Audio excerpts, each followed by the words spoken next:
Live to the world. Yeah, you're live. You're live to the world. We are live. Did they ever find HMS Captain? We think we know where she is, but Yeah, it's a classic scenario. If we think we know where she is, we think.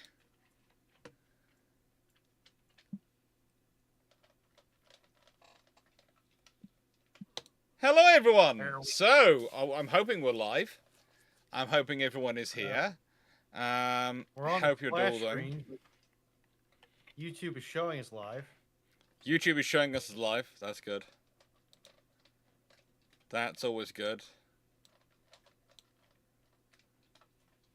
That's always good. YouTube to be showing us live. Now, yeah, this is sort of strange one because, well, the big family monthly birthday party kind of got cancelled, or rather postponed, because they all realised it's Mothering Sunday next week. So everyone went, no, we'll save our money for then.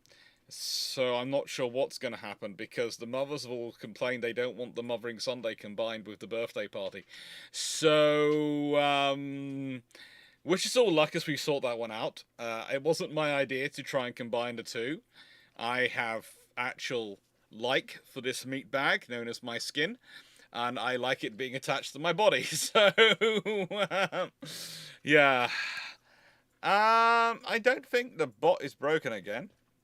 I think the bot's... It's not working on YouTube. Oh. Again. It managed to get one from you and Runon. Yep, that's because I entered it on Twitch. And actually, it's Foxo's question. Do you need something? Yes, Karen, I'm live. No, I don't. I really don't. I love you dearly, but no. No. No. No. Cool. Under no circumstances, no. Do it. Do it. The poodle might like it. I've got the cards behind me. No, you are not harassing me into agreeing to it. As good as you are, it's not working. mm-hmm. Or I just found it the other day. And besides, it's technically a few days too late. Down. Poodles. So, if, let's see. What no wacky? Why, No, it's not. I have. why is it, for some reason, and here's the thing, it was taking in questions from YouTube prior to me starting the video. No, it wasn't. It only grabbed the one that I put in on Twitch. Oh. Let me check the back end, but. Why has it decided to stop working on YouTube? I Hello. have no idea, but as of last week, it's decided that it doesn't like YouTube anymore and refuses to interface with it, or at least it refuses to interface with your account. I've got StreamBot 0.2.5.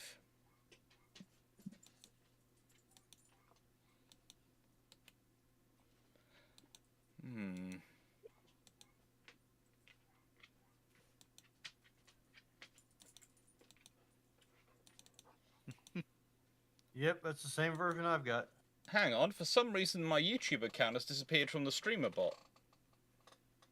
That could cause problems. I'm just gonna put that out there that could indeed cause difficulties with StreamerBot interfacing with YouTube.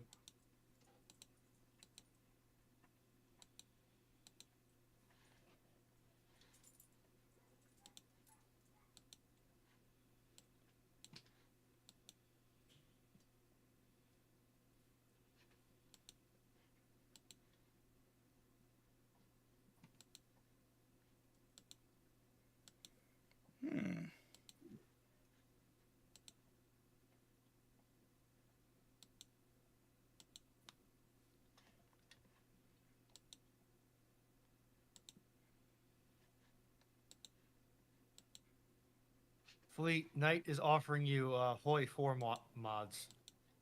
Is he? Yes, he is. Right, let's have a look. Yeah, you just Um, have to contact. Can I YouTube, just, I but presume. Steve, before you start adding questions, can we just some people put some more questions? Carrot115, was that a YouTube one? That is Twitch. Okay.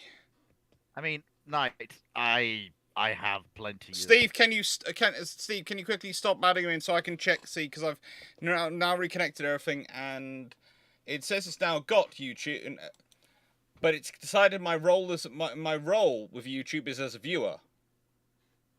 Well, I mean, to be fair, I mean, I wouldn't say no to a list of Hoi 4 mods, but 99% I'm sure I probably have heard of, or at least played, most if not all of them. But I won't say no to seeing the list.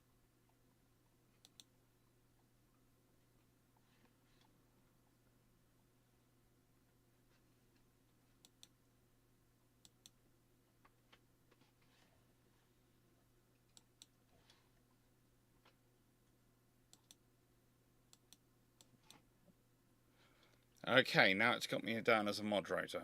Come on.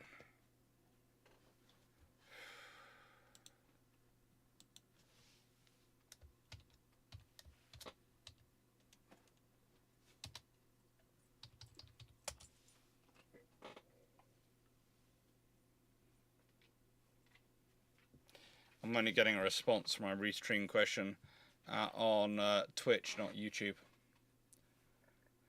So why has this thing decided it doesn't like Alex Clarke on doesn't like my YouTube? No idea.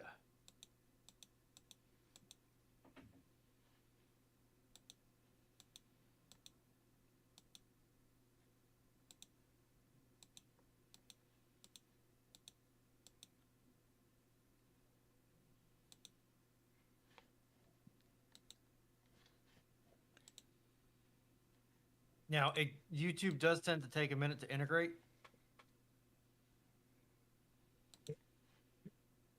So that could be part of the problem. I remember that from earlier setting this up, that it will take a minute to actually reactivate on YouTube. Okay, so I'll give it a couple minutes, a few minutes. All right, and Steve, carry on with questions. Thank you, Steve. Sorry, Steve. Thanks. Sorry for stopping you there, but we're just trying to test and try and check everything. Everybody be extra nice to Steve. Be very, very nice to Steve. Yep. Steve deserves nothing but your love. Mm-hmm. That especially goes for Night 681. Yeah, Steve is coming in clutch. May Steve find his desired diamonds. Oh.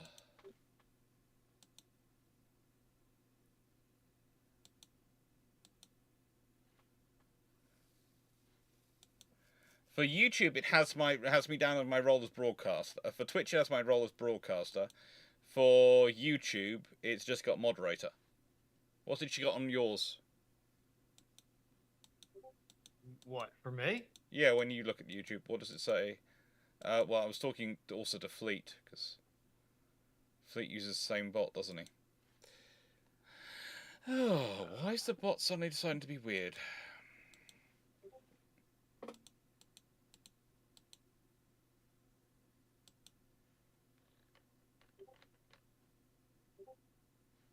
Melanie, I built this desk before Musk even had any bandwidth in my brain, much less before he went completely cuckoo-cachoo. There are so many people who've done that though.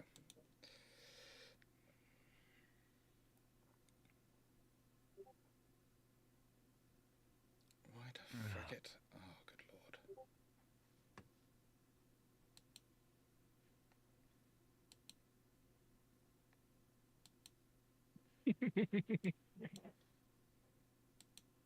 I can't do that joke on the stream.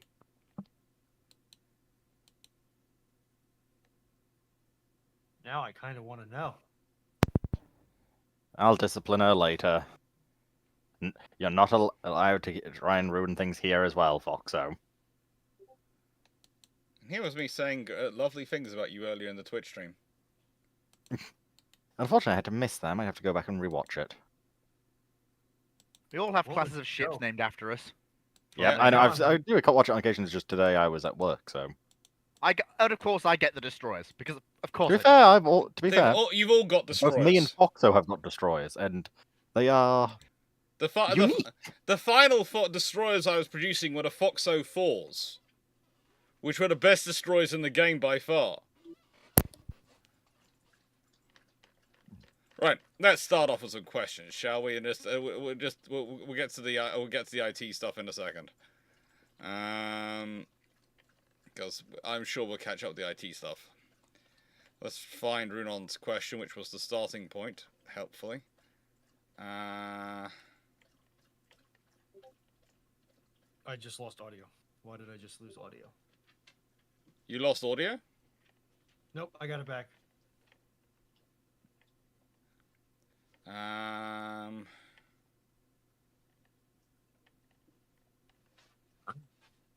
That's the 16th for the third. They're all the 16th for the third.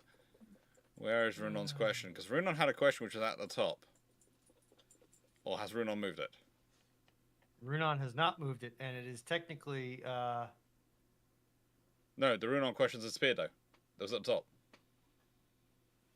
All right, well, it's been duplicated, so we're not really worried about it. It's All right. Knight 6821's question 100. Okay, question 100. So, how much has the loss of IGN records hurt our knowledge of the Sorella 6 torpedoes? The Imperial Japanese Sorella 6 ASW torpedo had been undeveloped since April 1944. Well, honestly, they didn't really achieve that much development in the last year of the war. They did achieve some stuff, but not much. But it's probably not a huge amount considering what was going on to their industry at the time, and especially their research laboratories. But the more important thing with the loss of information is that we have a general loss not just of the information in terms of the testing development, but also the information that was being used to guide the testing and development. Yeah. That's the big problem.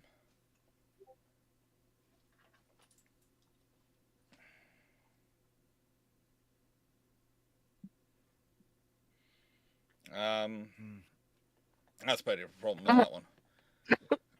Black Horse, why did the Royal Navy build a submarine with a large 12-inch gun? Honestly, peer pressure.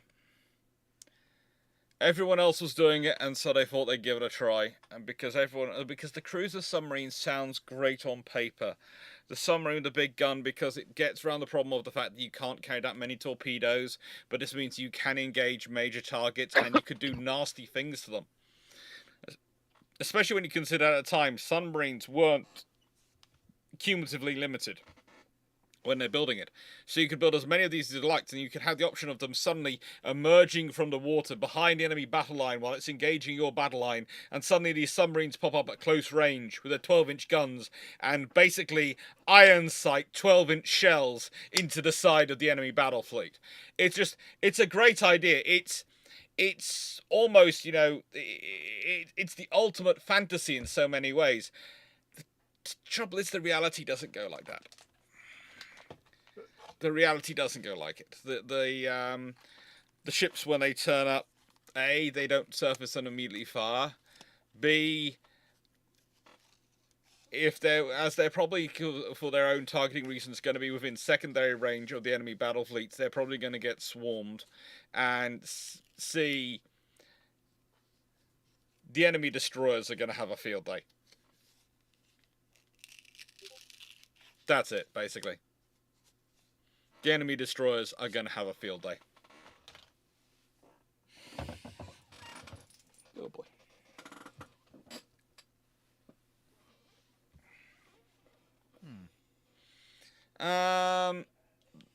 Let me answer that one. Foxo! Why was there no rocket artillery in World War I? With the existence of Congreve and powder-fueled rockets, something like a land mattress system should be possible? Well, the answer to that is, honestly, technological development at the time and getting it down to a sustainable level. It's not just being able to build the technology, it's about being able to build enough that you can reliably produce enough. And also, more to the point, the British, well, basically everyone's economies were basically, there's a lag when it comes to catching up with the shell demand at the front. Yeah, so there just isn't the there isn't the spare slack capacity. They don't. To Also, it's going to work on- sound terrible, but when you're scaling up to thousands upon thousands upon thousands of systems, and you're looking at mass volume of artillery, then honestly, it's easier to do what they're already doing and scale up what they already have than try and start a whole new system. I mean, you see the escalation from the in the field artillery goes 18-pounder, then you get the 24-pounder, and then you get the 60-pounder and the 4.7-inch guns Yeah. as the mobile field artillery. But And then you get but the thing is, those are building upon existing systems. Those are scaling up. That's Exactly, the reality. They're exactly. scaling up. And that's the option. And then if they need, and if you want bigger bang or to saturate a target with a lot of rounds, you either A, call the Navy to use their guns, or A, you call the Navy to rip one of their guns off a ship and put it on a railway carriage. Those are your options. Okay. For I'm some more reason, thinking about replacing the howitzers. I think Fleet's been having car issues. He's got AA on his mind. It's either car issues or something else. Because he never got a B. Never got a B. Just AA. Really, it's A and A1. Yeah. I am never gonna hear the end of this. No, I don't know what we're trying to keep you to hear the end for, but no. Carrot 1151. Which of the unbuilt Royal Navy 1920s 30s cavalry ships design do you think would have been the most useful in World War II? F3. F3. F3. It's not even 1,000 not times. even a contest. F3. It's not even Every a single contest. frame. Like, I'm sorry. So what? So I have nine. What is it? It's 915s, isn't it? Or Yeah, depends on the- 915s. 915s. So 915s, 28 knots, was it? 29? Roughly 29 knots, yeah. Yeah, that's basically just you have five fast capital units available for the Second World War. You know, I'm actually surprised because F3 is definitely useful, but I'm actually slightly surprised G3 wouldn't be slightly more useful. Well, the thing is, Because it is just a bigger platform with theoretically more capability. Yeah, this is a It's bigger basically platform what with they theoretically more realistically capability, get. but I can actually I can use less dry docks to maintain it. No! Fair. and No. also, So, and but also, in that and case, al- and wouldn't also they could get something like K3 be better then? no, because they're not going to get Because it. that's essentially a 15-inch armed Iowa. They can get They can get F3. They can't get. Yeah, it wasn't hear about if we get it. It was about what would be best for them. Even so, No, F3 the still. question was, what should the unbuilt? Yeah, So and to me- K3s were unbuilt. Yeah, K3s But, were unbuilt, yeah. but they were design study stage. They didn't go as far as the F3s. The F3s were at were not design studies. Were at the ready to go to the yards design stage, the blocking design stage. So to me, when they're still in design study stage, it's kind of like cute. Technically unbuilt, you could say it's the ones which are under construction, and that's got to be the G3s or the Lions, I suppose. But the G3s, the Lions are a little bit late in the 30s, and that's kind of cheating. And the G3s are the ones which were laid down just. But yeah. Sorry to break in, Dr. Clarke, but can you change the banner? Steve is getting some tea break, whatever. Okay. Thank you. All right. With that being said, are we sure we should be letting Steve get some tea? Are we sure? Yes. Seems rather kind. Because I want him to live. And I'm already torturing somebody else in another Discord server, so I don't need to torture two people at once. Okay. Especially when he works for HMRC and could make my life far more interesting in the next 6 months than I want it to be, and it already is.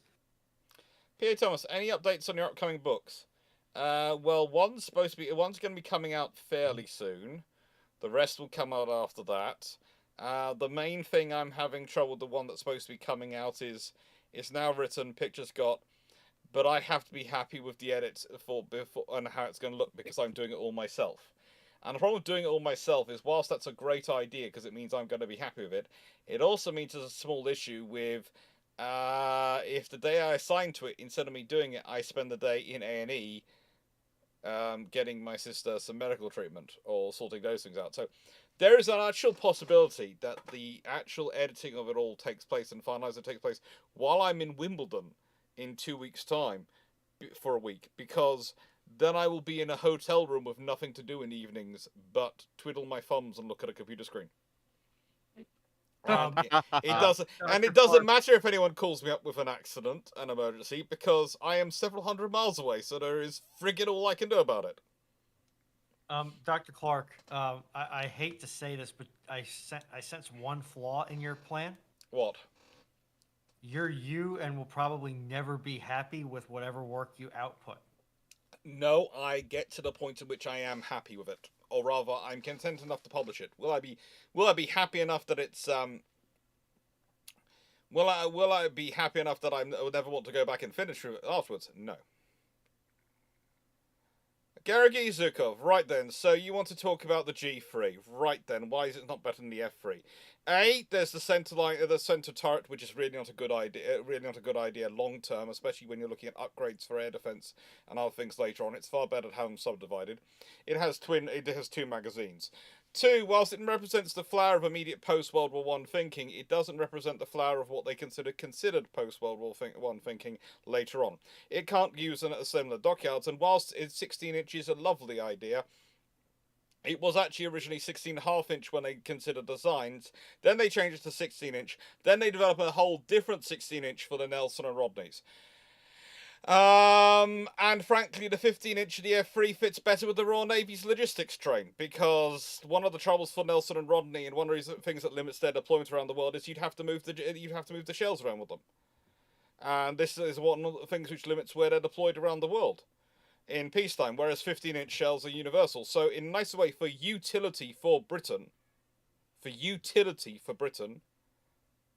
it's the F3 every single time.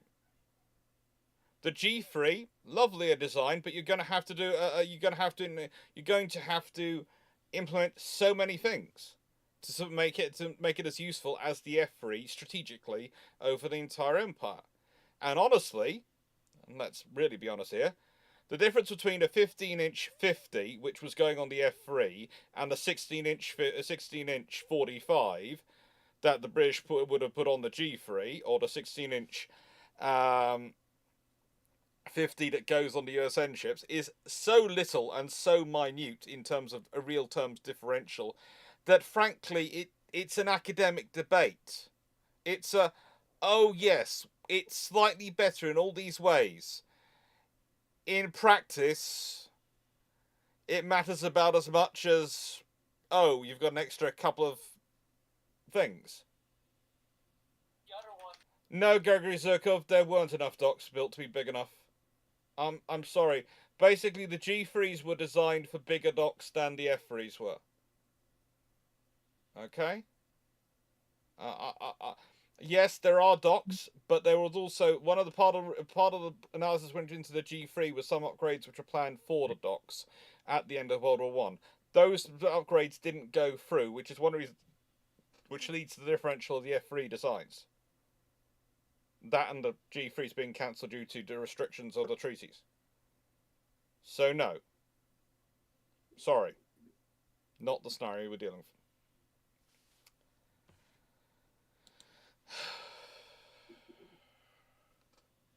Right then, next question. It's always fun when you get that. Nightwolf. Statica, that's because the Twitch questions are stowed in the queue. Yeah. So we'll deplete those and then whilst I work for glorious sneaker netter Steve to do more Discord ones and more YouTube ones later once we're working through the Twitch ones.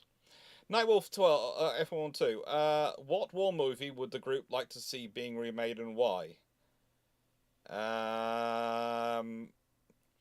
Please all put your ideas forward, because my honest answer is none, because I'm worried what Hollywood would do with them. So, yeah. What war movie would the group like to see remade and why? Oh, simple. Kelly's Heroes. Simply down to the fact that you could get a cast of well-known actors from our present time who could fulfill basically similar roles to the you know, 'cause the whole thing with Careless Heroes, it was that it was a group of well-established actors fulfilling the roles in the film, and then that basically carried it. The same thing could be very easily done nowadays. Okay. Question. Does the legendary film 300 count as a war film? No, it's not historically accurate. There are so many flaws in it. It's a good Yeah, action but film, few war movies historically accurate. Foxo, there's a difference between some of the liberties taken in World War II films and whatever the heck 300 and the films based off it are. They're not even pseudo-history. They're taking the basic concept of what was, and that's it. The armies are wrong, the leaders are wrong, the way the people act are wrong, the actual time of events is wrong. So again, it's about on par with most modern war movies. Yep. Yeah. Like, No, it's really... right, Fleet, no, remember the Pearl Harbor film showed Japanese destroyers with the torpedoes where turrets should be, and turrets where torpedoes should be. that more of a that's not really They the also same thing. completely incorrectly depicted 90% of what happened there, and Well, the and how it all went movie. on. Like, Well, anyway, Pearl Harbor to go is back on great. what war movie I think I would like to personally would be, because since there is such a terrible trend of making bad ones like Tora, I don't want them to ruin that. Pursuit for the Graphs B, or Battle of the River Plate, as its original title was, because I don't think we've had anything movie related at all to deal with that since the 50s.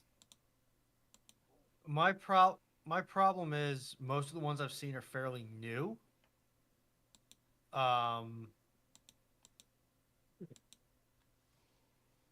I might go with, if I remember the name correctly, Red Tails. Just because that's one of the older ones I've seen, air quotes. But yeah, I haven't seen a lot of the classic war movies that people fawn over, rightly or wrongly. That is not a YouTube issue. That is a Nightbot issue.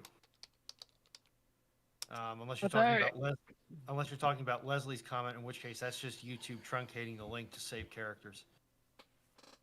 If it's going to be done well and properly, and I'm taking it seriously, I'd want to see Kingdom of Heaven redone. Okay, that I will absolutely agree with. Because Kingdom of Heaven, despite all of its flaws, was not bad in terms of... It was also on a really small budget. Like, they got pretty dang close. Yeah, and it's on a really small budget. And it's like, give it its proper budget, have people who cared about the history doing it. And the trouble is, the real problem I could see it coming is I could see Hollywood managing to muck that up. Although massively. I would actually I changed mine to Patton. Hollywood would muck that up. Do we really have to give that arrogant blowhard any more screen time? It was a good movie. He's got one movie. That's one more than he should have. Yeah, it's one more than he deserved. Montgomery deserved a movie more than Patton did. If we want to talk about American generals that desperately deserved movies, Omar Bradley. Why does Batman not have a film? No. Knew that was coming. No. You want to know why Patton is the way Patton is? The movie? Mr. Bradley? Because Bradley was one of the lead consultants on the film. And he didn't like Patton, hated Montgomery, and rewrote all sorts of things, which were then accepted as the standard for what Patton was really like. Are you going to challenge a 5-star general? Because in actual history, Patton actually got on better with Montgomery than he did with Bradley.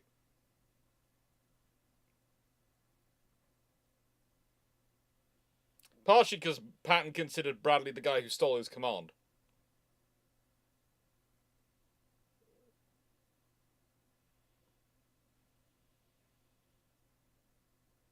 Hello?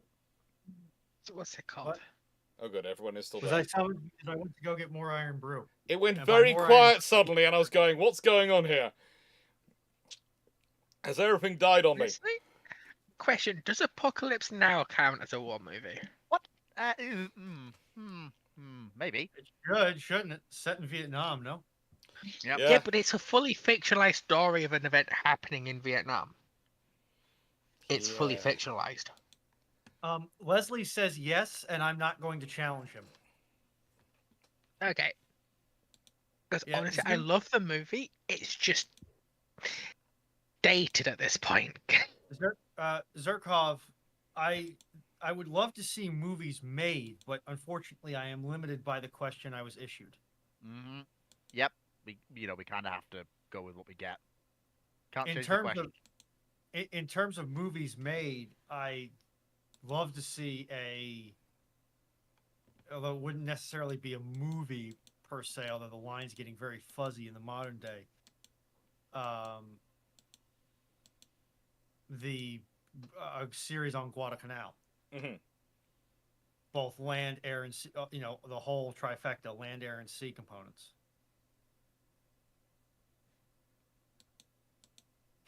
Edward Green, author, says on YouTube says the only thing Patton and Monty agreed on was that they had zero respect for Bradley. It wasn't the only thing they agreed on, Zerkov- but it was one of the things they both agreed passionately on. Pan and Montgomery had it. Let's put it this way: Pan Montgomery had what would be basically called a friendly rivalry of respect. They both respected each other. They both equally disrespected Bradley and considered him a bit of a waste of space. Bradley's fairly decent as a general. I would say he is decent. But the thing is, he doesn't play well with others. He has a habit of saying one thing to one person and saying something else to someone else and adjusting. Let me put it this way. Memories of events may differ. Or rather, recollection of events may differ. Is the phrase which you really would use to assess him now. Lots of people's recollections of events may differ with Bradley, because Bradley... The thing is, you always have to remember, is Bradley, he always felt slightly slighted in favour of Patton and Eisenhower and everyone, and always felt like he was the forgotten 5-star. And that causes issues with whenever he's involved in things.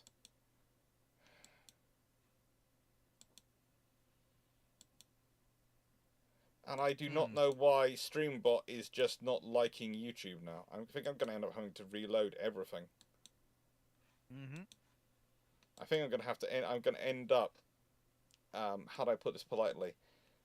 Deleting StreamerBot from my computer, reloading it, and restarting everything from scratch.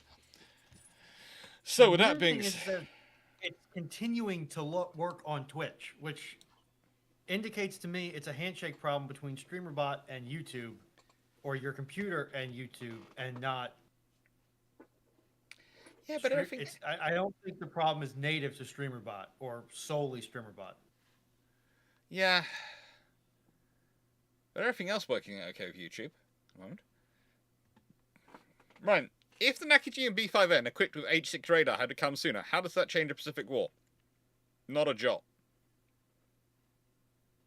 Really doesn't. It's not a big deal. Genuinely. Gregory Zuko, in answer to your question, yes, that was the entire reason why they went with the 16-inch over the 15-inch, was entirely so that we could have the ego of having the 16-inch. Entirely for the reason. That was the entire reason Nelson and Rodney got the 16-inch gun over the 15-inch 50. That was the entire reason we didn't go with which would have allowed you to go for a faster Nelson Rodney. You could have gone for a 28-knot ship with 15-inch guns and similar armoring and subdivision as Nelson and Rodney. And let me put it this way: they felt that the political requirements of having a 16-inch gun were worth dropping 5 knots. Think about that. But in nicest way, in the utility in World War II. That's better. And in actual World War II, does it matter if I have a 16-inch gun or a 15-inch 50? Does a 16-inch? Really no. So the question was in terms of utility for World War II. In which case, a 16-inch 50 versus a 16-inch 45 versus a 15-inch 50 makes no frigging difference. Mm-hmm. None at all. Right, should we not go back and instead go forwards? Yeah, but Gregory keeps bringing it up in the chat, so I was trying to sort of answer his questions. Good. Yeah.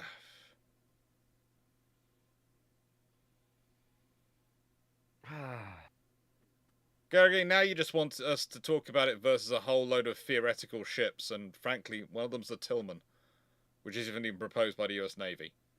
So now you're just... I mean, yeah. We could also talk about that absolutely monstrous 500,000. Also, I think you're laboring under the delusion that the F3 was a pre-Washington design. It wasn't. No. The whole thing with the F3 is that it's literally, are we building a battleship or are we building a battlecruiser? Now the Washington Naval decided. That was it. Actually, it was technically a pre-Washington design. Technically. That technically is doing a lot of work there.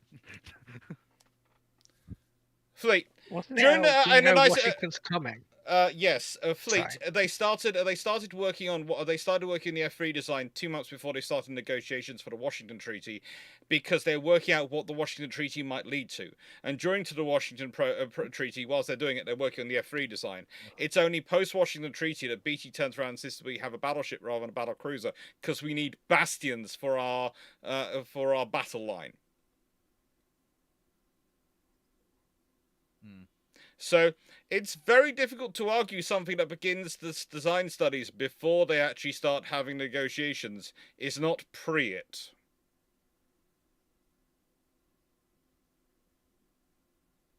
So do you want to withdraw the technical there? No. You said technically. I said that technically was doing a bit of work. Yeah. I'm not eating on either person's behalf here. I'm just sitting on my side of the Atlantic, eating Nutella and drinking iron. Nah, you'll be on our side of the Speaking of Atlantic this, soon. do you reckon there's a chance to make a conventional battle cruiser of that scale for the Royal Navy? For what? What do you think a 35,000-ton battle cruiser would look like if they had decided to go for it? That would have been the F3. That was literally it.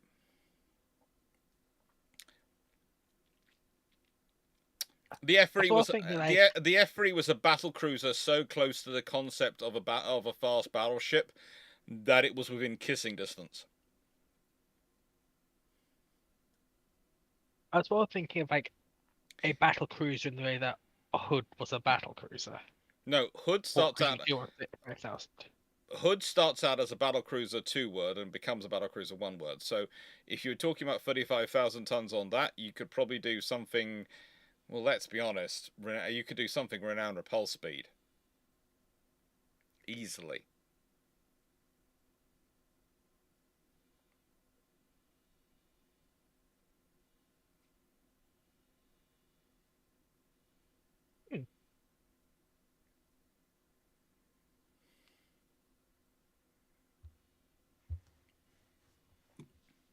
So that was that. Oh, that's an interesting question. What question in the history of Bruships lived in your head rent-free the longest? Oh boy. The one that keeps popping back in my head is the rating system for VLS. Yeah, that does. I can two-pass this one. I can do the one that is the one for Bruships for me is basically any form of what if we try to bring back any number of the variations we've had on the question, which basically boils down to what if we try to bring back battleships or naval guns or etc. into the modern era. And I'm just like, stop. Of course, the question that has lived rent-free. Unfortunately, that did lead to a whole live and recorded video coming out next Saturday. I know. I just angry fleet noises. And then of course there's the there you are. Yeah.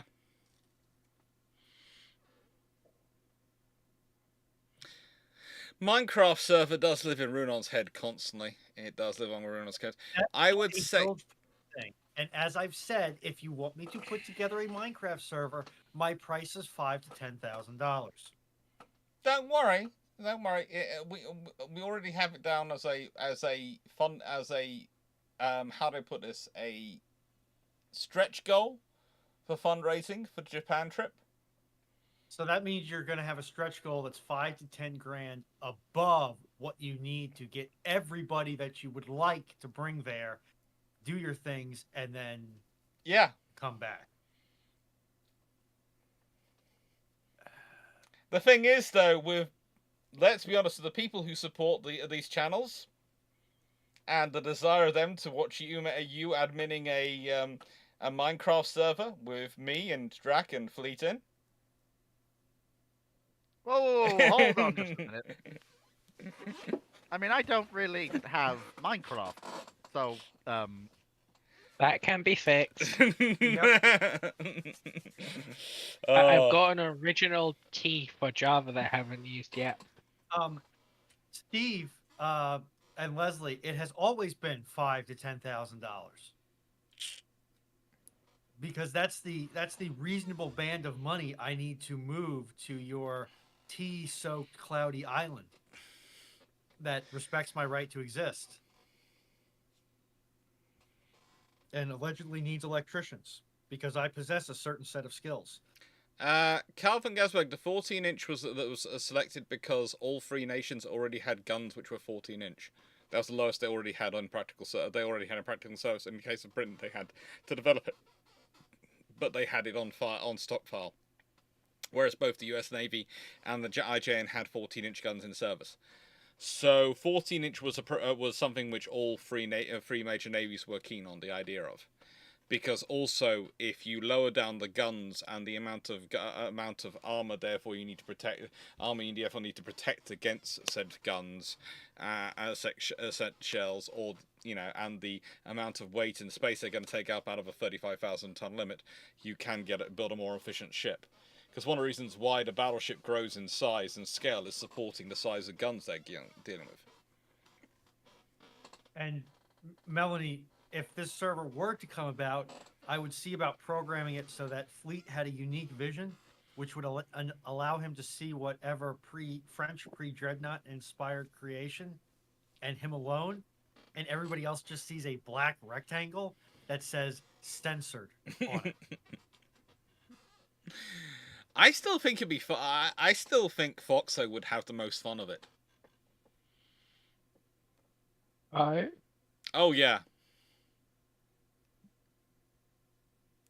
Because I could just imagine what you'd be doing to try to wind up Fleet, especially when it came to him needing to. Because it's got to be on survival mode, so we'd have to go hunting for resources to build whatever we wanted. So Fleet trying to navigate through the mines and the dungeons. Bear in mind, I haven't played Minecraft in ages, but I'm not unfamiliar. So what I'm hearing is that the ideal. What you're telling me is that I need to follow Fleet around with it when he's mining with a stack of smooth stone. Oh no, I was going to do even worse. My statement was going to be, so what you're saying is that the ideal configuration for this hypothetical Minecraft server, which will cost somebody between $5,000 and $10,000 to get me to learn enough Java to learn how to build and run, is for me to admin the server, but for Foxo to be the DM for the server. There'd be lots of fun for it. A nice way. I think you'd have to be the admin for the server, because someone needs to be able to tell. There needs to be someone who can stop Foxo from torturing Fleet to the point at which Fleet's crying.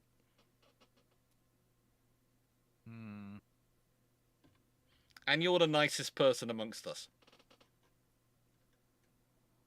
Yeah, unfortunately, Dragon can't tell me no, because he'd be good for it. But he doesn't say no to me.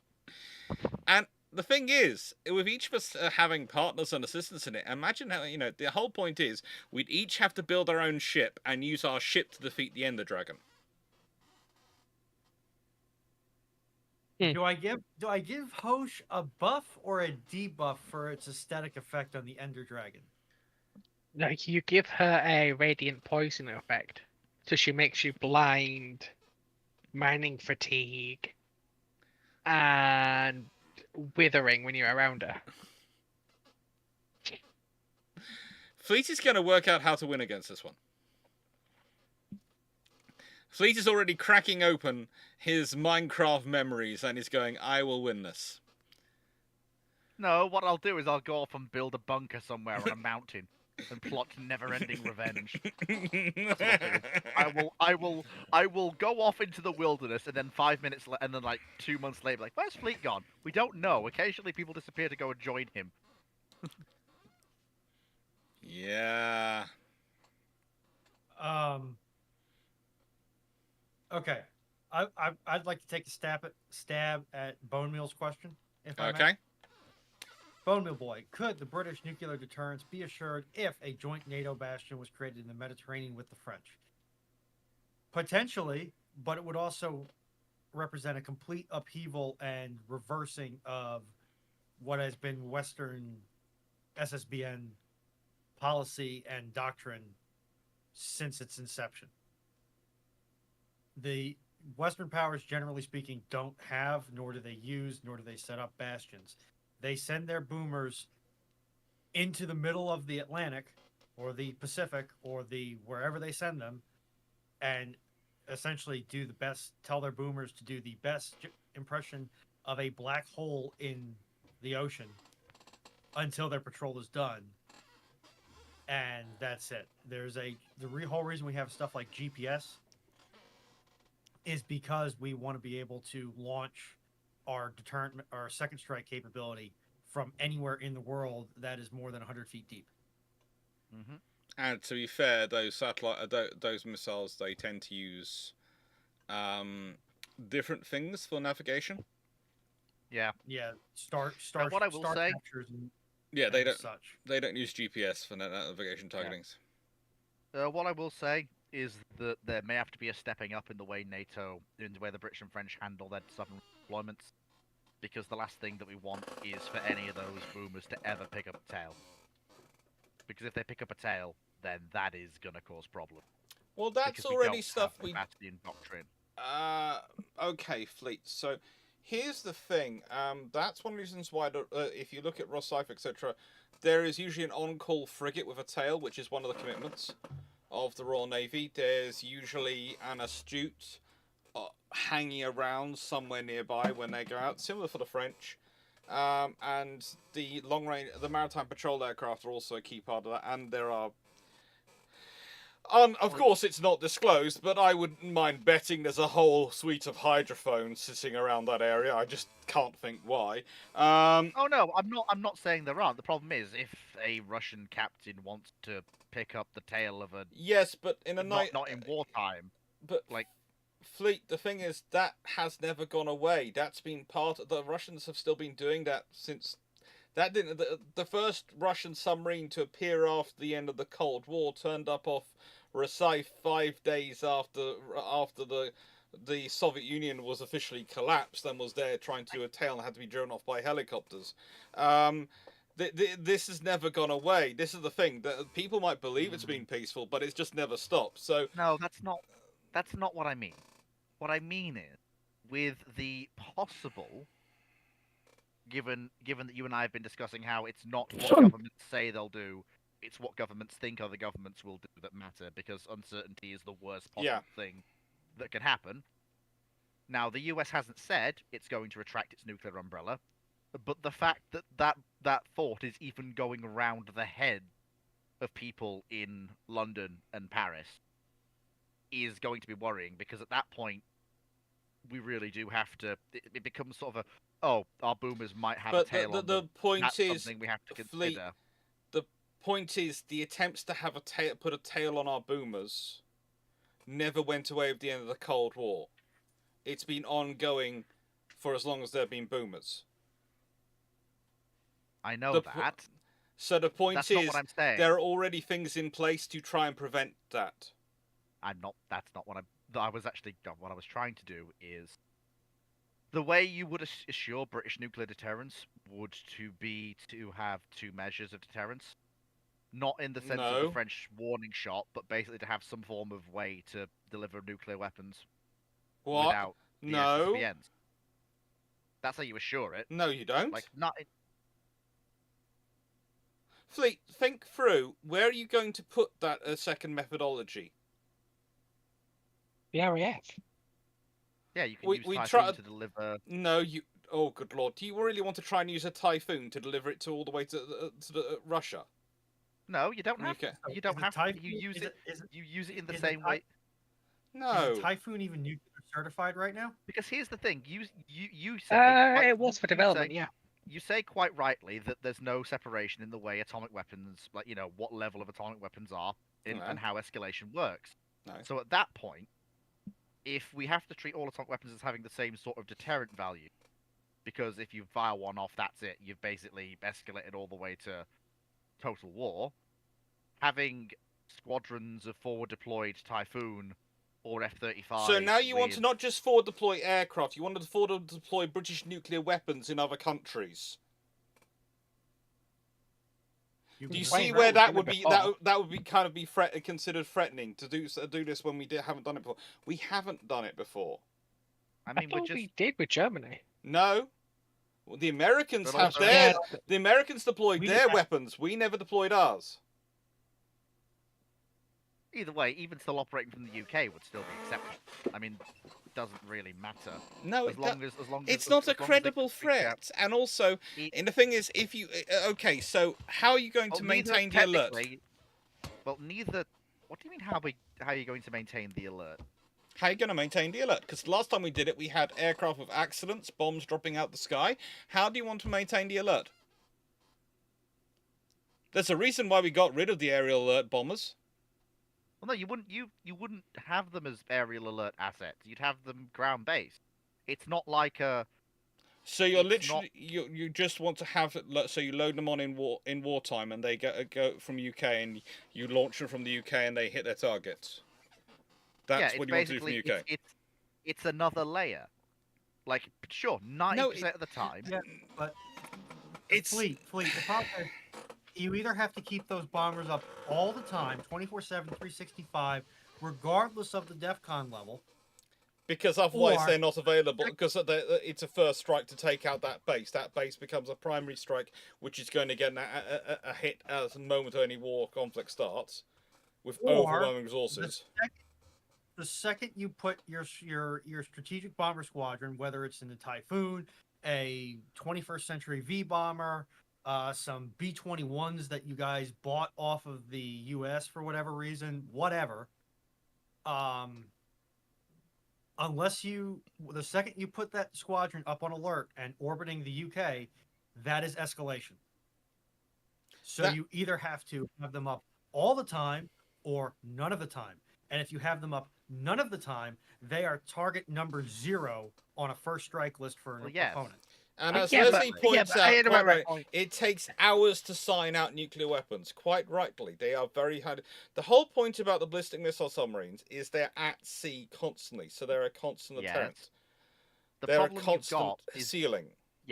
yes, that's true, and no one's denying that. What I'm trying to say is, with the hypothetical that there is even the remotest possibility that the nuclear umbrella that we're under We're to not. provide. We provide our own nuclear umbrella, and we That- contribute that- that towards Europe. Can I just explain what Fleet's trying to say? Yes.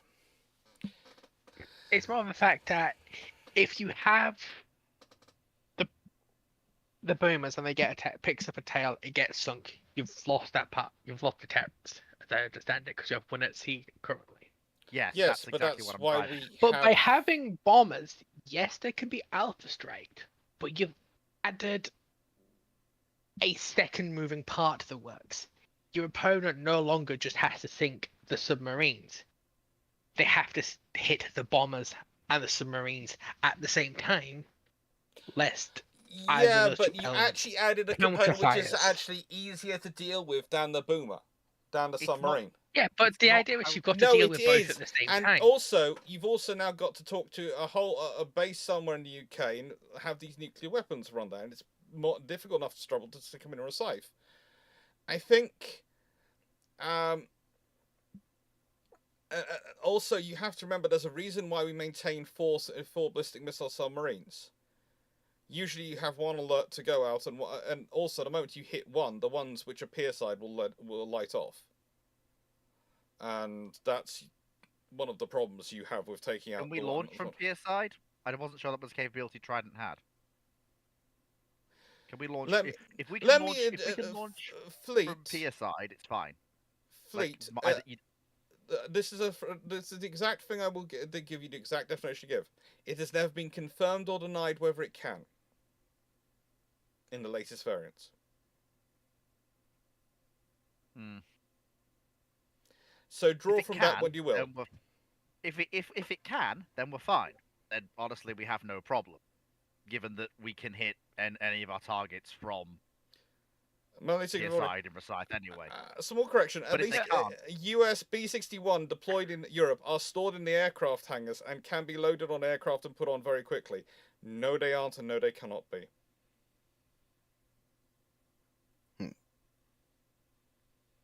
They are stored behind a whole mountain of security. They are nowhere near there, because the only time they were stored accidentally in hangars, they almost got mixed up with fuel tanks. Oops. So no, that is one of those ideas that's put out there sometimes, but they're not. They are security. Nuke subs are not enough. I know they're not. They're in Fast Lane. Sorry, I got Fast Lane and Rosyth mixed up. Thank you for spotting that, Petchington. So, as interesting as this is, do we want to move on to the next question? Yeah, probably should. We've kind of reached a little bit of an especially impasse because honestly, Fleet. I love you. You're really good. And we'll really smart, we'll never agree. We just fundamentally Hmm? disagree on Yeah. this. No, seriously, you do not understand the amount of damage you're getting into with those sort of things. It's like next one after that. I would have been more happy if you'd said, "Oh, we'll have land-based ballistic missiles." I go, "Well, there's only one part of the UK where they can stick them in, which has the right kind of granite." And that caused an issue because that's in the middle of an area which is outstanding natural beauty and all sorts of things. And so, yes, it's a nightmare. That's why I didn't suggest land-based ballistics, because land-based ballistics for the UK fundamentally. Well, there is another option, which is gentlemen. The easier option would actually be to just increase the number of boomers. That would be the easier option. We have beat this horse into a fine mist at this point. It has been sent to the glue factory. We can't even send it to the glue factory. We've beaten it too much. All right, Ethan Yang. Question: how many VLS cells is ideal for a guided missile battlecruiser, and what would the split between surface-to-air, anti-submarine missiles, and anti-shipping missiles, and anti-submarine missiles be? I'm going to say that is highly dependent on the threat profile of where you're sending the vessel. You basically, if you want to look at what the VLS loadout for a guided missile battlecruiser looks like, one designed in the mid to late 80s, early 80s. Look at the Kirovs. Look at the ratio that they have. The Soviets pretty much hit the nail on the head. The Kirovs do add extra striking power in terms of anti-ship missiles, but as said in the Red Fleet timeline, the real thing they bring is a massive step up in fleet level air defense and the radars to direct it all. They're useful. It's certainly the baseline. You're looking at a few about 400 to 600 VLS tubes. Yeah. That's the reason you step up. You step up to a full guided missile cruiser or missile battle cruiser because you basically want to pack more capability, and what you're currently using isn't giving you that capability, basically.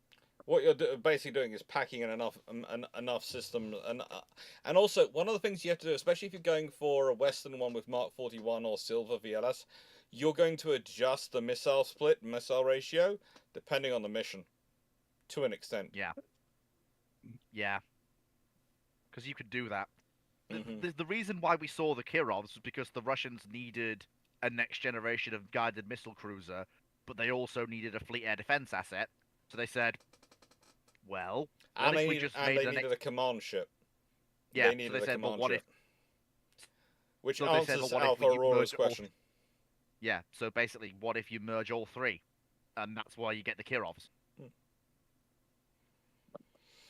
Danny Phillips, what is the outcome of a battle between Renown and Glorious and the two Scharnhorst, but one was built as a carrier at Norway? Is this the most chaotic battle of World War II, and what lessons does it teach? I am 100% certain this has been a ramblings question. And I am also 100% certain that you and I have answered it. Yes. But we should probably also answer it here. Yes. Basically, that's going to come down entirely to how it plays out. If both sides have a carrier, and that carrier is operating with the fast capital asset, then it is likely that both carriers, both carriers will have scouts up, and it's going to come down to who detects who first, and then gets off a strike. Mm-hmm. Midway miniature. Yeah. And now, if it's bad weather, it's basically going to come down. If it's bad weather, it's going to be an inconclusive slap fight, basically because if it comes down to a gun action, both sides' capital assets, they run into each other into the gloom or the rain or whatever. Both sides' capital assets are going to start banging away at each other while screaming at their carriers to turn tail, pile on the horsepower, and run. Yeah, but also you have to remember the Germans are under orders to protect their assets, whereas the British are under orders to use their assets. So that's probably what I mean. That's going to put the Germans are going to probably try to run away quicker. And yeah. the British, the carriers can operate further away from each other anyway. So the interesting thing is, honestly, you might not get a fight at all because the Germans might turn tail and run as soon as they detect the British carrier and attack and battle cruiser. That's a good point, actually. It depends on how. If they see both British capital assets together, they'll run. Yeah. If they find one but not the other, they might go in for a strike and then attempt to close the gun Scharnhorst in for the kill if the strike doesn't get it. Yeah. But it's gonna be an interesting one.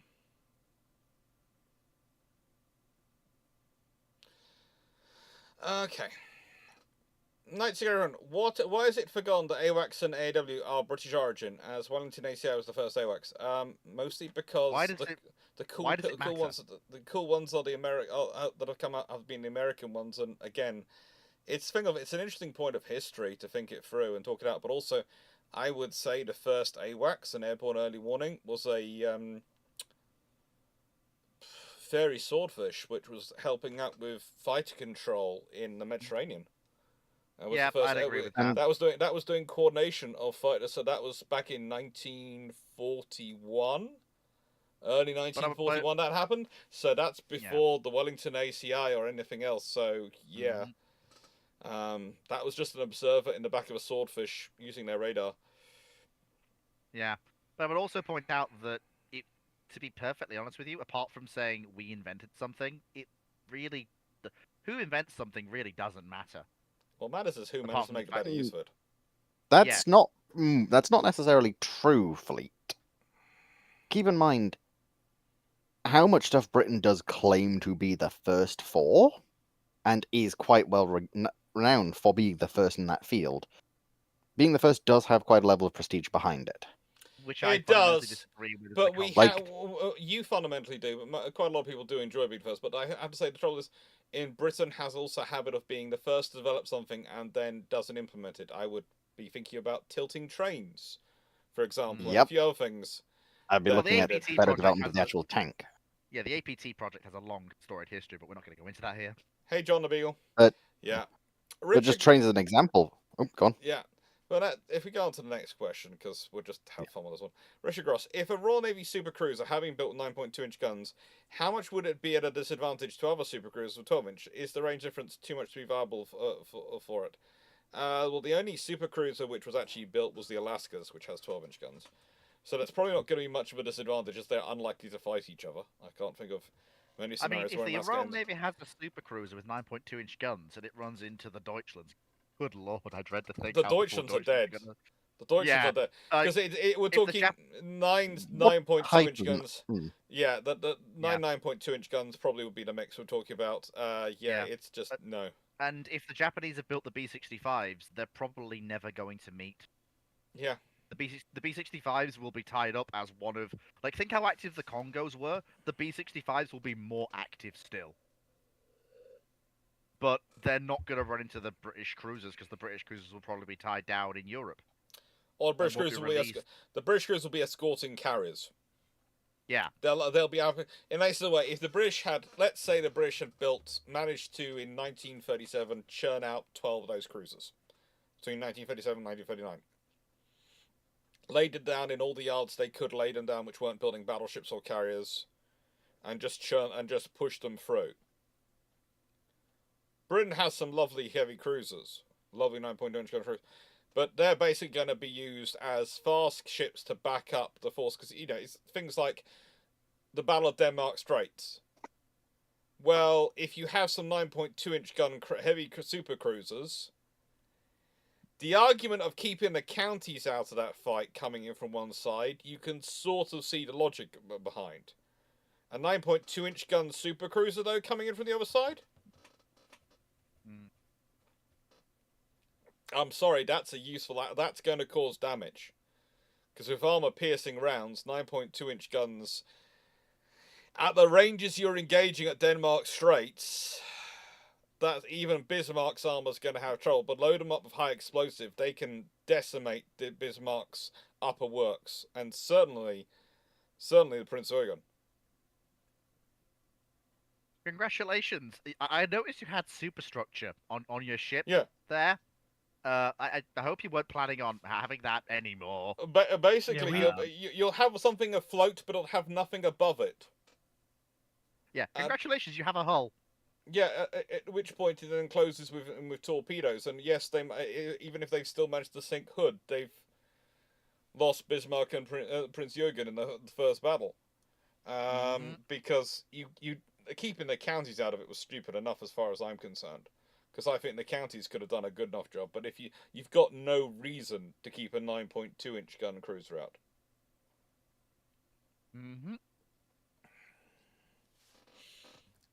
Alrighty. The 9.2-inch cruiser is already an overmatch for Prince Eugen. Oh, yes. Another question from Bone Meal Boy. When Germany was at war with Britain, it's still named an operation after it in the form of Operation Albion.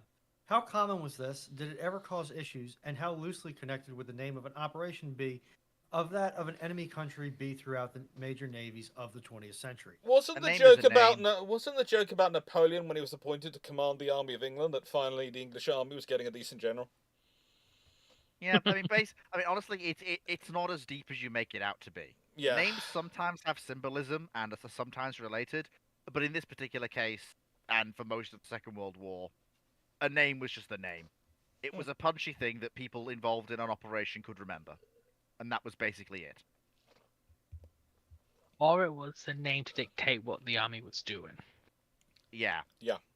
Use an older example, the Army of Ireland, whose job was to keep the Irish under control. Yeah.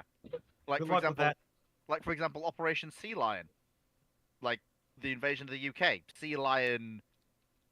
There are very few sea lions in the UK. The Germans... Or, like, for example, the Germans could have called it Operation... The Germans did have some naming schemes when it came to naming their operations, but then again, it's Nazi Germany. The pomp and circumstance they assign to Whereas names the British have this ridiculous. habit of the random name generator, which can lead to some absolutely amazingly stupid things.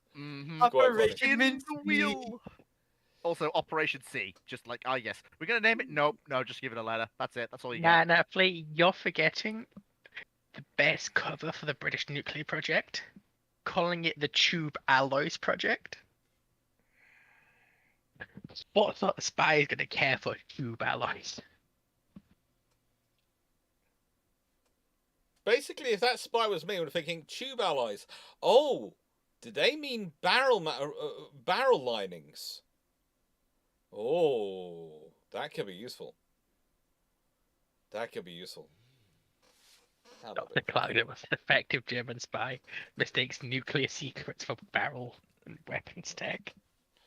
Yeah, but you know that's the thing. That's what I focus in on. Okay, It but could be Why are barrel. they using granite in battleship cannons? Why? okay, Foxo, in all due respect to Dr. Clarke's evil Nazi Germany spy persona, the Germans, What? the British were running 2 intelligence services at least in World War II, their own and the Germans. So you know, We also dabbled with the Soviet one and the Italian one. But the Soviet yes, one I was know very good Nazi at counter Germany- dabbling, though. Yeah, I know Nazi Germany had a multiplicity of intelligence services. I am condensing it to one national intelligence service because if we tried to list off every single intelligence service in the Third Reich, we would be here till tomorrow, my time. But yeah, because you had like 8 different districts of the Gestapo alone. Then you've got the The Abwehr. answer to the same guy, the answer to different guys. Yep. Now, Yes, see, depleted uranium would make a very hard-wearing barrel liner, but it would also catch on fire every time you pulled the trigger. but think of how much fun that could be. Even Yang, any thoughts on Fincantieri CEO's intent to start producing nuclear-powered surface warships and submarines? It's definitely a choice. It's something. I will be interested to see if it actually comes through. I think, honestly, Italy going for nuclear-powered submarines will not surprise me. But it does mean that they are moving beyond Mediterranean reach. The moment you move into nuclear-powered submarines, you're moving definitely towards global operations. I think you're seeing the Italians step in. Well, like I say, I think this is part of the realignment we're seeing towards the end of history, if that makes sense. And there's European only one powers are now government. There's only one government which is still trying to pretend it's the end of history in terms of their procurement. I know. Only Who's one. that? Us. Oh, okay. Good. Are we? Unfortunately. Yeah, they are. They've we know that unfortunately for the government, they've issued a gag order against the chiefs of defence staff, and unfortunately, the reason for the gag order was actually itself leaked. They're still trying to make cuts in defence spending. Oops. Then how can you raise defense spending and make cuts in defense spending? Quite easily. Simple. You classify the cuts and publicize the raises. Yeah. It's not that plea. It's defense spending is going down, but the defense of our wallet spending is going up. Well, no. What they're saying is, oh, well, defense spending is going up, but it's not going up by enough, so we've got to have to cut these programs. They're going to argue it based on percentage. We've increased the percentage, but the fact is that because we are demanding more and more things from the commercial companies in terms of resilience, in terms of procurement, their bills go up more than the actual amount of money we're allocating to defence going up. Question is, I'm not even going to. So we're doing what the Germans are doing. I'm not even going to get into it because I'm going to get back to the topic at hand. Because if we go into defense procurement, I'll just get depressed again. I don't want to think about it. Yeah. Let's go. Going back to the Just I want to very quickly. Oh no, never mind. Carry on. The ship has sailed. Carry on. Yeah. Why did the IJN go with the Nakajima B6N Jill when it's only a marginal improvement in engine power, a 487 mile longer range, speed, and rate of climb over Nakajima B5N Kate? You see that big 487 mile number? Yeah, That's I was very significant number there. I was thinking that kind of answered itself. Sorry, Knight. Yeah, that very You significant answered your own number question. there that basically gives you reach out and touch capability that no other carrier-based torpedo bomber had in that period. Yeah, that's why. Yeah. Oh. That is the case that the Kinabutai can reach out and touch you before your scouts can even figure out where they are levels of range. Yeah.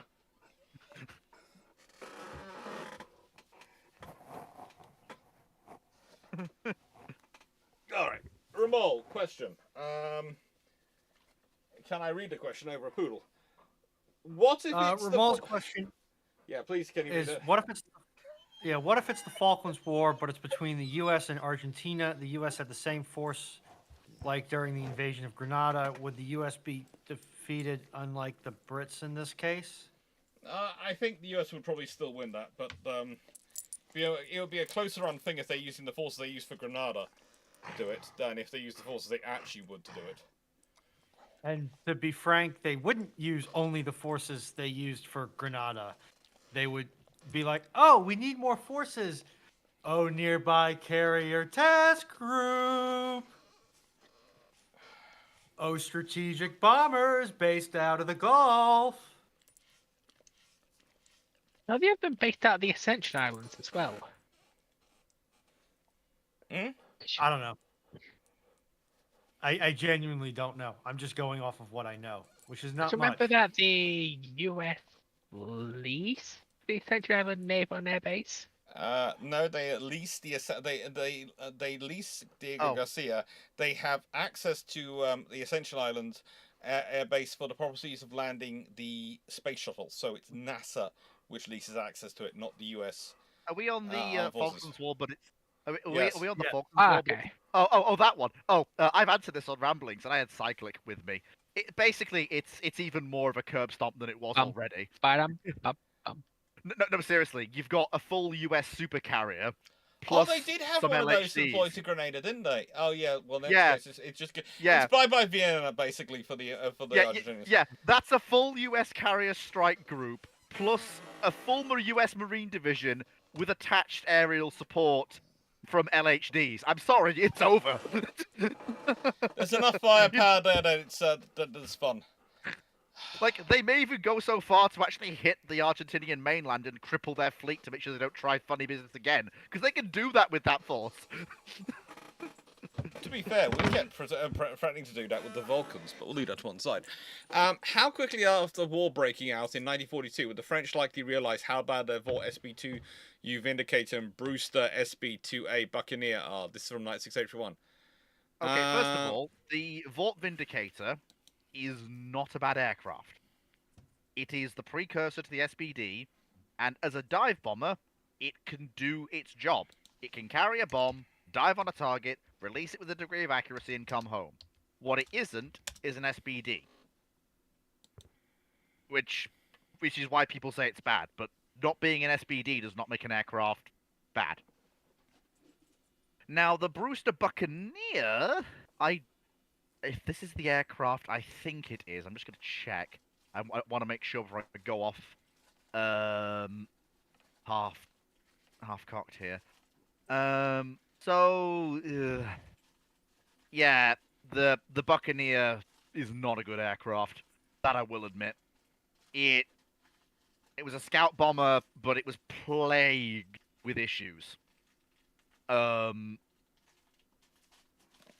It was bad. It was seriously bad. Buccaneer bad. No, the Brewster Buccaneer. It was one of the. It was considered unsuitable even for training purposes by the Royal Air Force during the Second World War, when it could not afford to spare airframes. That's how bad. That's how bad this aircraft was. It was terrible. When did it enter service? When was it tried to enter service to the RAF? Let me have a look. I just had the page open, but I just closed it. I will just. Because after the Battle of Britain, the RAF gets very picky with its airframes.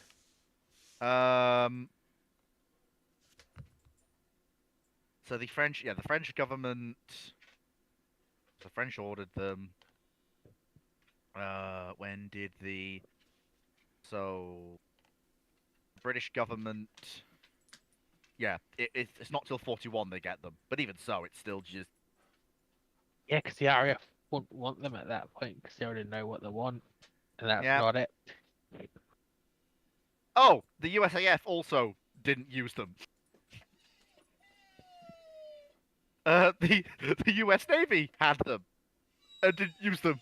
Nobody used them. It's just we've built 771 of this aircraft and no one wants to use it. Oh God, Brewster. Honestly, you can't really. You either get gold nuggets with like things like the Buffalo, or you just create pigs with like things like the Buccaneer. Good Lord. They just can't get a break, can they? Alrighty. I mean, very quickly, just to answer Knight's question, he's put in chat. Knight says that the USA would be better off canning the Vindicator and the Buccaneer and spending all the money and resources wasted on them for the SBD. You don't get the SBD without the experience the US gets operating the Vindicator, because that feeds into the SBD.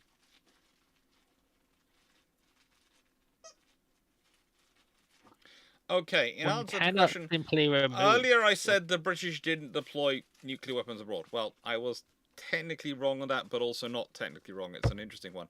I went out and checked. It's the only one we ever deployed forward into Europe was the WE-117C, which was originally for the Jaguar, then transferred over to the Tornado, and Damn, we did. Baby girl mentioned. Baby girl mentioned.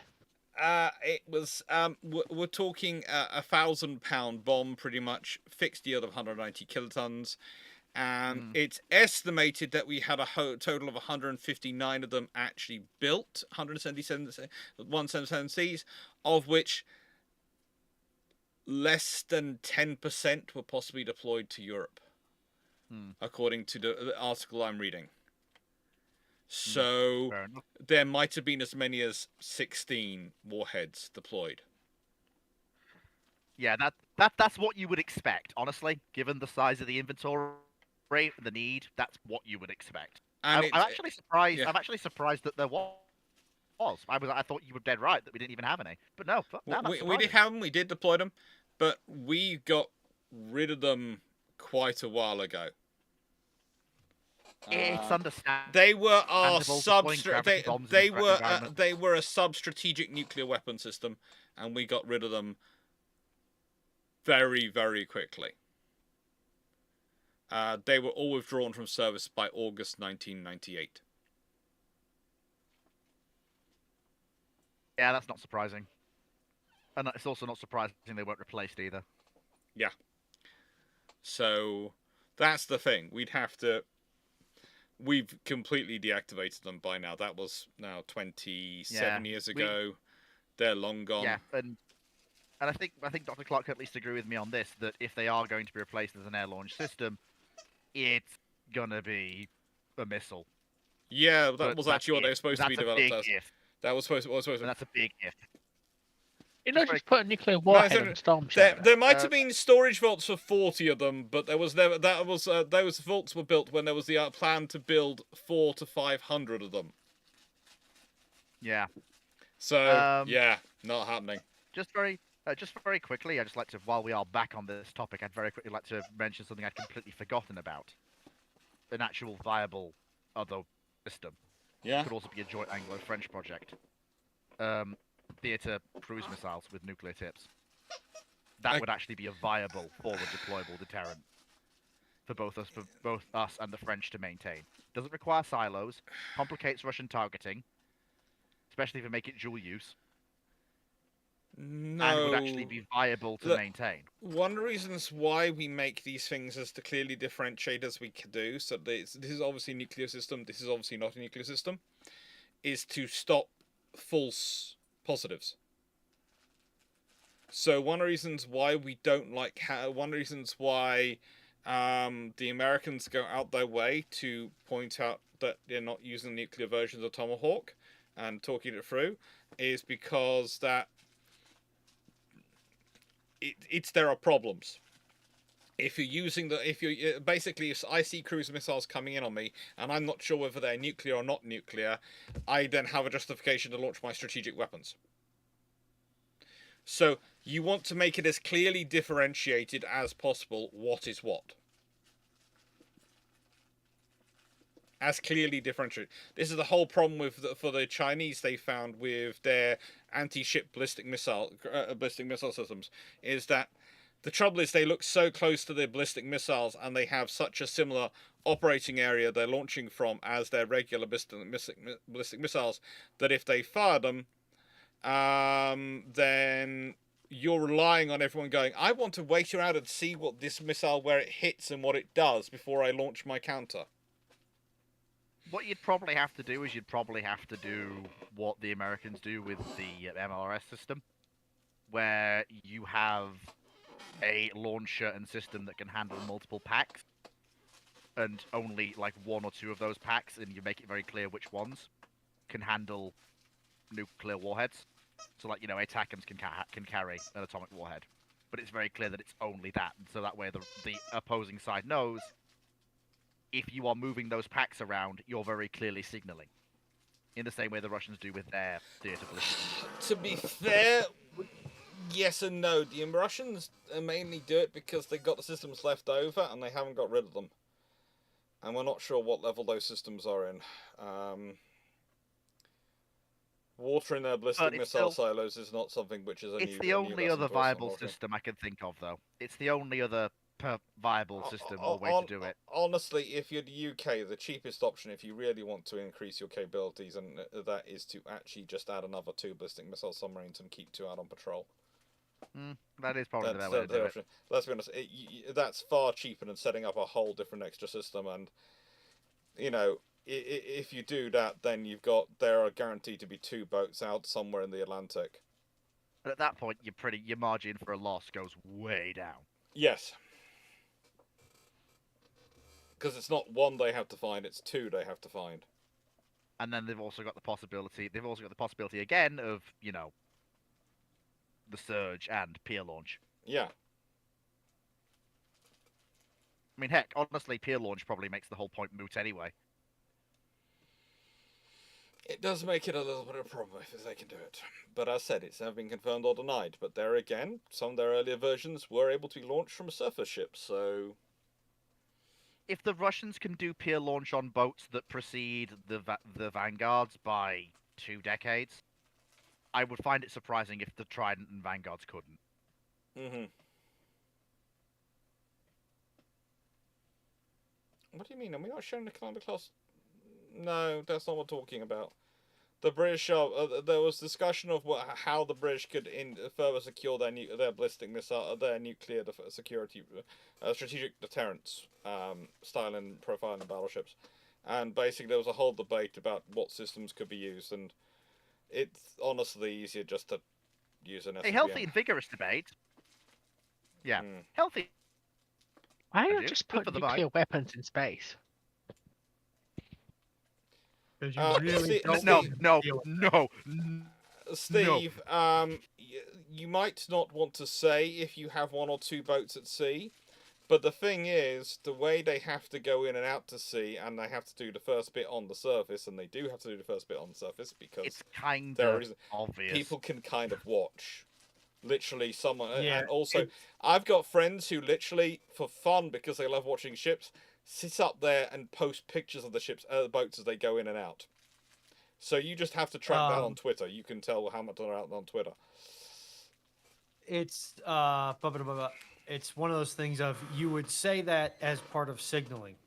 You wouldn't say that as the normal. No, it's actually as the normal. That's the whole point. Is we constantly have this many on patrol. We will constantly guarantee there is 1. We will constantly guarantee there are 2.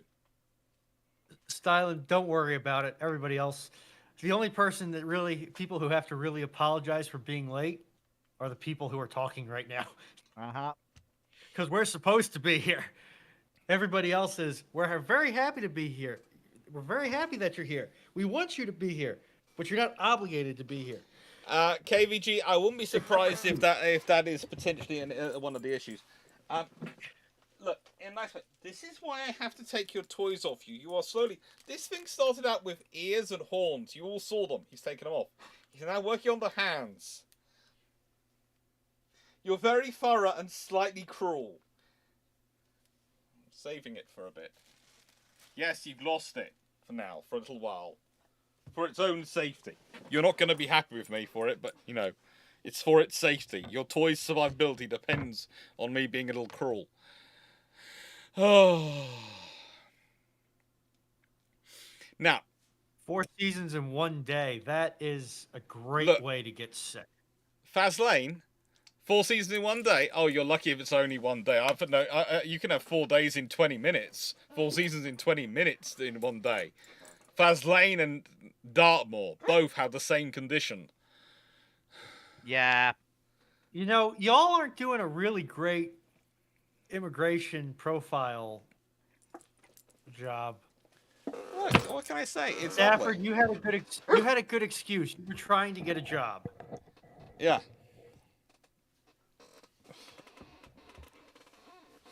Right then. So with that being said, what was the most important ship that? Oh, no, if you could go back in time to change one naval decision, what would it be? Make Dreadnought a The superpowered LCS fore class and aft only ship. has to do about 35 knots, no more. Well, actually, no. No, that's not my decision, because that would be far too British of me. And my decision has to be something else. Why? I'm sorry, I yacked right over you. Let's so- hear Runons first, then fleets, then Foxos, and then dragons. The LCS What's class the no question? longer has to do anything above 35 knots on the nameplate.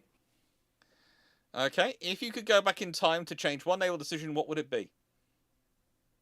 I'm going back to France in the mid-1870s. Well, actually, basically after the Franco-Prussian War, if I'm going to be completely honest. I am finding anyone who even proposes anything like the Ginecole, and when they were born, rounding them all up, putting them up against a wall, and making sure they never ever have a chance to propose that doctrine, ever. Because the French Navy can be fine as long as nobody tells them to stop building battleships. The reason they have problems is they stop building battleships for 10 years. Okay.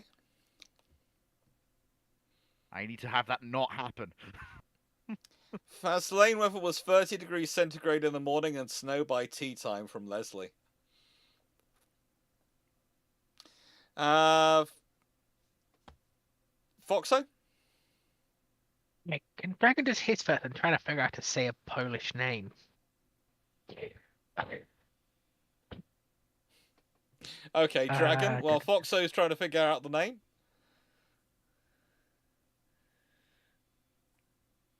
Dragon, are you asleep? Dragon is currently client-side muted. Ah. I am very glad to see, however, that Fleet did not say, I would go back in time and have them build more Hosh. No, the idea is to avoid Hosh if at all possible. She might be my favorite ship, but I'm not going to stand there and defend her as a paragon of virtue. Good God, no. She needs to be avoided ideally if possible. She's not as bad as it's often made out to be, but she is not what you want to build. I know. Hosh is your favourite, Carnot's your pin-up. No, it's definitely not. Okay, so I think that's Vladislav. Okay. The fourth naval expansions, well, naval reforms, Yes. actually be able to go through and give the Polish-Lithuanian Commonwealth an actual effective navy.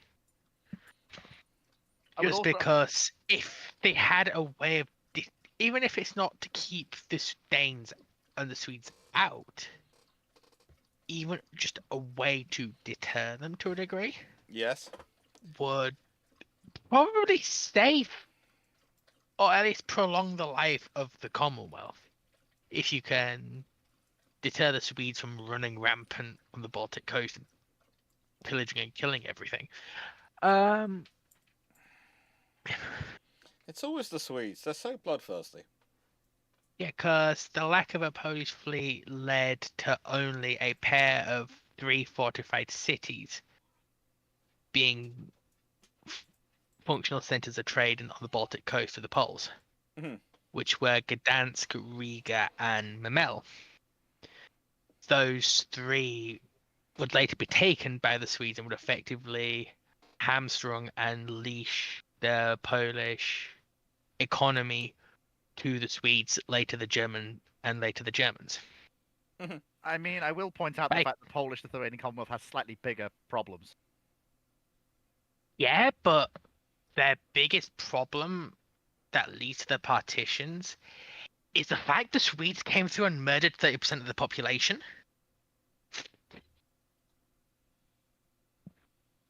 Like, which you could argue was caused by the lack of a fleet to contest the Baltic. Mm-hmm. It would just be interesting because the Polish-Lithuanian fleet would be disbanded in 1637, and they would never have another one until the Republic of Poland. Yeah.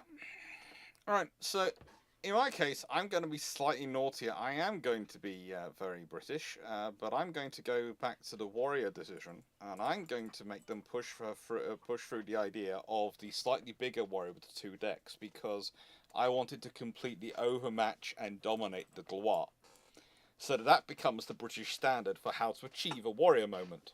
So then when they're going for Dreadnought or Queen Elizabeth or anything like that, instead of pulling their punches, they go all out.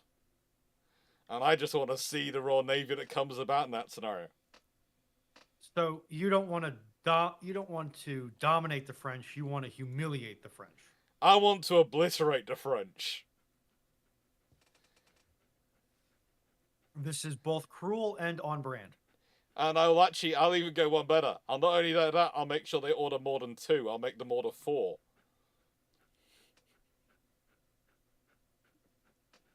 I still think Monitor could take her. Monitor could probably take the Gloire. She couldn't take it. She couldn't take Warrior. Nah, I think she could take Improved Warrior.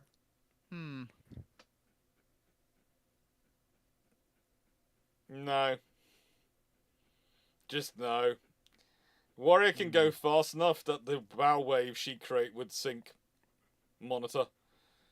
That's the trouble. Monitor is a very good inshore craft for dealing the fights that she ends up fighting, or for fighting in the Baltic, defending the Swedes against the Russians. Politely, Going into the open ocean where she would find Warrior waiting for her is not a good scenario. The odds are Monitor doesn't make it to where Warrior is. Politely, with the deepest possible sympathy, Warrior shouldn't have even survived the fight with Virginia. Monitor, you mean? Monitor. Yes, that's what did I say Warrior? You Yes. said Warrior. Whoops, I meant Monitor. If Virginia had solid shot, she probably could have cracked Monitor's armor, given the weaponry she had. Your coat's looking a little gray there, Fleet. It's doesn't make me a Confederate sympathizer. It's just the truth. In Fleet's defense, he is usually the francophone amongst us, so as well. So you know he likes lost causes. Would it surprise you that I'm a fan of the Mexican Empire? No. And please note, please note, when we talk about Fleet being a francophone, he's a francophone for the period where the French battleships are being ruined by the Junacol.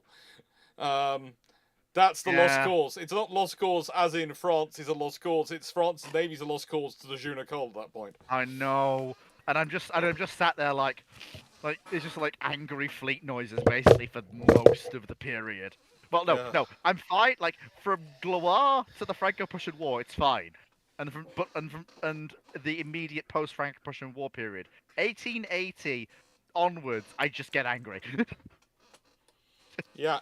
Like the anger starts, and that is it. We're over. It's done. Okay, Black Horse. What was the most important ship that was used as a breakwater ship and sunk? Gneisenau, I would suspect. Given Probably. she was one of Germany's remaining capital assets. Yeah. And they chose to sink her. Yeah. And she's literally been car parked over, if I remember correctly. No, not Grand Eisenhower. I That's think it's Lutzo. Yeah, that's oh what yes, it's also yeah, which is a car park. Compared to the British Americans, how far behind an ASW equipped aircraft were the IJN? As Nakajima and V6N Jill were used as ASW aircraft. they really Uh, weren't. Not that far. I mean, if you look at the maritime patrol aircraft they had, the H6K and the H8K could conduct incredibly long range patrols, and if they were fitted for it, which they sometimes were, I've got to put a with poodle, about put a poodle in the garden. 6 to 8 depth charges, given the insane endurance of those aircraft, if they're fully loaded with fuel, they can just sit there. Drop it, if they catch a submarine and it dives, drop 2 depth charges, and then they can just hover there for hours. If the sub comes back up, they can bomb it, they can strafe it. You're talking about aircraft that can range out to 7,000 nautical mile ranges, if not more. And they're being used at not even half or a quarter of that range. That gives But them how expensive are insane- they? The H6Ks and the H8Ks are large. Isn't that the really big one, the H6K? The H6K and the H8Ks are the large flying boats, yes. But to be perfectly honest with you, they do build a fair number for the size of them. So the So if they're H6Ks, too they build. large to be effectively deployed in numbers, No, not at all. that you're Uh, required to cover the area. So, right. I've got a poodle The just sitting on H8K, they built 167. The H6K, they built 215. I do They feel are- obligated. I do feel obligated just to point one thing out.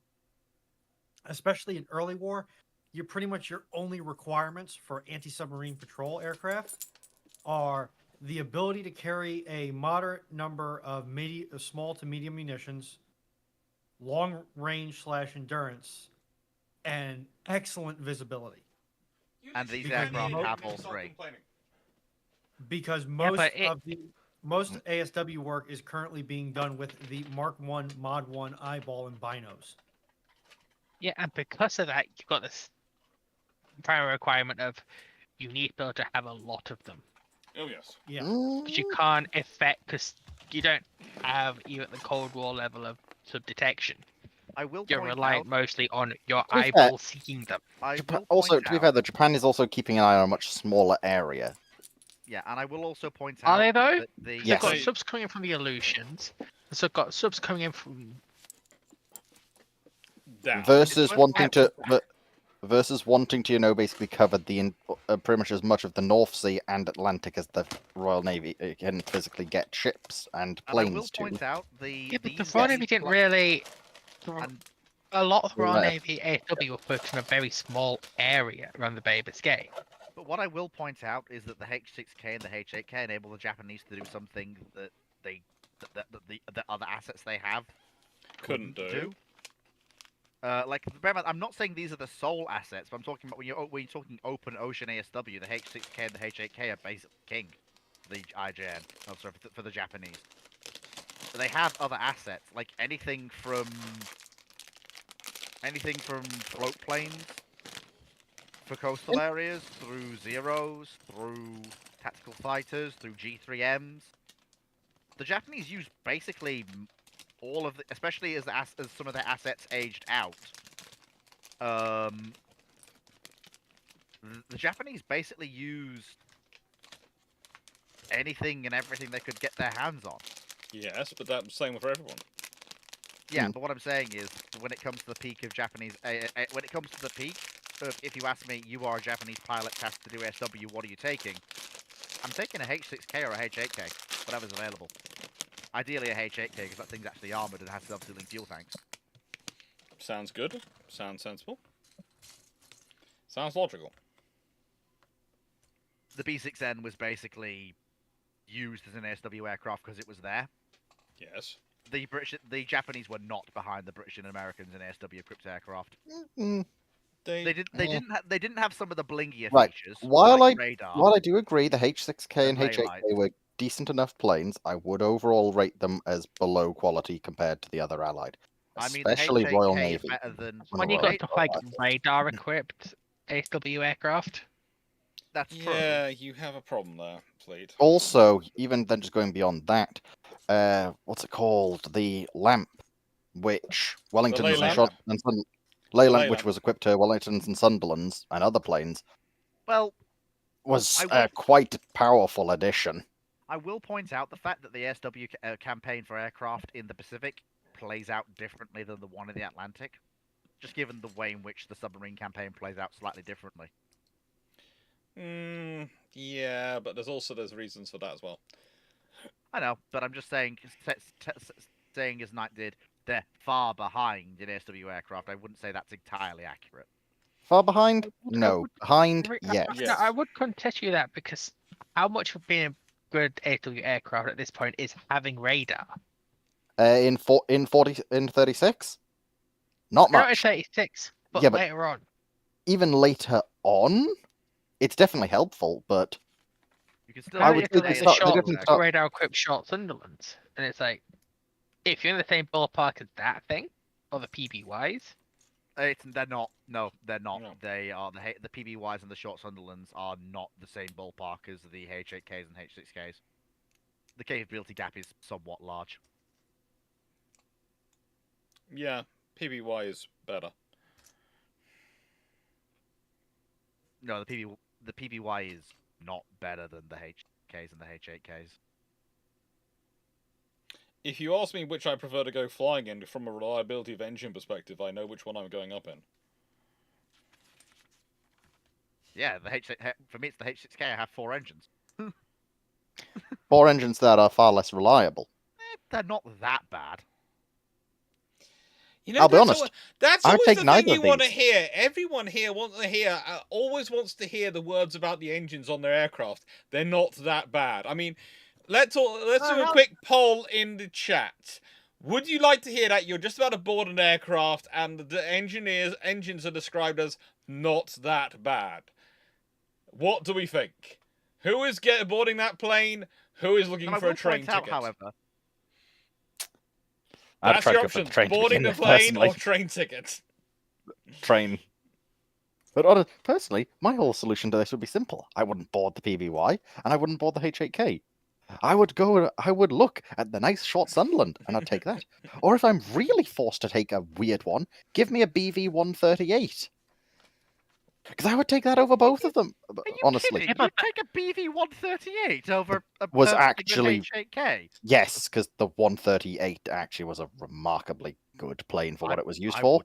I And would also, it means I'm not trapped in it for so long. And I've got 3 far better engines than the Japanese ones. So even if I lose one engine, I'm still fine. But in general, give me that short Sunderland any day of the week. No thanks. I'll stick with the Yeah. H8K. Train. Black Horse car. Sorry, Black Horse, the cars have been disappeared from everything. Yeah, No. your choice is a train or get in the plane, which has the engines are described as not that bad. TMU, Boeing's civilian airliner division is not that bad. Relax. don't worry, Boeing are now allowing you to take on screwdrivers and spanners so that passengers can assist with aircraft maintenance. Don't worry, we are literally picking our airline to fly to Japan based on which airline is guaranteeing that we're flying an Airbus. To be right, I don't even know how to pronounce your name because that is just huge. But at least it's not Walrus. No, I would say the Walrus is an excellent plane, but it's not even close to the same role as any of these. The No, Walrus is a spotter / we can stick a couple of depth charges on it more than the dedicated Walrus, ASW the Walrus platform. is a fine aircraft to go flying in, but you're not going to go flying for that long. Dragon, are you telling me that you do not know styling and profiling battleships and barbecue? The illustrious No, I member do of know chat- firearms though. I'll be back. Oops, I heard the fire alarm there. Dragoon maybe having trouble. Hegstead, No, he's just Spanner being a Spanner sister. is British ease for wrench. He's feeding his sister. Hang on a minute, Doctor No, Clarke. no. Yes. Sister is being herself. I'm just looking behind you. Is that on the top of the shelf in front of the torpedo? Is that a Snowdon Mountain Railway engine on there? Yes. Oh, excellent. You haven't noticed that one. That's been there for years. It has, Nerd. by the way. It's been there pretty much since that got established. And it was then. Just It for was those- behind me at the previous our previous place as well. I'm not in the habit of looking for rack locomotives. For those of you who are not on Twitch, the poll has ended, and we have 25 votes for. We only have 2 engines, and 0 votes for 4, but they're not that bad. I'm calling vote. I'm calling vote rigging. It's Dr. Clarke's Twitch channel. Nope, It's rigged. It's not vote rigging. You got as many votes as you were willing to pay for. Exactly. If you And still, if it's any consolation, Jonathan. Shall Moon we move on? Yeah. Only contributed 11,000 points. I could have contributed up to 92,800 points. Mm-hmm. Not rigged, they say.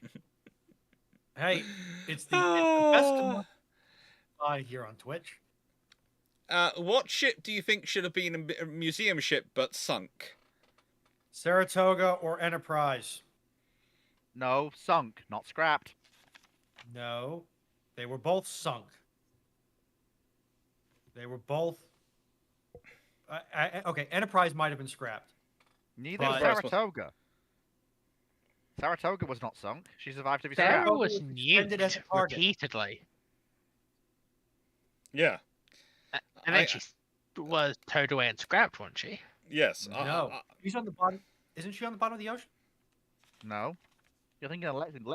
Lexington was the one that blew up in spectacular fashion. Okay. It's Very fine. like- swiftly.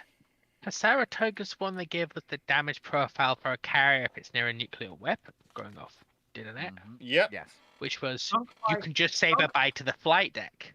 Saratoga was sunk by an atomic bomb test on the 25th of July, 46. So she Warspite doesn't counts. count. She was scrapped. She's refloated and scrapped. I think she still counts as being sunk. I'm going to claim it.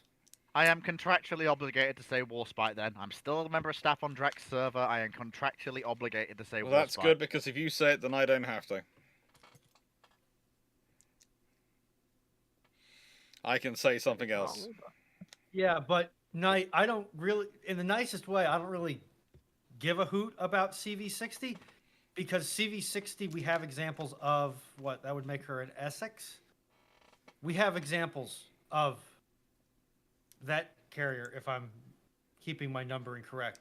We don't have examples of any pre-war U.S. carriers. No. That would be nice to have some of them. So if you get either Enterprise or Saratoga, but Saratoga is the only one that meets the criteria, albeit on a technicality, then we have something that's not It's only a pre-war U.S. carrier design, we also get something which is a pre-war U.S. capital ship design. It is a bonus point materials there, and you also gain lots of advantages in terms of it gives you some answers about American battlecruiser conception, and I would have less arguments with people who are trying to tell me that really she was going to be a fast battleship. Yes, there are people who try and claim that Lexington class were really fast battleships. I don't think they've ever actually looked at their armor profile. Dr. Clarke, there are people who claim a great many things. Most of them are idiots. Yeah, I'm still not sure how you can get to claiming that the Enterprise, the Lexington class is in any way, shape, or form a fast battleship. Dr. Clarke, I have. I know you. I know you just said that, but there is idiots and there is what's claiming that that's a fast battleship. Yes, but my foreman claims that we are exempt from NEC requirements, despite the fact that there's explicit language in the NEC that lassos us in. Yes, but your foreman is a special kind of person who I'm not sure really if it is actually real or if it's just a product of your own nightmares, because at this point, Well, I'm honestly starting to it's a- question them. It's a shared fever dream between me and 8 other people. This is the problem. It's a shared fever dream. Yes, but Knight, it doesn't matter. She was still sunk. It doesn't matter how she was sunk for the purposes of the question, only that she was sunk. That is She true. could have been sunk because I ate too spicy a burrito the night before, and then I went to use the head on the vessel. Is this that German submarine by any chance? There was a German submarine which went down that way. Yeah, this happened. Right. Okay. So the next question we've already answered. We did it earlier. Yeah. Team Lockup. If the fluffy research decisions to be ships of World War II era, what would they be? Well, mine would be. Well, I've got a cat, so that's and given how she moves around like a mad maniac, but she needs to get into close range. She'd be a motor gunboat. And for the dog, Trinity, she's old, a little bit slow, slightly cantankerous, but occasionally has bursts of speed. A Revenge class battleship. Okay. Anyone else want to put their fluffy research assistants in? I will. I don't have. Well, I'm fairly certain the Corgi is a tribal class destroyer. Doesn't understand at all what size it is. It just is going to engage everything in sight. And the Poodle, Lord love him, but probably something like HMS Renown. Elegant, occasionally violent, usually looking for revenge, more often distracted by food. On my one, Thomas. Sorry, go ahead. I have to put forth. Well, my eldest, who's 19 now, who's a greyhound, has to be HMS Iron Duke because she thinks she owns the house. And honestly, she does. Yep. And she's the one who gives everyone orders. It doesn't matter if you're a guest. She gives you orders. You get off the sofa when she tells you to get off the sofa. As for my youngest, Bobski, that's his name, Bobski. Don't ask. Very good name. He's probably a fast fleet oiler, to be honest. Fast-ish, has stamina for days, and has a habit of throwing up everywhere. Yeah. Okay. Dragon, you got anything? Yep, I'll just I'll just throw one of my 4 cats in. Of them, Star would probably be either Star or Mango. Actually, would be probably a Grom class destroyer. Quick, got decent power, and keep liking to pick fights with things bigger than them. And then, But what would Tom be? Hmm? What would Tom be? Your loyal old boy. It would have to be a Queen Elizabeth. Slow, plodding, but very respected, and knows, yes, I can deal with you. I've still got my claws. But I am definitely the grand old lady, or in his case, a grand old gent of the fleet. I'm the grand old gent, but there again, I'm an old ship in a profession where ships don't grow old. Thomas, because I am not a member on Thursday, and you may not have heard this, last Monday I was asked by my foreman to stop ordering things in advanced terminology by a man who's probably old enough to be my father, and I'm using standard trade terminology for parts, basic parts. So that's How has the cavalcade of evidence not resulted in the man losing his job? I don't know. Oh, that's easy. Hey, He-Fish, hello. That's probably something to do with the fact that he is a foreman in a union job, and as much as they might want to get rid of him, actually getting rid of him is going to be pretty darn difficult. Well, His what if he... malfeasance is known to the union. I don't know if it's gone anywhere from there, but complaints have been raised up the chain with the employer from both sides of the hall doors. Oh, so if the union doesn't like him and the employer's been told the union doesn't like him, hopefully you get his job, and therefore the pay grade that you No, I need. don't want his job. That's the problem. You're basically doing his job already. You may as well accept the hike in pay. That doesn't mean I want it. But it might not be a hike in pay, though. You know how American jobs can be. It is because the pay differential is set by contract. So Yes, guess This was Colony. the quick build which I had for lunch today for keeping the little cousins very, very happy. Was a quick build of this to be able to build lunch, and I think timing on the computer, I have managed to build this in less than 15 minutes. Cool. Still a Formula One race car. Hey, very nice. Not bad. Very, very nice. Lego's always good. Yeah. Right. So, next question: would it be accurate that the Hawker Henley, if it became a dive bomber for the Royal Air Force and Royal Navy, would have suffered the same fate that befell all dive bomber aircraft by 42, 43? Well, first of all, it Yeah. was never going to be adopted by the Royal Navy. It was an RAF project. The Royal Navy had its own plans, which led to the Skewer? Skewer. Thank you. And first of all, the Henley wasn't adopted because the ferry battle exists, which was basically just the Henley, but better, with a better engine, more payload capacity, and space for a second man. Yeah. All good. So, but yes, had it been adopted, it would have gone the same way as most of the dive bombers on land at least. The dive bomber at sea remains viable until basically 1944, 45. But even then, that's only because the ships they're fighting have less than adequate anti-aircraft capabilities. The Axis navies generally by this period. Dazzle Camouflage is credited to a guy called Norman Wilkinson. Although a guy called John Graham Kerr, who was a zoologist, does like to try and claim it. But he was a member of Parliament, so we try to not give them any credit for anything if we can avoid it. Norman Wilkinson was an artist who seems to actually come up with it. Basically, there's a possibility that Kerr had a bright idea. But it seems more likely he pushed for it, and it's not Wilkinson who works it out. Okay, so that's answered with the Dazzle Camouflage. John Evans, questions. If the Royal Navy had opted for a 15-inch armed King George V and not pushed with the 14-inch limit for second London, would they have still stepped up to 16-inch in Lion, or would they have gone with more 15-inch or even a 50 cal? If the Royal Navy is not pushing for 14, wouldn't the limit still stay at 16? Honestly, it's point, not the Royal would they Navy, the Royal Navy's not alone in pushing for it to be dropped down to 14. The Americans and the Japanese are also there, pushing it. The Japanese, you could argue, are cynical because they weren't planning on building anything until after they broke out of they left the treaty system. So pushing everyone down to 14 gives them an advantage versus the last generation of treaty battleships.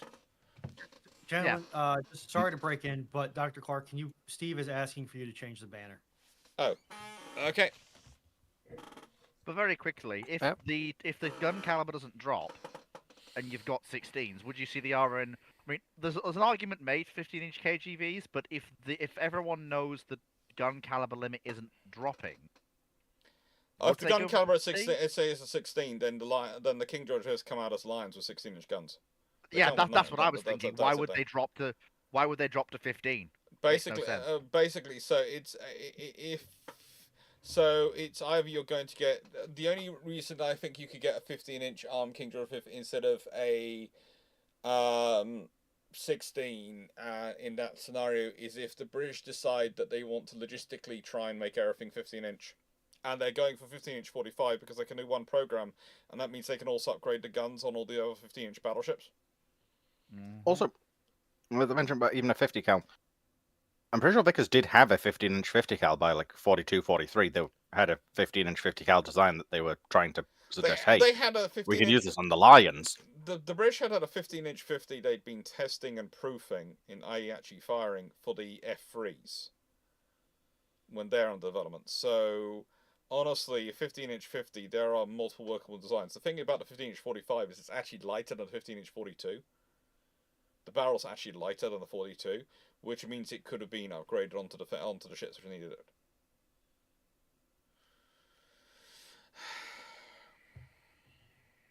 Yeah, but it would have basically been, you would have had Lion equivalents, and then you would have either had the Royal Navy going for more armor, basically just a Get better... a Lion equivalent of a displacement, though. That's the thing. You can. It's just going to be... basically because of it not being the 14, the ships will probably come out looking differently. The secondary battery arrangement will be different. The dimensions will be different. The speed coefficient might be different. You can absolutely get 9 16-inch guns on the displacement. The US proved that with the North Carolinas. Honestly, yeah, you can do it. The British could have done it for the King George 916. It's 916. In many ways, it's easier because you don't have the quad turrets. Yeah. And Like, you and have to also, remember, like, the British have a working triple turret design. The British have a working, so that there are all sorts of things which would have made it a lot easier. and also more to the point, we're talking about building a ship from scratch. It's not, especially with the way the scenario is playing out, it's not the KGVs we know with 16-inch guns. It's a ship that was called KGV that's probably not a completely different design, but is different enough in the way it'll look and be, the whole shape. Well, we know and what the it would look way- like because we know what the early designs were planned for the Lion class, and that was from the same design study as the King George V's, and we know what that looked there like. you So are. there you go. Are we looking at what 45,000 tons? They're the No. escalation designs, aren't they? No, Of no, the we're looking at 16-inch guns. we're looking at the No. original designs of the Lion class, not the post 38 designs of the Lion class. Because basically they did design a KGV with 16-inch guns. They just couldn't pursue it because treaty. Yeah. But the British basically planned for every eventuality.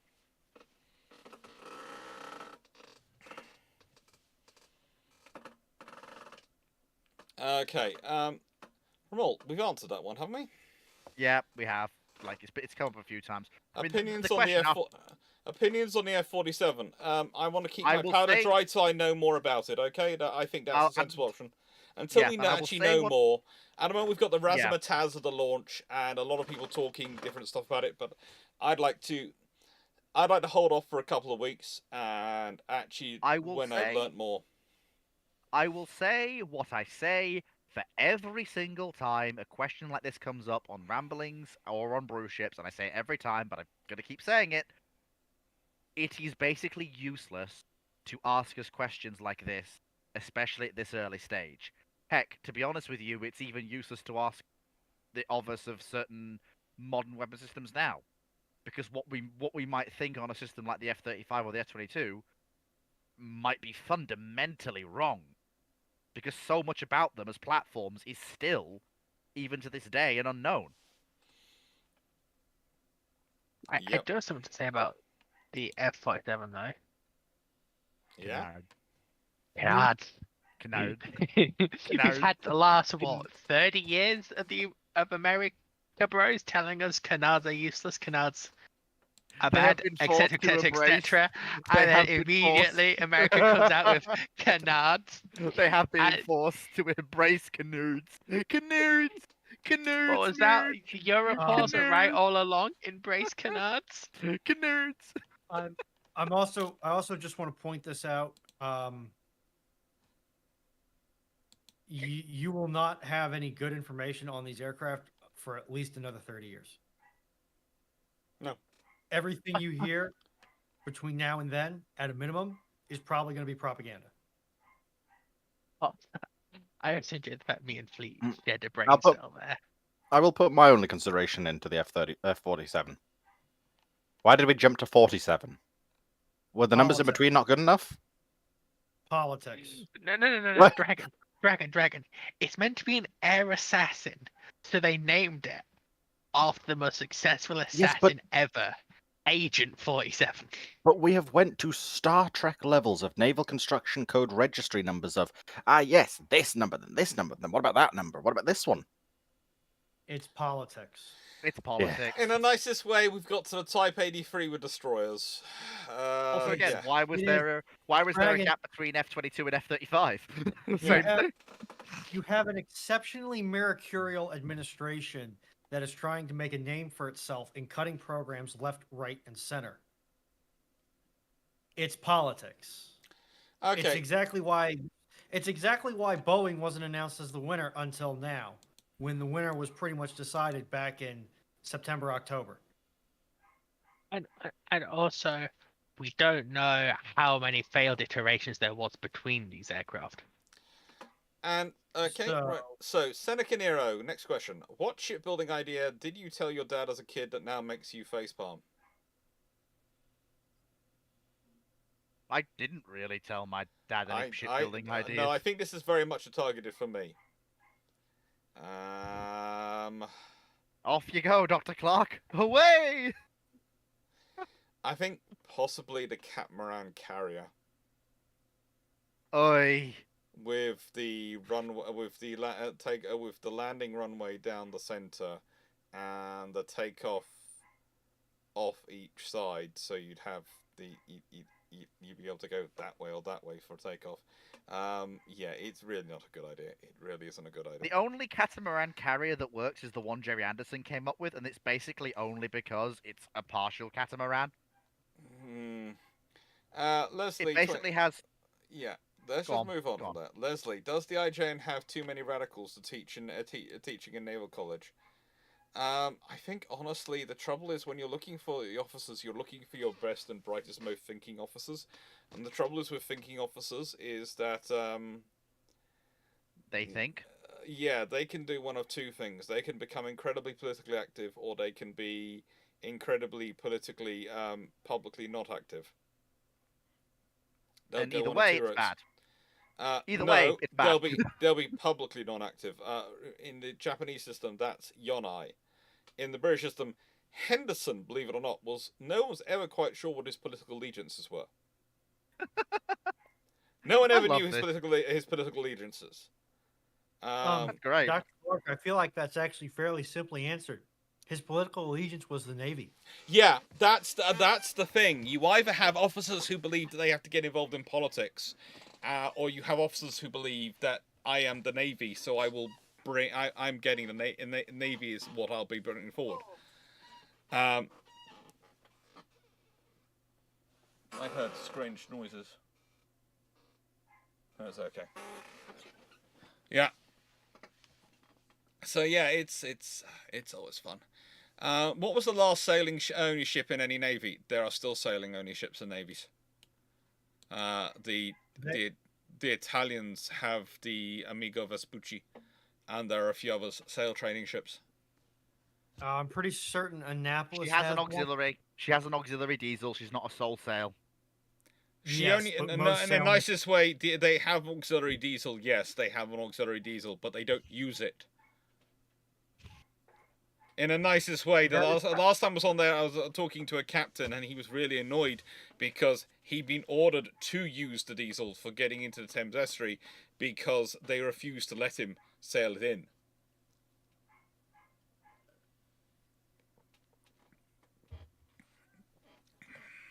And he'd sailed the whole way from Italy to Britain.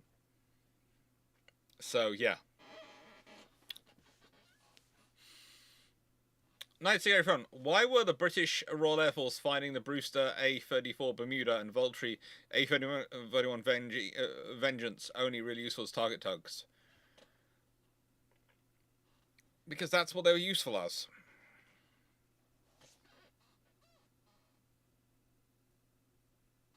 So no, they have an auxiliary diesel, and I meant specifically those that don't have an auxiliary diesel. It's very difficult to find any ship in the world which doesn't have an auxiliary diesel now. Or auxiliary something. Even It's the just small, it's not the way we operate anymore. We don't operate even if you consider the Queen Elizabeth class carriers, which I was talking about their power design recently, even they're not gas powered or diesel powered. They have both systems. Mm-hmm. yeah, and even small civilian pleasure sailors oftentimes have at least a little trawling motor on them. Yeah. It's just utility. And like, for example, it would surprise me greatly if the new Chinese full Catabar carrier, despite being oil-fired steam turbine, doesn't have auxiliary. Yeah. It will probably have auxiliary power. It may not have auxiliary propulsion. So, let's see. If I go to this, start a poll. Okay.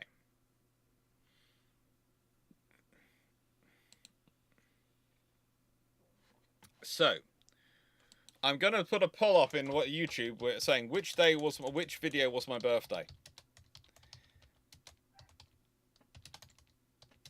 and I want to see what comes in as the results.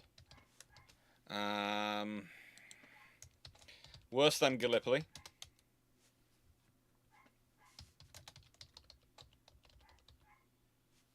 Queen Mary. Henderson and Fisher.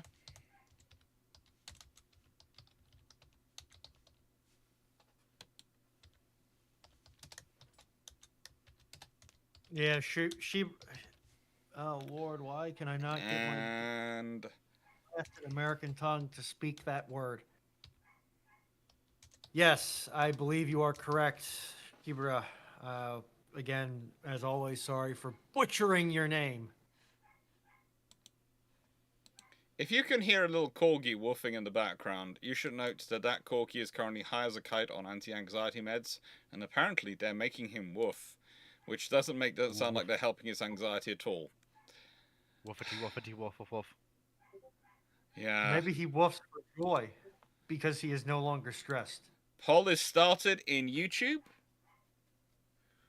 So yeah, poll is going. I'm looking forward to the next question because I get to talk about the Vulti Vengeance. We answered that one. No, we didn't. We just did that. Really? Why was the Royal Air Force finding the RAF finding the Bruce A-34 Bermuda and Vulti Vengeance only really useful target tugs? Yep, we just did that one. We did that Did one. we? Well, Yeah. Yeah. Well, the Vengeance was extremely useful as a dive bomber. Carry Then on. you need to.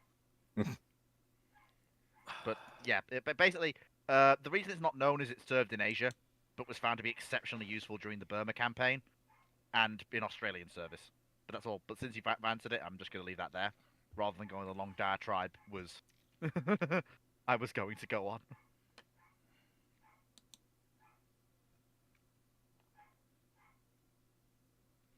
Wow, someone's just asked a question. Here's your biggest problem. Anti-torpedo defenses on battleships have always been problematic at best, and that's against impacts from the side. So how exactly are you going to make her survivable against a full spread of Mark 48s or equivalent detonating underneath her? Simple. Even a modern USN nuclear carrier might not survive that. There is a reason why modern warships are not rated to survive torpedo impacts. Yeah. Well, it became a useless exercise. You can survive them when they're slamming into your side, and that's the main method of attack. If they're detonating under your keel and are now doing so reliably and are now aiming for that as the detonation, and also it's not a spread of torpedoes, it's I am coming for you, I have your contact, I am maneuvering with you, you can't avoid me, I'm faster than you. And on top of that, with acoustic torpedoes, you can also set them up so that you can say, I would like you to hit the bow. I would like you to hit propulsion. I would like you to hit amidships. So you better have a device on board that triggers some ADHD and causes me to wander off. Yes. Which is Or- what decoys are like. Yeah, Nixies. You because basically we need to have a haven't- Nixie. Yeah, Shebra, but I still feel bad about it because, you know, I try. And when I know I'm screwing stuff up, I don't like knowingly screwing stuff up, even if it's in spite of or because of my best efforts. So it's a me thing. Mm-hmm.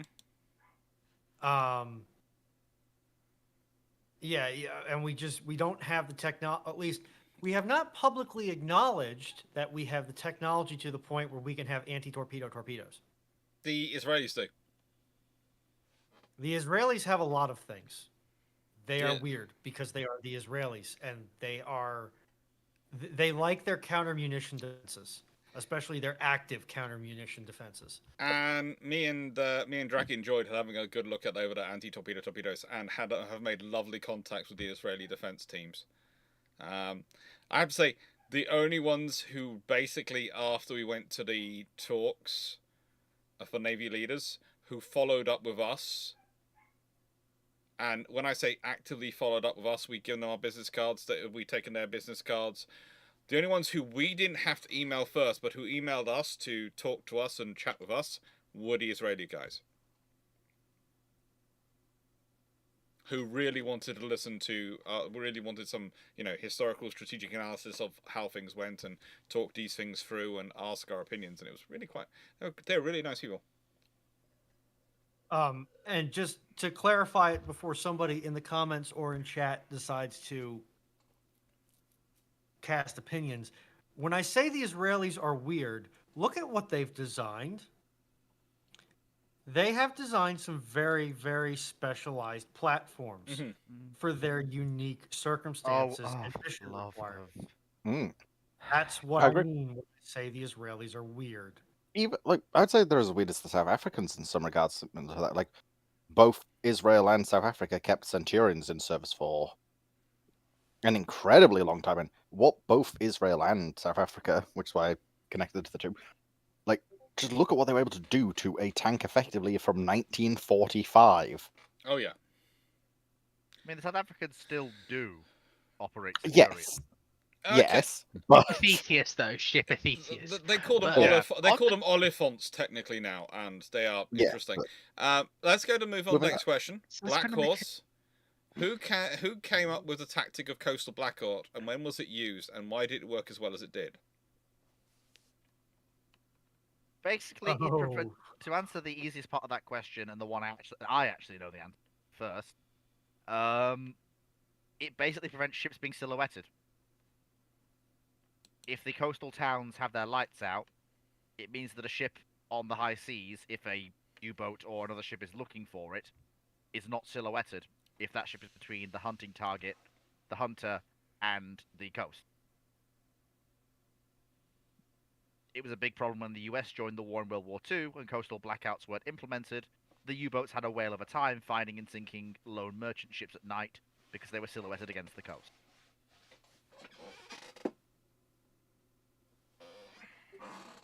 Stafford, I refuse to smash the like button. I'm going to gently press and caress it and respect it for the value that it is.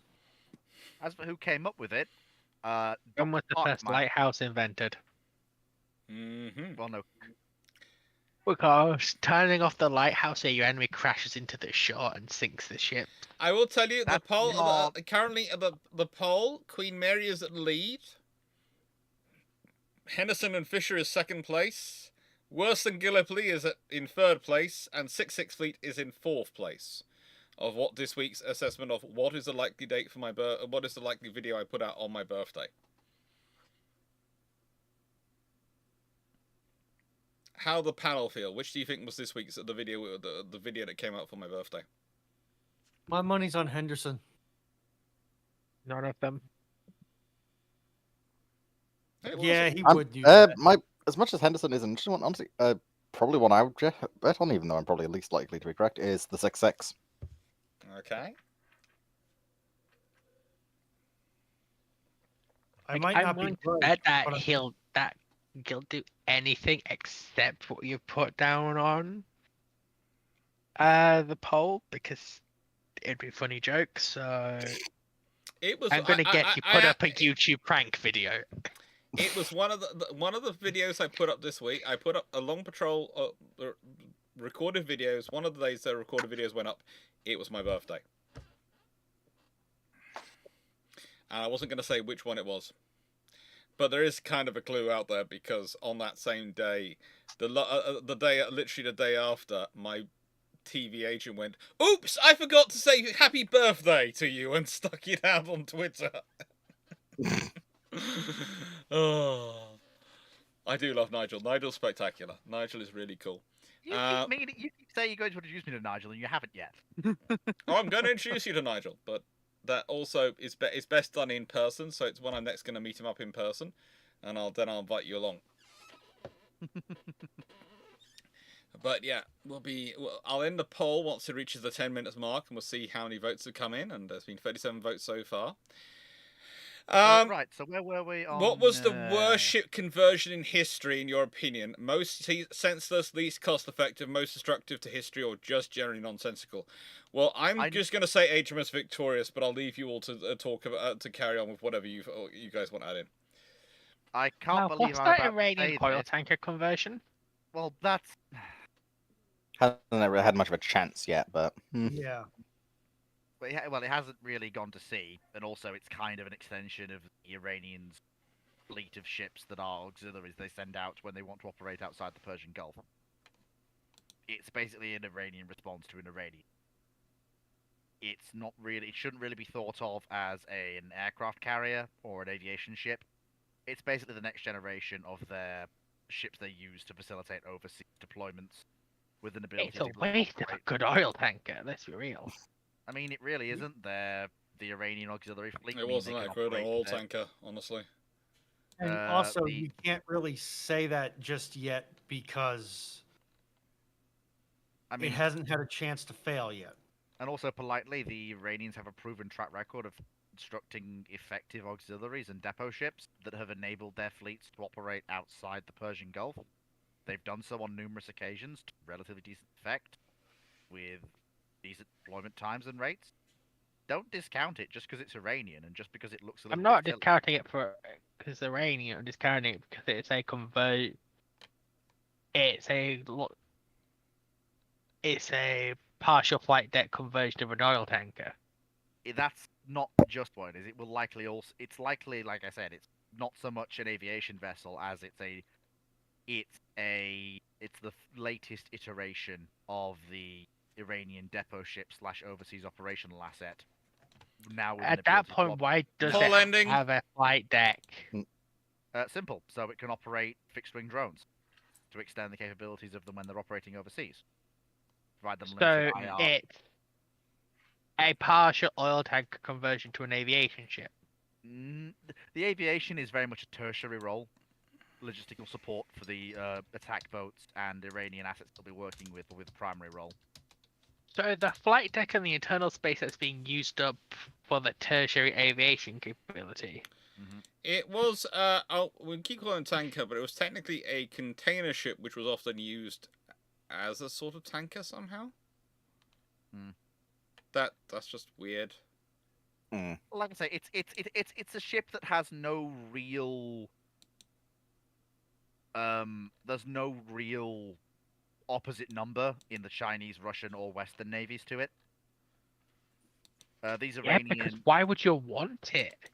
If you want an auxiliary, build an auxiliary. If you want even a carrier conversion or any ship capable of aircraft handling, build one of those. Don't make a half-daft in Because between that tries to do everything.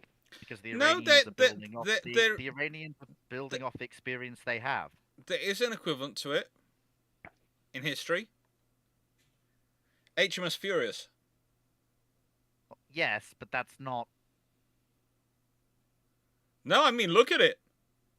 I mean, yes, but It's like What the I'm first saying- the first generation of HMS Furious, which had the 18-inch gun aft and the flight deck forward. True. But it's not by far and away not the worst thing I've seen. In fact, I think it makes perfect logical sense given how the For them, Iranians it does. use it.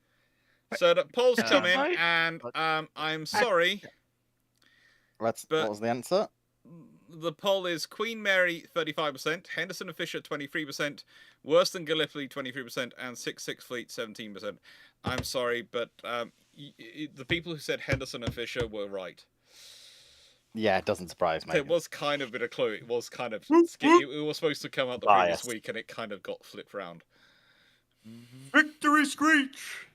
Do do do do do do do. Sorry, that's a me. If you get that reference, fair enough. But if you don't, If you get that Alright. reference, you're old. I can mark that one off of the trans agenda for the month. Good. Okay. Right. Have the Patreon alternate history topics been decided yet? And if so, who won? Currently, the ones for May are voting. They are the votes live. That's going to be live for a few more days. 4 days. There's already been 124 votes cast in. Everyone can vote as many times they like. Who's a patron, because they can vote for as many options they like, and it's the ones which get the most votes which get through. The four with the highest votes get made into something. As I've said, if I end up with a 4-way tie, then you're not getting 4 lives. I get to decide which 2 are lives and which 2 are just premieres. Just because that's the way we're running now. I'm not doing this thing of trying to rewrite my entire timetable to put in 4 lives. I did that. I learned the mistake. That was not fun. So yeah, that's my plan is to do June and July's votes in April, selection of votes in April, so that I can get enough ahead, because I want to be enough ahead that I can get the September, October stuff recorded well in advance before we go away. Because September, October, end of September, October is when we're supposed to be going, hopefully going to go to Japan. The details on that details will start to come out hopefully over the next week or so. For that, when I say the things will come out for that, it's more a case of the stuff will come out with internally into ship shape, so we all know what we're doing, work out what we're all happy with in terms of fundraising options, and then we'll go. The reason it's been now that we've sorted out the visa stuff, I'm now confirming with all the museums, and I'm being very careful with the museums, because some museums are technically on the, if we get enough money, we can send out 2 teams. This is what these are the extra routes we have. Because then we go on a, what I call a Yonai-inspired route, rather than a pure naval history route, as at the same time. Both teams will be in Yokosuka and Kyoto. Both teams will be, they'll combine for certain things. It will be all of us together, but for some things we'll be split up. In Japan, which will be interesting. Dr. Clarke.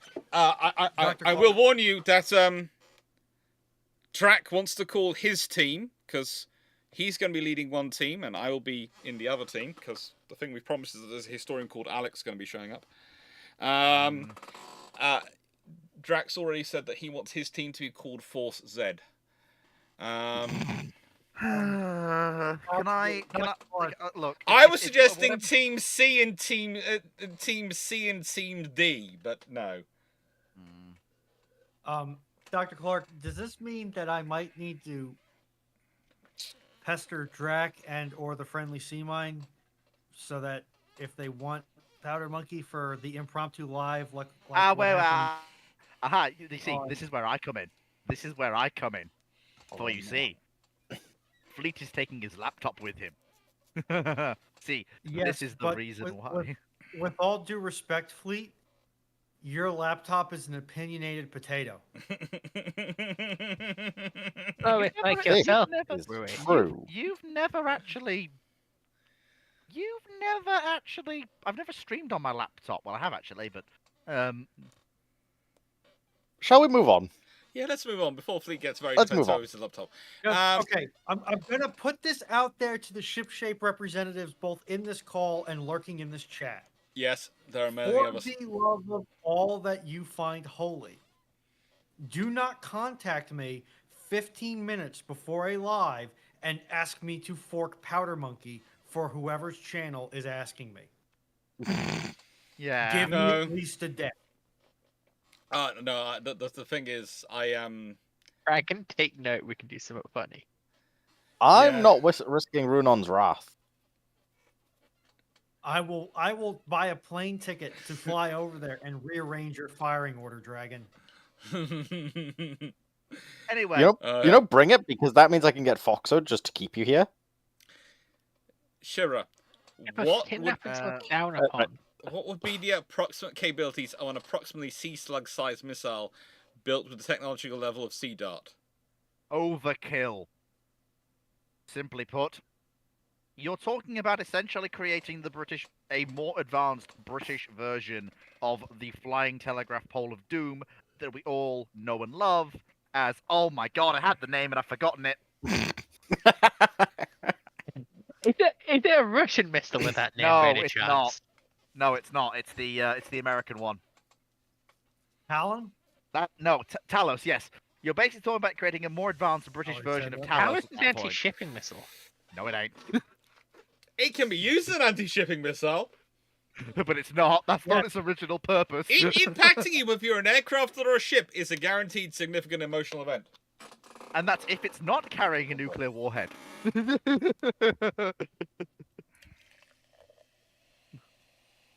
Yeah. I should warn you all, though, and I will warn you all this. So this is for today for Bruships and etc. One of the things we might be doing is I might, from the moment we announce Japan, it possibly might say I'm going to give up soft drinks until we actually go to Japan. So as a part of the fundraising, I will give up and I'll put all the money I normally put into Iron Brew towards the Japan trip.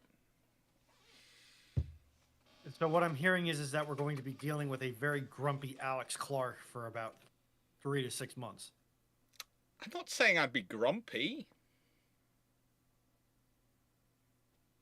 As somebody who had to go pretty much cold turkey from caffeine for a medical thing for a month,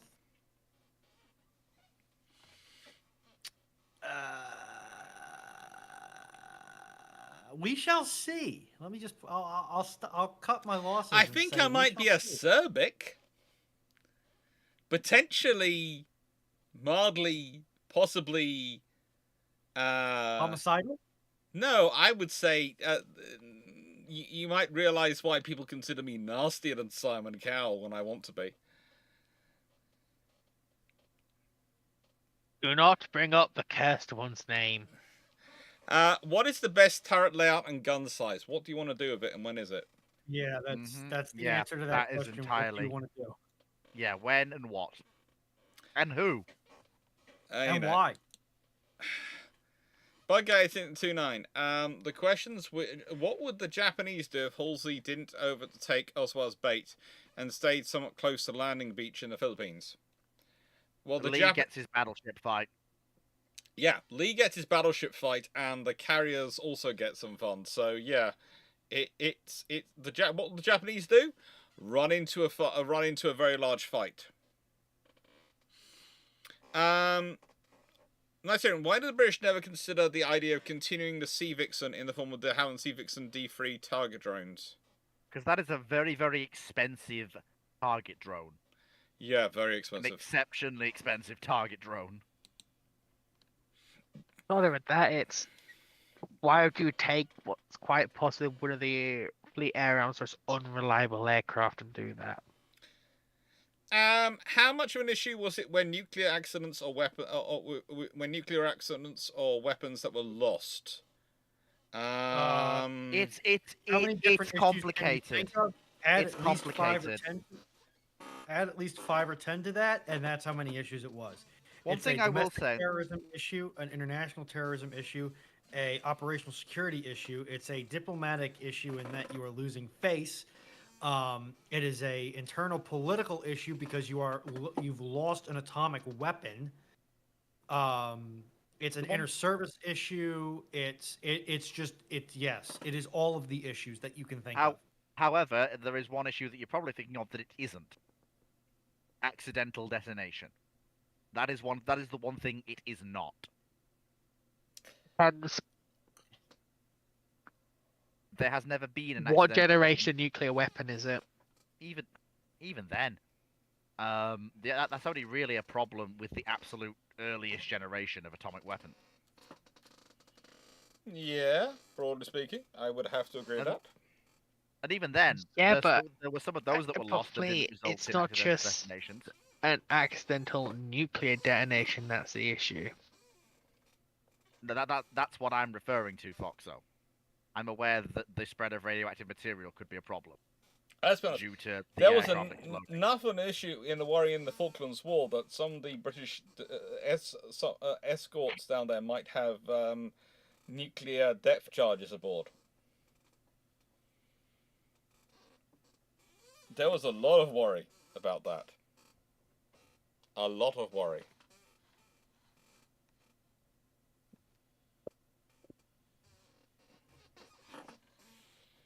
Because fire and nuclear weapons does not mix. No, it doesn't. Well. How much of an issue? So answer that one.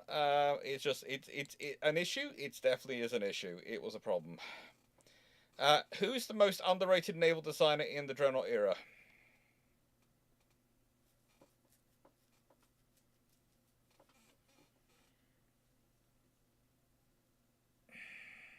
That's an interesting question. Yeah, that's not a me question for That's sure. though, because- there are a couple who are. And first, wait. The thing about the interesting thing about battleships is they're significantly important enough that honestly, people like the directors of naval construction are going to get involved and are be significantly involved in them because they are quite high up the food chain in terms of ships.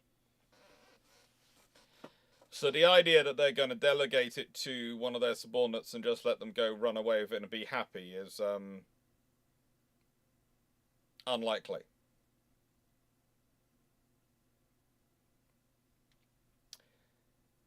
Unless With that it's being Dallas. said,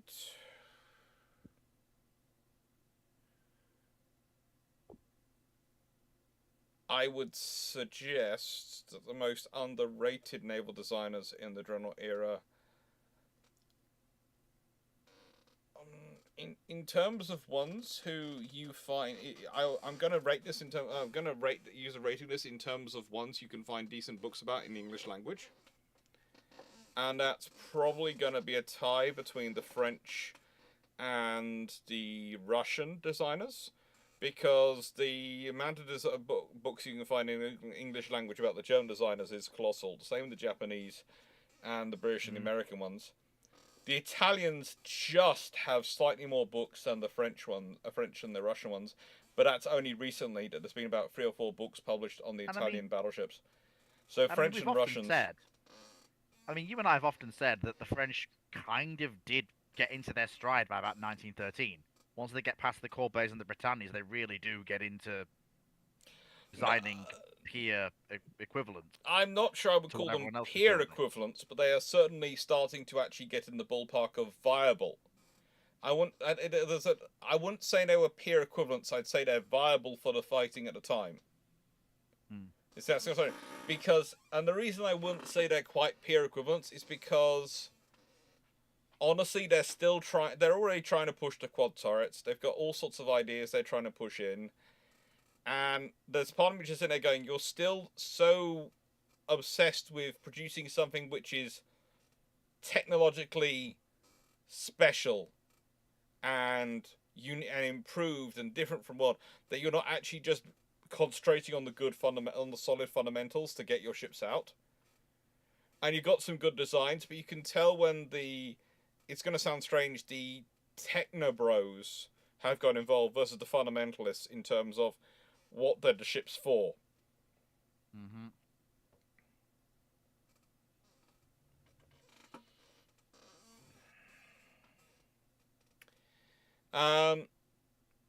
Could the Royal Navy have used Fairey Firefly U8 and Fairey Firefly U9 target drones the same way as HMS Argus was supposed to be used for? You mean as the Queen Bees from Argus were supposed to be used for?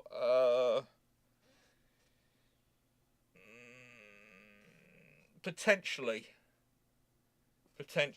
But that's of course where we get all the language of drones from, because the Royal Navy had the Queen Bee program.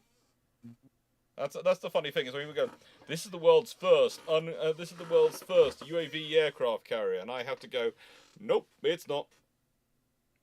Why? HMS Argus, 1938, 1939. It was a drone carrier.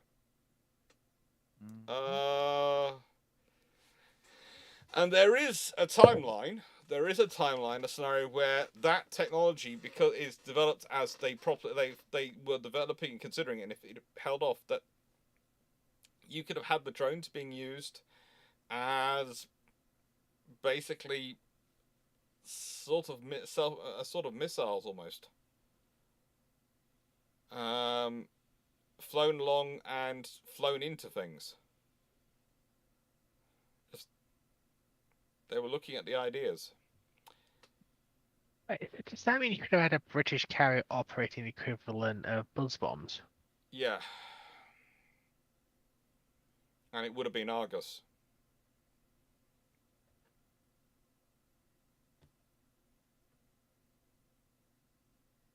The next 2 questions are a bit weird. I don't quite understand. Okay, well, I think this comes from the fact that I was talking about in the Henderson Fisher video how many of the Royal Navy's senior officers managed to get various forms of strokes, brain tumors in late 1930s, early 1940s. And how many Royal Navy, how many Harps Navy suffered from kidney stones? Not as many as you'd think. But it is quite disturbing when you have 2 First Sea Lords in a row both die from brain tumours. You think how common a brain tumor is, and you have 2 First Sea Lords in a row die from it? It's not what I'd call ideal.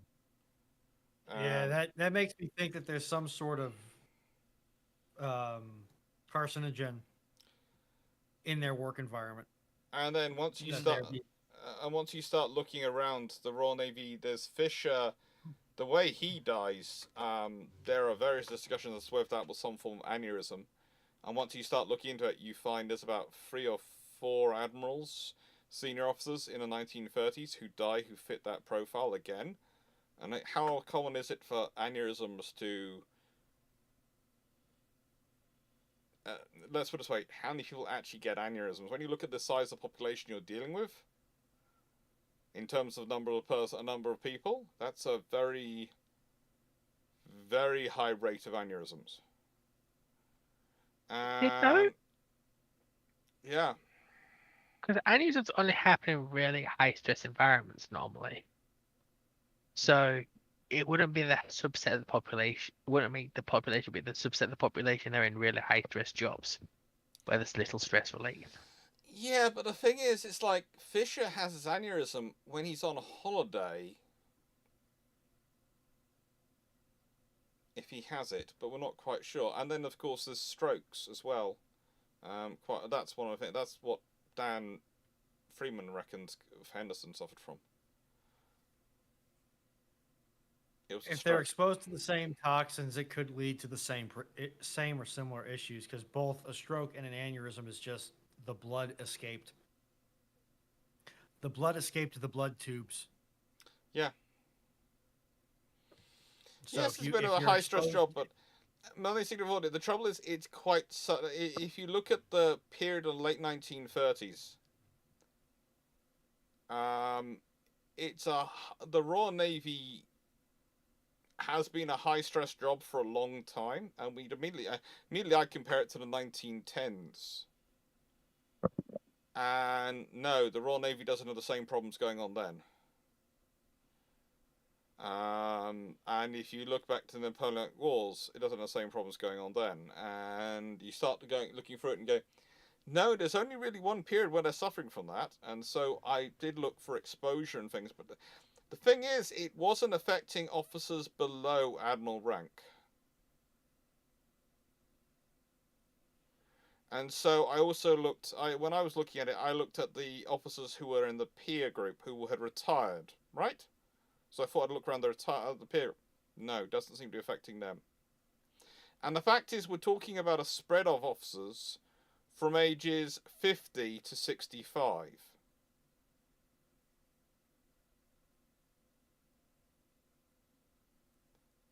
So that's again, it's quite a large spread.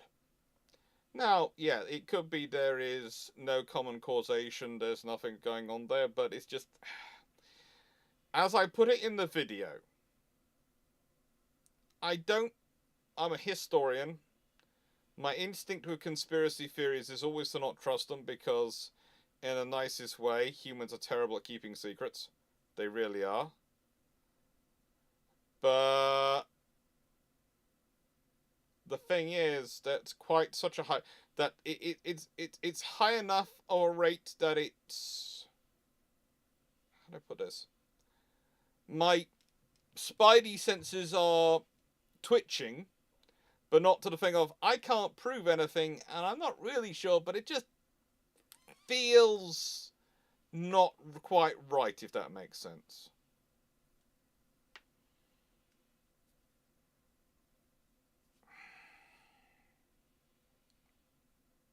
Trust the gut.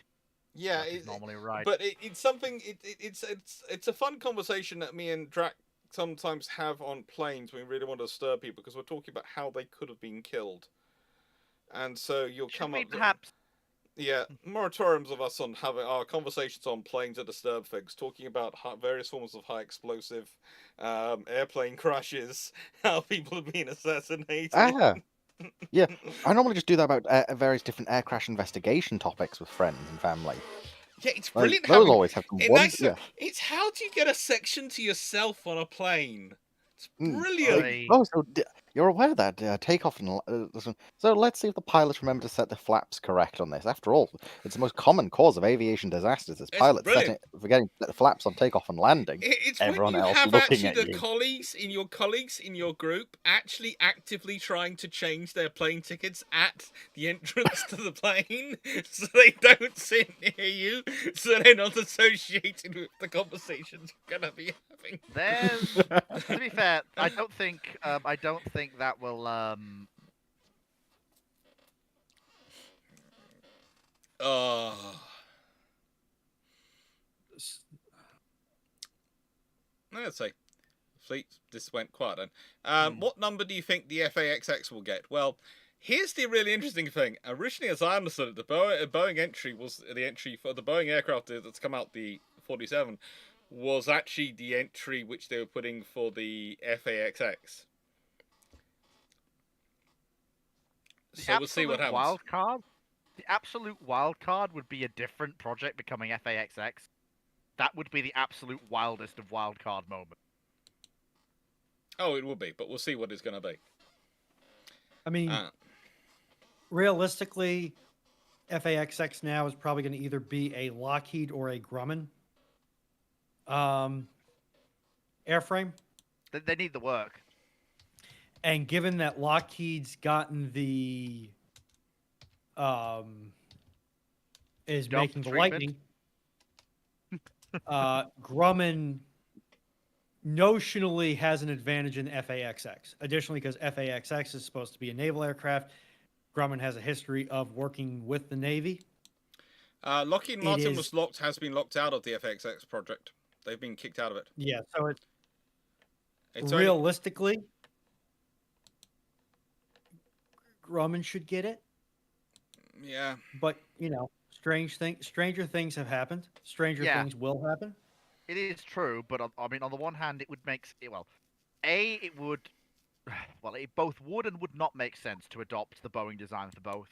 On the one hand, economies of scale, but on the other hand, if the US wants to maintain multiple high-level aircraft manufacturers, the contract for FAXX realistically needs to go to a different one than Boeing. Yes, well, and also the DoD has looked at, okay, we sold Congress that we were just buying one plane in three flavors. Realistically, what we got was three planes that share a similar packaging.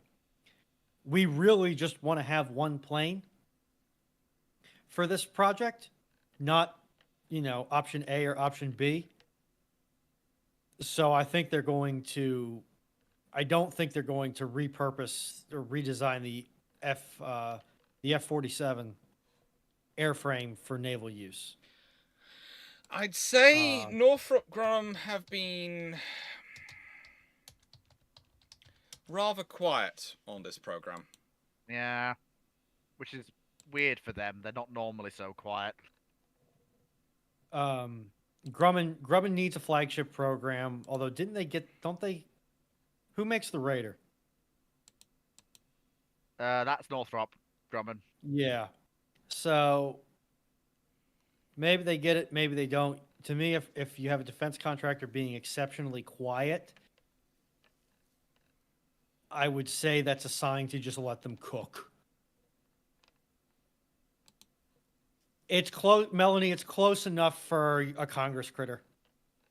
I mean, funnily enough, given that Northrop does have the Raider and the contract spiraling out from that, it's one of those things where I could kind of. It's weird. Because Northrop Grumman has the contracts for Raider to keep them going. Boeing's military arm has now been given the F-47. Yeah. The only one without high level. Well, no, not even that, because Lockheed is still churning out F-35s like it's going out of fashion for various And they've clients. been locked out of the program. Yeah. You could say maybe General Dynamics as a black horse. They're not in it. They're not even in the program. No. Okay, well then there you go. Because right now GD is producing 16s. What? So the FAXX is Boeing and Northrop Grumman, right? Yeah. At that point, honestly, given everything that's going on, I would say 80-20, Boeing are going to get it as well. And they'll just go F-47 because if the rumors are true, No, an F-47 is a variation off of Boeing's proposal for FAXX. I disagree. Mainly because the facilities you need to produce a bomber, a strategic bomber, are different than the facilities you need to produce a fighter. If Grumman still has those facilities and they're in different locations than Boeing's facilities of the same nature, there is a pork barrel politics incentive to give the contract to Grumman so that you could employ people in random congressional districts making parts to support the program. Hmm. Yeah. Yes, there is a certain logistical sense to having F-47 and F-47 navalized. Hmm. But at the same time, you're going to have to so work over that airframe to make a navalized F-47 Well, the thing, unless this is The thing Unless is, its opponent- what you might be dealing with actually is it's rather than making a navalized F-47, you haven't considered the option that actually, whilst NGAD has been announced first, F-47 was already FAX. The NGAD aircraft didn't work out, and so what you've got is a naval aircraft being. Because that way it would work. I can see where you're coming from, but you're presuming that it was the land aircraft which is won and has been converted to ROAF. But what happens if it was the naval aircraft which was supposed to win the naval competition and take over from the F-18, which would make sense for Boeing to carry on from that? But the NGAD hasn't delivered. And so they've taken the Boeing aircraft for both roles. if that's the case, Grumman is snookered. Mm-hmm. It's a great time to buy Grumman stock in about a year after that's announced. Yeah. Because Grumman's probably not going to go anywheres, but their stock's going to they've- get discounted. they've got the Raider contract, and the build out for that may be increased. It wouldn't surprise me if the build out for that is increased. All right. It would surprise me given current administrative funding projections. Night Sigram, do you think the British would have done? What do you think the British would have done if they had enough numbers of Avro Lincoln U-5 drone bombers in exercise Ardent of 1952? Huh? Okay, I tried to. Let me read. Runon, can you read that? Can you read that out, or someone else read that out and see if we can work that one out? Basically, I have done a bit of research on this question. Exercise Ardent was an extremely large exercise conducted post-war, where the whole point was to test Bomber Command against Fighter Command, the Fleet Air Arm, several squadrons of the Canadian Royal Air Force, and various units from the USAF and NATO allies. Basically, can Bomber Command penetrate a united NATO air defense grid, and can basically they were simulating a Tu-4 Tupolev attack, since they'd found everyone had realized, oh, the Russians have bombers that can reach out a decent range that aren't going to fall out the sky. PE-8. That's annoying. And that was the whole thing. And so basically the whole premise was, basically, can the bombers get through? Can we stop them? Where are our weaknesses? Where are our flaws? And with all that in mind, given they're using Lincolns and Washingtons, and they're also using Canberras, they've got all of the assets they need.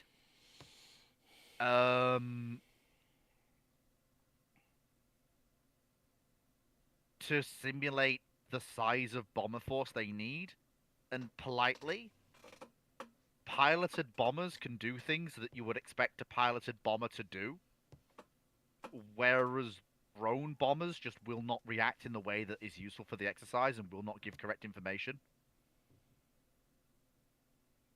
Yeah. Nice to hear from. Would the Royal Air Force consider using the Brewster A-34 Bermuda Mark 1 as a decoy ground targets for the Luftwaffe? If they're not using it in flying operations, it'll either be parked somewhere or broken up, used as a ground training airframe, which I think a lot of them wear, which is actually a fairly useful thing to have. Ground training airframes are fairly, like, there's a lot you can do with an aircraft on the ground, like taxi training, how you chock an aircraft, how like training air traffic controllers in ground movements. There's a lot you can do with ground airframes. And if they're not being used for things like that, then I'm sorry, the RAF can't afford to have actual aircraft constructed out of aircraft-grade aluminiums with useful engines sitting around as decoys. They'd be broken up for scrap to put into more useful airframes. They can build decoys out of wood.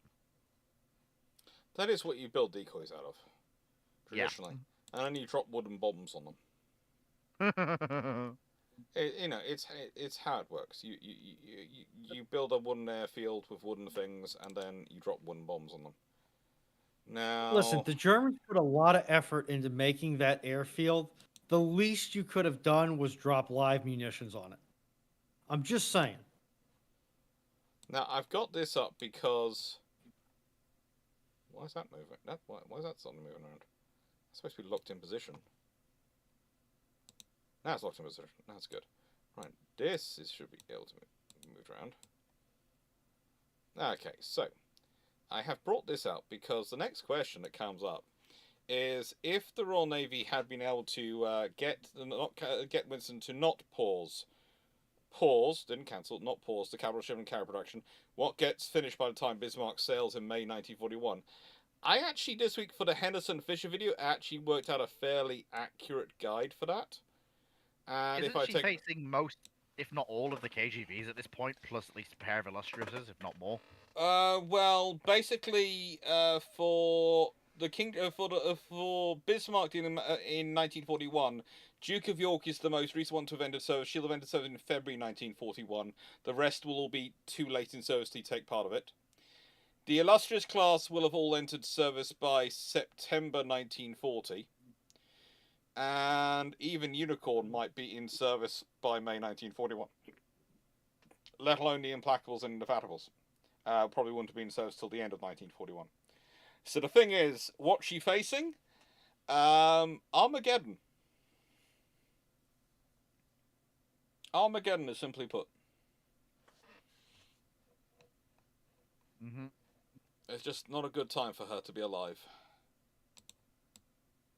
It's not.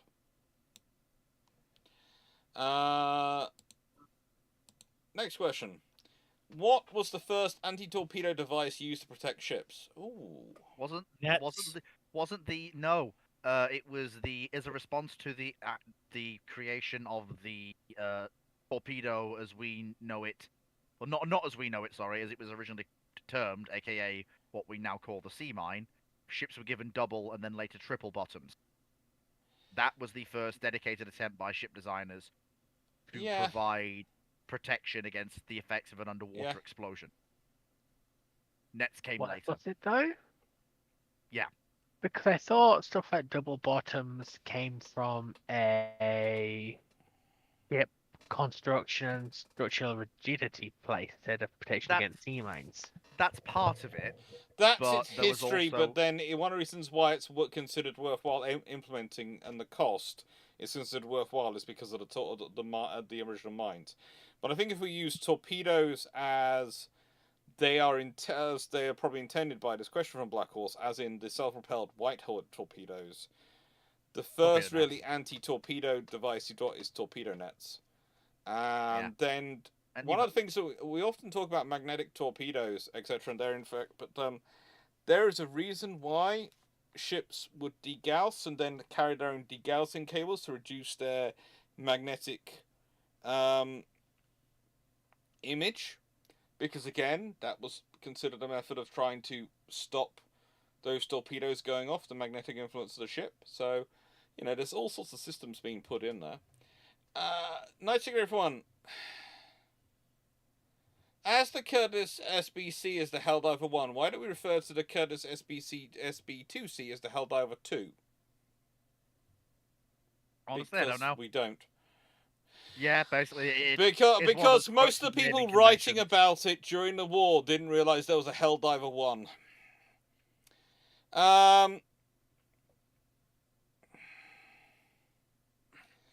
Nicholas Barris, this is the B-Day party, but birthday party, but no, the birthday was earlier this week, but it was on one of the days when I didn't have a live. I had a recorded video, so I thought I'd, especially as the birthday party, which was supposed to be happening today with the family, didn't happen because of, well, Mother's Day is next week, and it was going to be very expensive and very interesting. So we'll see what's going to happen. That's a whole battle. Because I have read this, now you must have it inflicted upon you as well, despite it not being germane at all to the conversation. A Night Lord and a member of the Emperor's Children could definitely trade skincare tips. There are things I didn't. Well, thank you very much, Nicholas. And there are things, Runon, I just didn't need to know about. Nice to go fun. Would it be fair to compare the Aki A113A Jake, the Vought OS 2U Kingfisher, and the Arado AR196A to the 1948 Supermarine Seagull, and not the Supermarine Walrus biplane Scout Seaplane? No. Not really. Of course No. not. No. No, that's a 1948 era aircraft. The Walrus and the previously mentioned seaplanes are all either pre-war or wartime aircraft. It is not a comparison at all. The Fighter Scout dive bomber and torpedo bomber became the standard carrier air wing of the 1930s. Why? An aircraft for every occasion. Because that's how it works out together. That's how everything basically works together. Although I would point out the Scout dive bomber is more of an American scenario. The British usually had the torpedo bomber as the Scout aircraft. Yeah, but either way. Yeah. Do you see the U.S. Coast Guard more heavily arming its cutters if things look like it will go hot between US and China? By God, I don't. More than likely. Yeah, bear in mind, Basically, most US Coast Guard cutters are fitted for, but not with, missiles and CIWS. Yeah, that's the standard thing. Most of the American cutters are... US Coast Guard is basically a second-line Navy, in some regards. Mm-hmm. If it's Mother's Day next week, does that mean no Bruships next Sunday? No, that means there will be Bruships next Sunday. Mainly because at a certain point, mothers want to get rid of mothers want a break from their kids on Sunday. So I will disappear off to do Bruships, and the dogs will probably come with me. Also, I would, everything with uparming U.S. vessels and U.S. warfighting arms, even though technically, I was actually just about to get to this point, Yuki. Although technically the Coast Guard is not a war-fighting arm, very technically, is completely contingent upon at least stable level of funding being supplied to both the DoD and, in the Coast Guard's case, the DHS. Yeah, but also got to which is an open question with U.S. domestic politics set up as they were. But you've also got to remember that the US Coast Guard isn't the same organization as, say, structure-wise and role as, say, the RNLI or a lot of other Coast Guards. Well, yes, that's because we have that's because we have this annoying little clause in our Constitution that says that we can't use the military to police the populace. So the Coast Guard exists. So it's very much a case of the US Coast Guard can enter a military force. If the US goes to war, the Coast Guard assumes basically their coastal protection and coastal trade protection role. it frees up the USN to go abroad across the high seas, which is what happened in the Second World War. Yep. The Coast Guard assumed control over coastal convoys and coastal patrol efforts, freeing up US assets to work at sea. And we And it also will likely do push. do so again. We all also do push 60. Brain fart. 60. Oh, good lord. We also do push Coast Guard assets to overseas possessions, bases, allies. As I recall, there are some U.S. Coast Guard assets based in the Gulf and Red Sea. Yeah, and also US Coast yeah. Guard vessels also get sold on to other people as well and then up-armed. So, Gray Fox, it used to be part of the Treasury, but then after 9/11, it got reorganized under. It actually used to be part of Treasury. Then it was handed off to Transport, and then after 9/11, it was reorganized under DHS. yeah, one of the most interesting organizations known to mankind. Aren't they the people who sell half-price sofas? Say again. UK version, not the American one. Both Okay. interesting organisations. Douglas Yotti, a question. If Tirpitz and the Twins were ready for Operation Rheinberg, would the Germans send all 4 of their cavalry ships in that one operation? Would it change anything? Yes, that was actually what was keeping campaign. They probably would have sent at least 2 capital ships. They probably send Tirpitz with it. Will that change things? Yes, the British response would not be... Let me put it this way. Instead of splitting up into groups of Prince of Wales, Hood, King George V, and Victorious, they would have definitely kept combined. Nelson, Renown, etc. might Renown certainly could have been called up because she's quick enough. She could form up that group, and she would probably brought with her Ark Royal. So you could. The British would have surged at least those 4 together, and the 2 carriers. So 4 capital ships, 2 carriers versus them, because the British aren't going to try and play it nice. And you've got a very different scenario. If you have Ark Royal there from the beginning and Victorious is there with her aircraft, but in that point, Victorious' aircraft, instead of being expected to do all the stuff they're expected to do, because they really aren't worked up for it, it would be a case of Ark Royal's aircraft would probably take the lead, and Victorious' aircraft would slot in with the Ark Royals, if that makes sense. Mm-hmm. But it would be a different fight. It would be a very different fight. But basically, the British were watching it, and the idea was that 2 capital ships were more than enough for 1 capital ship and 1 cruiser. That was overmatch for it, which on paper it is. The British were theoretically working out on being 2 capital ships, 2 cruisers versus a capital ship and 1 cruiser. But the admiral in charge of Hood decided the cruisers would get in his way. Oh, just one interesting note that pops into my head about the Coast Guard. Even though they are now DHS and not Department of Transportation, they are still responsible for maintaining all of the buoys, navigation markers, charts, sounding locations, anything you need to navigate a U.S. waterway. Yeah, they're still responsible for supporting that infrastructure. Steve Clarke, Fleet gets to line up all the proponents of the Junicola against the wall. What did the French actually build, and is it competitive in the 1880s? Fleet, have fun. Did this last week. Have fun. We literally I did this last week. Did you Well, do you're it? gonna do it again. I Do it don't again. think so. For Steve Clarke, come on, Steve has been I did it last sneaking-netting week. all these questions. Yes. Steve has been making it so that I can be quite lazy on this Bruships. Do you not Answer the question. Do you not Oh like no, Steve? sorry.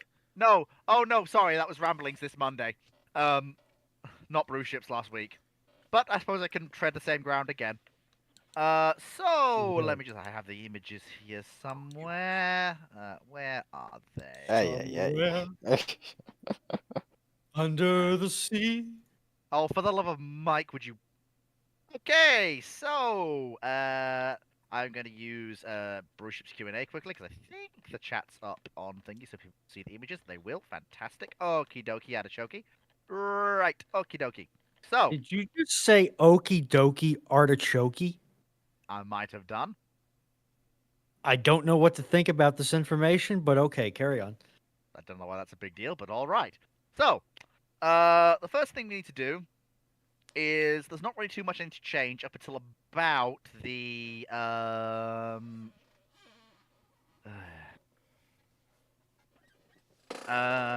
need to make sure I get my dates right.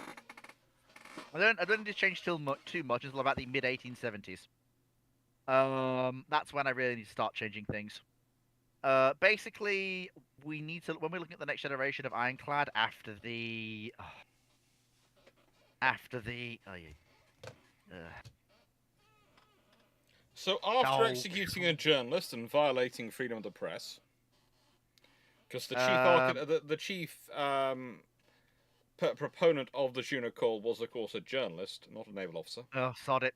Sod it. Okay, We'll have if you execute a journalist for treason, it is not freedom of the press. I'm just going to put it out there. Sod it. You know what? I may as well we'll call Napoleon III back. Third Empire. Here we go. That way we don't have to have freedom of the press. Very quickly, and I'm going to need a drink for this. Cognac. God no. Cider. My usual. Ew, cider. Right. Why do I have a feeling? Why do I have a feeling at some point I'm going to be leading 7 slightly tipsy gentlemen through the streets of Japan to the hotel? Slightly tipsy. You have no idea how I can put it away, my good man. I mean, Dr. Clarke, if you want help, all you have to do is find the money for the ticket. Yeah. Anyway, so to retread the ground I trod on Monday, we start with basically no change until after the Vauban class ironclads are built. Okay. And we're basically looking. Well, sorry, no, not forgetting where they laid down. No, it's not. It's not the Vaubans. I think it's. No, it's the. Nope, it's not the Bayards either. No, because I basically just think we're laying down dates.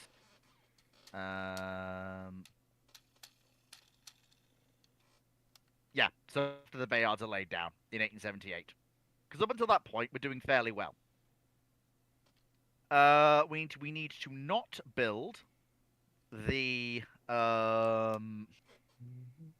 So we're not going to build the Admiral Bodine class ironclads. So we're not building these monstrosities because they were built. I'm going to very quickly use the Bruships Q&A chat so people can see what I'm talking about here. We're not building these things with their 3 14-point 6-inch guns.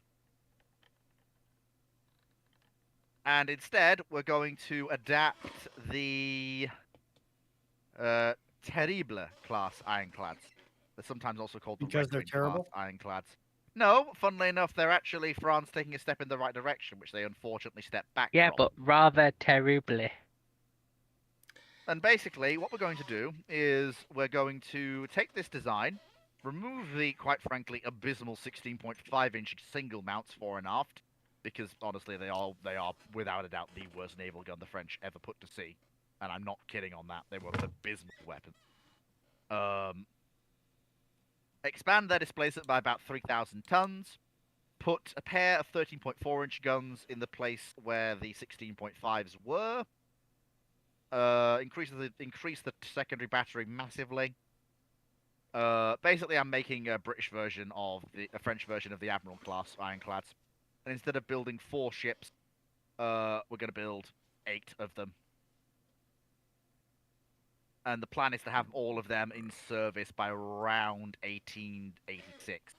So the first pair, so basically lay them down in pairs, staggered by about a year between each pair. So not quite running in parallel, but they should all be being built at roughly the same time. All of them in service by 1886. That gives me, which is about the same time as the Admirals, give or take, and that gives me it gives me 8 ships to compete with the 8 Admirals as peer opponent. After that, we're basically talking about the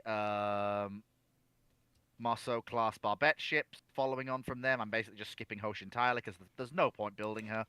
I've already got combatants that are basically superior to her in every metric in the fleet already. So you basically look at the Marceau class. If I have total control over the Navy, which I now do, rather than the quasi-control I had in the Ramblings question, you're basically seeing them as completely straight-sided ships with 13.4-inch hooded barbettes, fore and aft, double turrets, a decent secondary battery, and again, a batch of 8 ships being built to give me a core of 16 relatively modern, relatively effective ironclads. See us into the... Well, to be fair, at this point, if we're talking about the Marceaus being these revised ships, they'll be my first 8 pre-dreadnoughts. What date's this? Well, these ships will be laid down given the lag that I'll have to do in order to get this to work. There might be a pair of halfway houses between the Requins and the Marceaus, which would be sort of probably, again, basically, like I say, a halfway house, so not quite a full pre-dreadnought, but not What quite an date is ironclad. this around? So we're starting with the Requins in the late 1870s, so 1878, and then Prussians come to say hello soon. no, the Prussians have been and gone. Okay, was that? But we are well past the Franco-Prussian War. I'm talking about the second one. But no, God no. But like that's like 20, 30 years in the future. Okay. So you're now building those are your pre-dreadnoughts rather than, well, this. Well, no, those are the first generation of pre-dreadnoughts. Is this still going to be your second generation of pre-dreadnought? Oh God, no, no. The second gen will be some form of ship with 4 12-inch guns and straight sides and a secondary battery laid out as you'd expect. They might carry some of those 176mm guns in single turrets, possibly as their largest secondaries, but that depends. That might be something held over for the later pre-dreadnought period. But you basically see France keeping pace with people like Britain in terms of what they're building in terms of pre-dreadnoughts. You basically want to build a Charlemagne early. Basically, yeah, but just with far less just with no tumble home, straight sides. And just go from there, basically.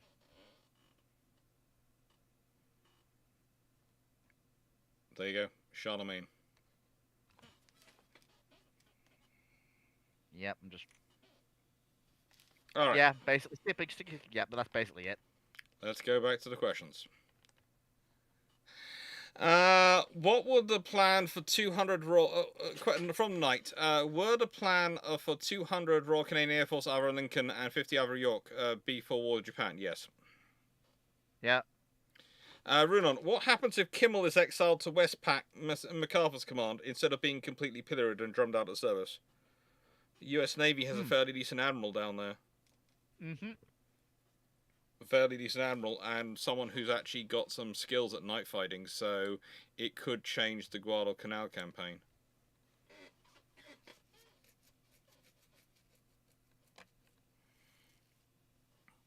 Answered that question.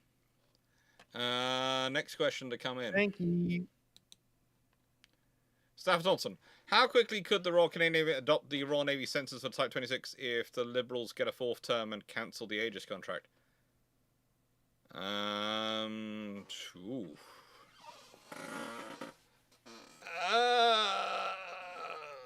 Could you take the Type 26 census? That's not going to give you the same air defense fit. Honestly, what you'd probably be looking at is trying to get... Could you mount a Type 45 sensor suite on the Type 26 hull version that the Canadians have gone with?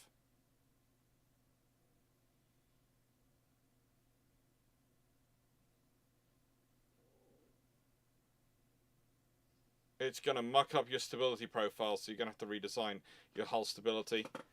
But you could, at a pinch, do it. You could, at a pinch, do it. Because if I go down to the Type 26, Type 26 River class, I do love that people still find it funny that I managed to work out. I predicted they were going to be called the River class, and everyone, no, you're wrong. They won't be called this. No, they've been called the River class.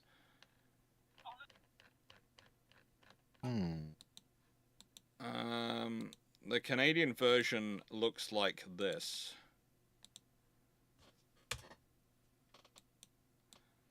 So that's the Canadian version.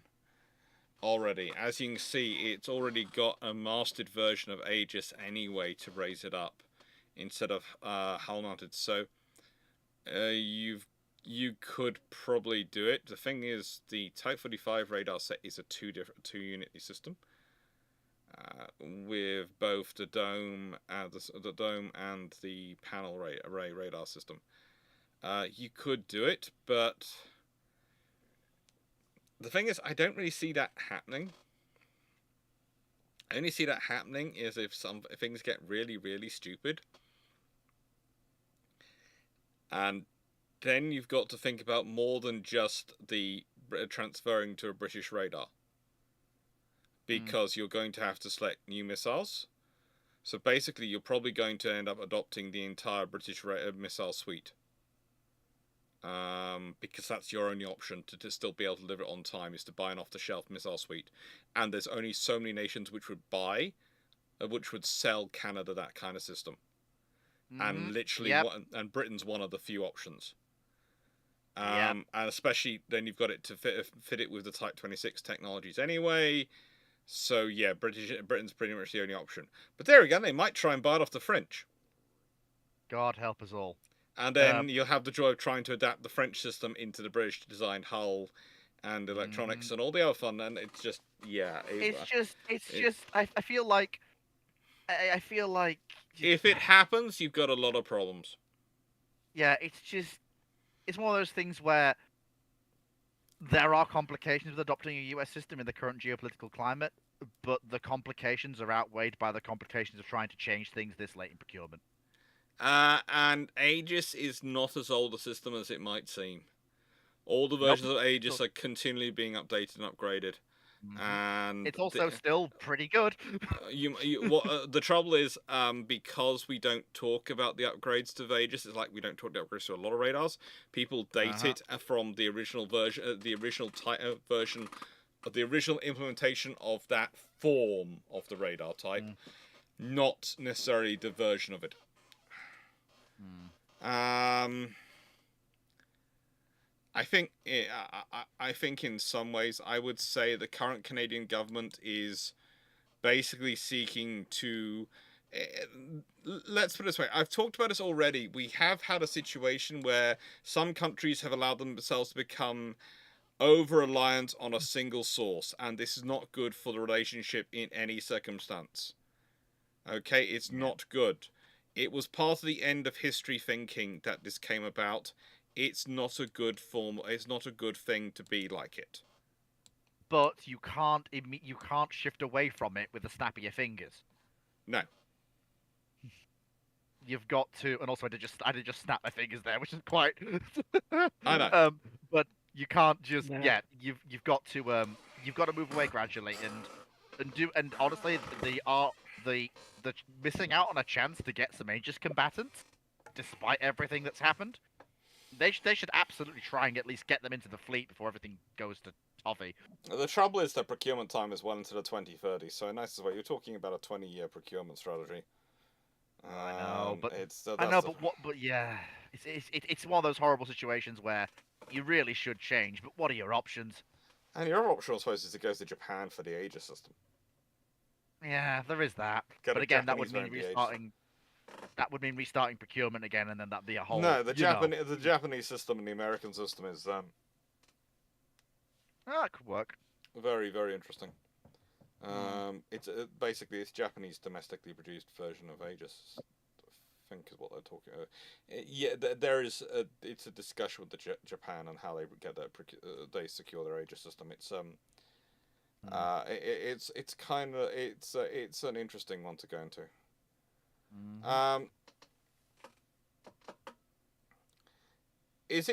unfortunately, Tempest is nowhere near in production yet. That's the trouble No. for the Royal Canadian Air Force to hop onto the F-35 contract.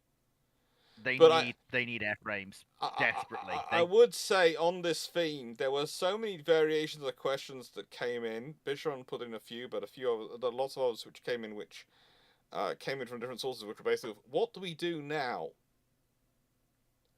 That I ended up putting one of the topics that I put for May's videos is one of the topics that's currently on the vote and page vote. Is literally how would Britain, Australia, and Canada react? How can they chart a course in a world with an isolationist America? Because that's the point. That's the scenario you're looking at. As far as we can be. That's the sort of the scenario you're dealing with. If America goes full isolationist, and that's really the fear. That's really the fear. America goes full isolationist. How do we deal with it? How do we approach these things? I will point And out, America's had a strong isolationist bent for its entire history. It has. Yeah. I don't consider it likely, but it's had a strong one for its entire history. And one of the things is, just allow me to finish this off. One of the things is, as we've said time and time again on Bruships, as I've said time and time again on Buildrums, as I've said time and time again for the last 5 years, and the 5-year anniversary of this channel is coming up next Sunday. That's literally the 5-year anniversary of the first ever live on YouTube. Time and time again, I've said the same thing. You being over-reliant and over-dependent on any one thing is a bad position to put yourself into. And at this point, if people... what I find annoying is when I hear people using this and going, it's America's fault. No. You've allowed it to happen to yourself. You've made decisions as countries. It's been the politicians and governments we've elected, we've put in power, that have made these decisions. We've allowed them to get to this situation. To be polite, we need to figure it out. No matter which party we would have elected in the last, however long it's been, end of history doctrine, they all would have done the same thing. That's besides the point, Fleet. The fact is, they've been allowed to get away with doing that because if you think about how many of our politicians have to attend, local, have regular talks to the public, go knock on doors. It hasn't been raised as an issue enough. It hasn't been circulated as an issue, discussed enough. It hasn't been put forward enough. I can still remember when I was doing my PhD being taken aside by a senior academic and told very politely to shut up because there was no point talking about these things as no one would listen and it would just get me written off as being insane because this was the way the world was going, and this was the future.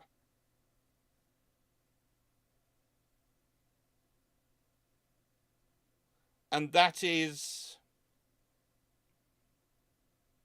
a little over 10 years ago.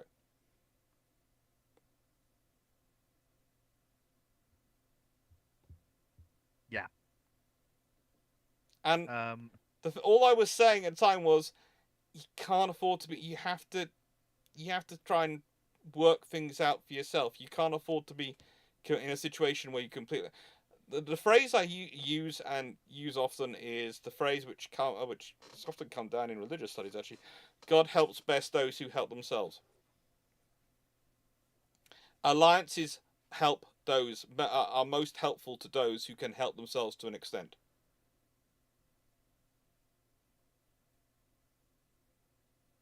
They didn't... And... Medi, yes, but for Britain and France, they have their own nuclear umbrella, but honestly, for most countries, they're not just hiding behind the nuclear umbrella, they're hiding behind the conventional umbrella of the alliance. Mm-hmm. People think it's the nuclear umbrella. It's the conventional. Have a look at NATO, have a look at the way some nations have structured their own forces. Look at the huge gaps they have in their force structures. Huge gaps. Yeah. Colossal gaps. Mm-hmm. Atrocious gaps. what I will say, and that Dr. Clarke will agree with me on this, I know because we've had this discussion before, is that while we absolutely rage against the way this has happened, we also understand the why. You try telling ordinary voters when there's no, because it happens countless times through history for the same reasons and the same understandable reasons. Yeah. You try telling ordinary voters and basic politicians, we want you to campaign for defense and not fund, despite the fact there's no active threat or a growing threat, and not fund the NHS and not upgrade social security and not put more into the welfare system. It's a non-starter, and it always will be. And Now, yeah. we understand as historians, we understand. No, Knight, this isn't over-reliance on the US. This is just the basics of politics and social structure. Mm-hmm. In an era where there is no active threat, nations will always shift towards domestic spending or infrastructure. Always. Usually always it's cut happens. everything. Yeah, it always happens. And then there's always a rebuilding phase as tensions rise, and then either it plateaus at a certain tension level and nations have recovered and war is offheld because most nations have recovered, or it grows to a point where one nation thinks it has an advantage and the spark is lit. Yeah. And that's the way the cycle works. And as historians and those who understand these things, we can rage against it all we like, but you can't fight human nature. Yep, and it's the Look U.S. at, has made. If you want a classic the US example, can I just give a classic example? COVID, okay? There have been issues around these types of illnesses going up in Japan, in Asian countries for years. It had never made it to Europe. So look at how prepared for it the European governments were. It never got here, so of course, so they had a theoretical preparation. They had some people, but they did no actual preparation. That's okay. Okay, I was waiting. I was wondering why it took so long for somebody to bring this up.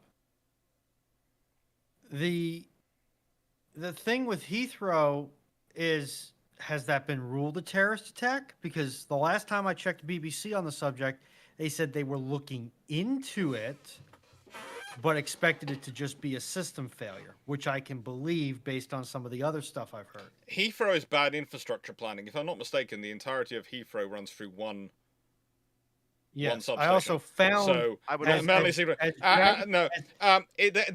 think Heathrow. I think when it comes out, from what I've been seeing and what I'm hearing, is they would love it to have been terrorism, because that would be far better than them having to admit that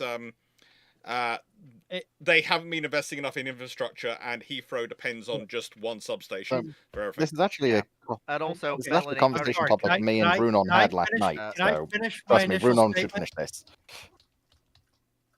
this. As Dragon and Foxa will tell you, I spent a good 30 minutes because your country is so built up, it makes it impossible to find this stuff, looking for the substation that fed Heathrow.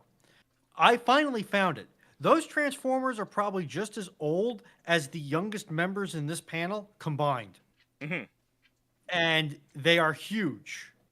There's only 2 of them that feed that not only feed Heathrow, but also feed the surrounding neighborhood. And additionally, when you have that kind of failure, a transformer explosion or a transformer fire is one of the worst modes of failure you can have for an electrical system, bar none. Yeah. Because it can blow up stuff upstream and downstream. The fact that any of Heathrow's backups worked at all in that situation is a minor miracle. Very quickly. And go ahead, Fleet. I've got you done. And also the dry dock fire. on. No, that's just the dry dock. In the nicest way, that's just an accident. That Yeah. literally is. It's an accident. What fires in dry docks happen all the time. It's just Yeah, this one and got also- taken some notice of. Yeah, it's basically, and also in regards to saying no active threat. Bear in mind, Bear in mind, very quickly, I just want to clarify. I am referring to the way in which, for the last 30 years, there has been no active geopolitical peer-on-peer national threat as far as the governments of the West have been concerned. And it's only in the last 5 to 10 years that has changed. Yes. So, Melanie, what happens in these industrial infrastructure situations is the authority which runs Heathrow, whether that's a public or private entity, sits down with the authority that's supposed to be supplying it with power. Again, whether that's a public or private entity, and says, what uptime for the grid for my service entrance can you guarantee me? And then the grid entity comes back with a number. And Heathrow will then go, whenever it does any expansion or any major overhaul of its own internal electrical grid, is going to say, I'm going to throw out numbers here. All right, the national grid has said they can provide us 98% uptime, and that we won't be out of grid power for more than an hour at a time. So we're going to design our system with that in mind, especially in something like Heathrow, which is very built up around it. You don't have a lot of room for expansion. And if they don't, and to build what probably for Heathrow is is at least a 1 megawatt, if not maybe a 1.5 or even a 2 megawatt powerhouse, that's a lot of investment. That's a lot of money. That is a multi-million-dollar project just in and of itself. And there's no guarantee, because they'll look at it and they'll say, well, what's the likely failure modes that's going to kill our system? Well, we're off of a mains line, so it's not like a car is going to hit the telephone pole and take our power out. So if we do have a failure that's not going to be resolved within that, arbitrary window, it's likely going to be a major failure, which could damage our systems. They may have just had an actuary run the numbers and decide it's not worth it. Melanie, I'm trying to I'm pulling numbers out of my keister here. You're never going to have 100% uptime. 99% is good. 98% is all right. There's some more details for you, Melanie. I looked up the... Very quickly, just watching what Knight says. Fire our parliament, put competent people in charge. That's a dangerous notion. Because very quickly, who decides what competence is in that particular case? There's a reason why we have our democratic systems the way they are. Democracy is the worst form of government, but it's also it's better than all the rest. Yeah, here's the thing. The US just decided to fire its government and put competent people in charge. This is where the problems have begun. Yeah, like the problem is with this saying that it's not that Heathrow systems aren't redundant enough. Like for this failure mode, you likely had phase-to-phase shorts in this system. Ooh. Well, the problem is with a phase-to-phase short, the only way to surefire defend yourself against a phase-to-phase, taking out stuff downstream, is you need to have air-gapped switchgear that is only engaged when you need it. So now you have to install an entirely new set of switchgear with an entirely new set of feeders, doubling the cost of your service installation. I have a feeling that might be about to be rapidly implemented. Oh, it very well may have. And I'm slightly surprised that the thing that I would say is definitely a lack of planning on the infrastructure portion is something like Heathrow should have two discrete grid feeds, a primary and a backup. Well, as Timu's put out, as Timu has said that the CEO of Heathrow claimed on BBC that they've got 3 substations and backup supplying Heathrow Airport, and technically they are correct. It's just once you the new substations only supply, I think, the new terminals, and that each of the substation that the oldest original terminals are still on the original substation. I think honestly, I've had so many different conflicting reports come out from so many supposedly quite informed sources that I think what we've got is a classic British muddle. and it has been something which has evolved with the airport, not been ripped out and implemented.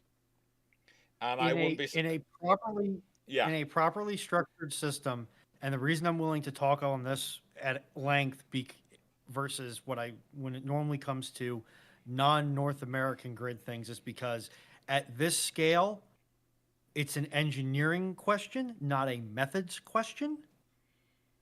In this case, if you have a properly structured multiple input system, you have, even if it condenses down into one powerhouse or multiple powerhouses, you have switchgear which is capable of running the entire facility. And what has likely happened is, as Dr. Clarke pointed out, is that you had a major expansion, they dropped in a new service. You had another major expansion, they dropped in another new service. And that's how they get multiple services, but no one service feeds the entire facility. And if they have done it in a really questionable manner, they have it so that single buildings are being fed from multiple services.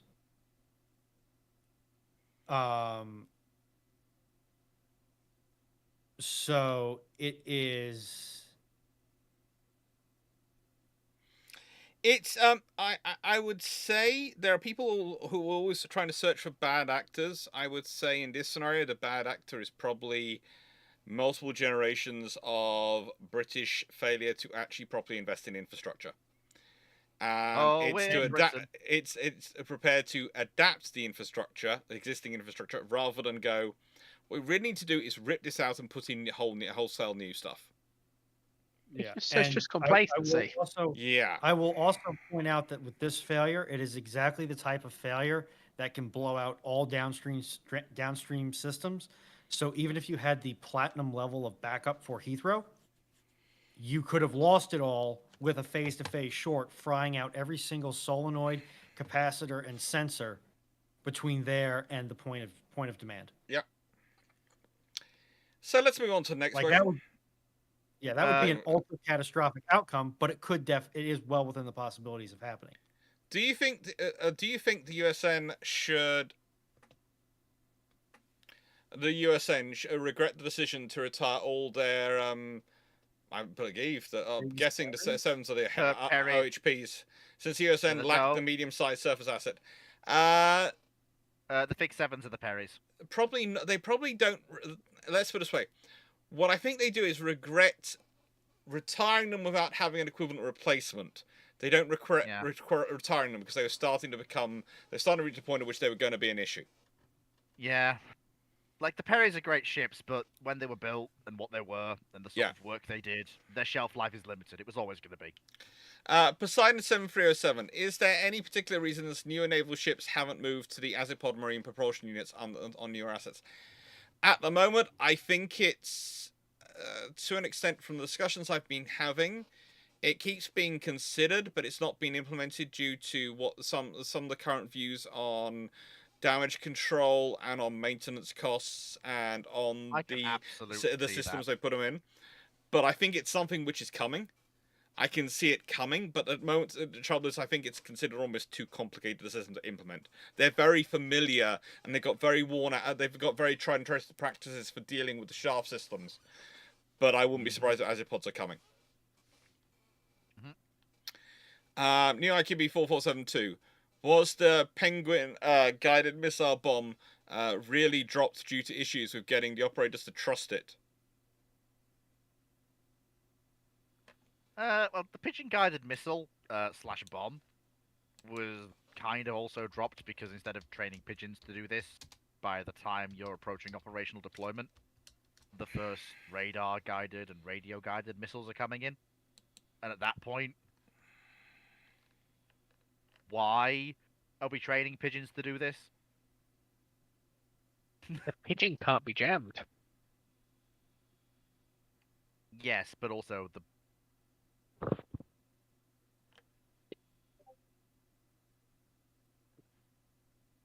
But then you need a pigeon pipeline. And that will probably be more expensive than just the equipment you need to guide a bomb. normally. Oh yeah, but remember, a pigeon-guided bomb will work in a nuclear war.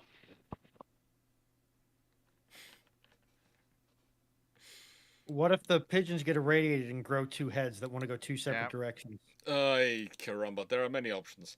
Steve, Nightingale, why were the French ordering 50 Curtiss SBC-4 Helldivers in the late 1930s, as that aircraft was obsolete by then? Because they needed airplanes, and frankly, it was still work. They Um, have a mistake. It's called burn. Steve, this is a question definitely for me. Alex, you disagreed with me on the crewing requirements on a 21st century battleship. I said about 700. Given this ship is about resilience in war situations, does it also need resilience in crew numbers? No. Given the large large duplication of systems which are going to have to operate in parallel, no, because the whole point of the duplicated systems is supposed to be automated, and the reason I said no quite so quickly there is because you don't want to carry more crew than you need to, because that's a crew survivability issue, and also at a certain point, crew require crew to look after themselves. So crew numbers growing beyond a certain point actually becomes a problem. One of the reasons why you are basing the crew off the carrier's requirements, and one of the things about the carrier crew you have to remember is they have to carry enhanced, what we would call hotel crew, i.e. the logisticians, the caterers, all those people, to sustain, and medics, to sustain the air wing and the marines which get put aboard. So that's not necessarily a good crewing module to go from, because, and if you're not going to be putting another 16, well, possibly another 1,000 to 1,500 people aboard that ship as for other operations, then you don't need to carry all those extra hotel crew. And you don't want to. That's going to cause you trouble. If you are, I said, and I put forward, well, basically what you're dealing with is a scaled up Type 45, a scaled up Type 26. And I reckoned it was roughly 350-ish crew you probably need. 350-ish crew. Compared to the 190, 180 you have for the Type 45 and the less you have for the Type 26. And that does already provide for a layer of duplication. That provides multiple watches. You have Did to I remember. miss the Helldiver question again? Yes, you did. Damn it! That provides for multiple watches. That provides for enough people to be on duty and covering it. A fully staffed watch, basically about 3 sets of fully staffed watches. So, again, why are you needing extra people beyond what you need to maintain those 3 full watches for that equipment? And once you're doing a lot of computer systems, and the whole point was you can combine the command centers into the operations room, you can combine the things as talking through. It was a very heavily automated design and a very heavily redundant system with redundant systems. So instead of you needing to what happens is there's a problem with the system, you switch on a different system, you turn off the system which has a problem with it, and someone goes and checks it physically and sees if it's something you can repair at sea or if it's something you can't repair at sea. And if it repair at sea, that's also a criteria of, do we have the crew aboard enough personnel to do this? And probably can do. But it's probably going to require the effort of multiple watches combining their time to do it. And then you're going to have to structure that. So again, you're in many ways applying almost too much thought to the process. You're overthinking it. You've decided it's a big ship, so it must require a big crew. And that's not. The crew you have on aboard a ship reflect the duties and the needs of that ship. And again, you know, I was talking about a system which would, again, have a lot more turbines and gas turbines and engines, diesel engines, than, well, same amount of diesel engines, 4 diesel generators, but 4 gas turbines, so it would have slightly more power and resilience than the Queen Elizabeth class. And the thing is, that's fine. That's going to give it a lot of power, give it a lot of speed, and a lot of resilience. But again, to monitor them doesn't require a lot more extra people. Because monitoring a gas turbine and a generator in the Queen Elizabeth class facilities, you're not talking more than a handful of people on a watch at any point. So yes, you've increased your number of gas turbines, but you've also the same number of generators. So you've got 2 more gas turbines to watch, and they're using automated systems to watch them. So you're probably not actually increasing the number of people per on watch duty that much. Okay. It's more there's a lot of subdivisions, so if you button up, people get isolated. But the thing is, the people abandon those sections and concentrate. That was the point. You don't have people necessarily isolated off and one person sitting in a compartment somewhere. Instead, you have them in the command center. You have them where they need to be. And yeah, you're not doing the whole thing of them being isolated all around the place. If you consider when we were walking around the Swedish destroyer, which you can go see in Gothenburg, it's a lovely vessel, Småland.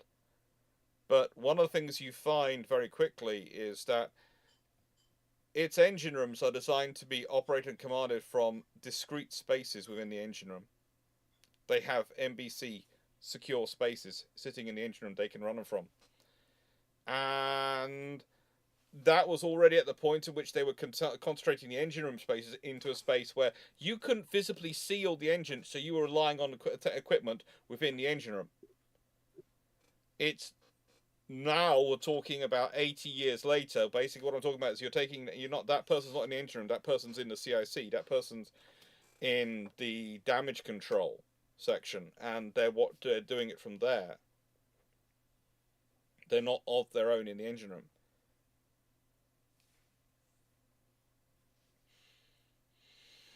Yes, Melanie, that's me crossing my terms. I mean small modular reactor.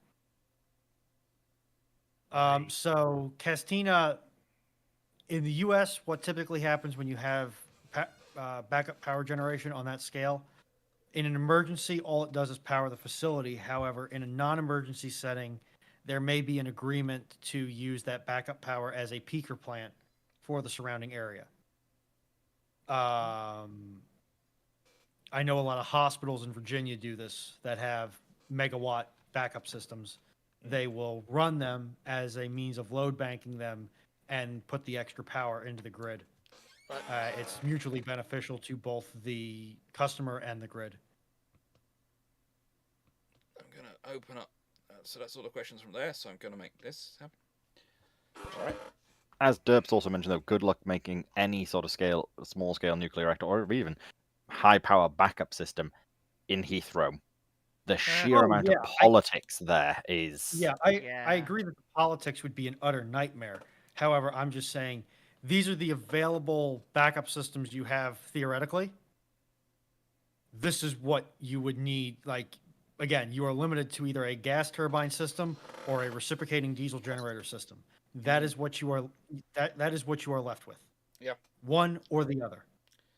You have no other choice. Ramol, what was the misconception of the F-8 Crusader being a fighter that can't compete with other fighter jets from the 1960s, like the MiG-21? Well, the thing with the F-8 Crusader is that it's designed as a fleet point defense asset, and it's also designed as it's an aircraft that is fundamentally incapable of longer range combat. As far as I'm aware, the F-8 can't carry the longer range versions of Sparrow. In fact, I don't even think it can carry Sparrow at all. Yeah. Whereas the MiG-21 politely is the Soviet Union beginning to move towards the beginnings of the multi-role combat aircraft. It is fundamentally an aircraft that can dogfight. It can carry ground-to-air ordnance. It can carry longer-range radar-guided missiles. It's just altogether a aircraft that can do more things. The F-8 Crusader as a fighter is an exceptional aircraft, provided you're within infrared missile and gun range. Mm-hmm. And therein lies the problem. Right. And currently this is our last question. So this is what I said. Questions are open. Steve Clarke is taking them from the YouTube chat. In terms of Discord, in terms of Twitch, you can put them in as you normally do. And we will try very much to get Powder Monkey fixed and working over this week, so it's ready for the fifth anniversary. I'm not sure how we're gonna do it. Dr. Clarke, if I may, can we run it during Thursday Live? Yeah, we'll run it during Thursday. Even Live, if we do it with the premise of we're not promising to get to any of the questions. Yeah. But just as a test. Yeah. Okay. Alex Kane points out that there was the Jason reactor at the Royal Naval College, Greenwich. The testing reactors are different.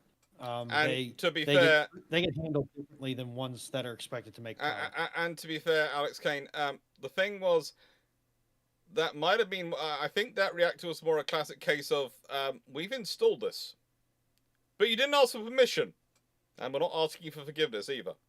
That was the Royal Navy. That is very different than Heathrow, and that was a very different period with nuclear reactors. Yeah. And it's somebody had asked about whether it's a political decision as to what to put in or not, and not really. It's an engineering. It's a political decision to fund it and maybe buy up a block or so to build it.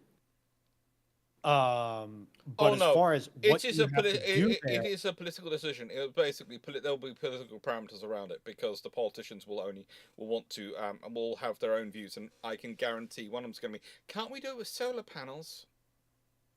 Yep. Yeah, if you want to turn the surrounding 10 square miles into a solar farm, you could. In fact, yeah, sure. Brunon, didn't we literally discuss this last night?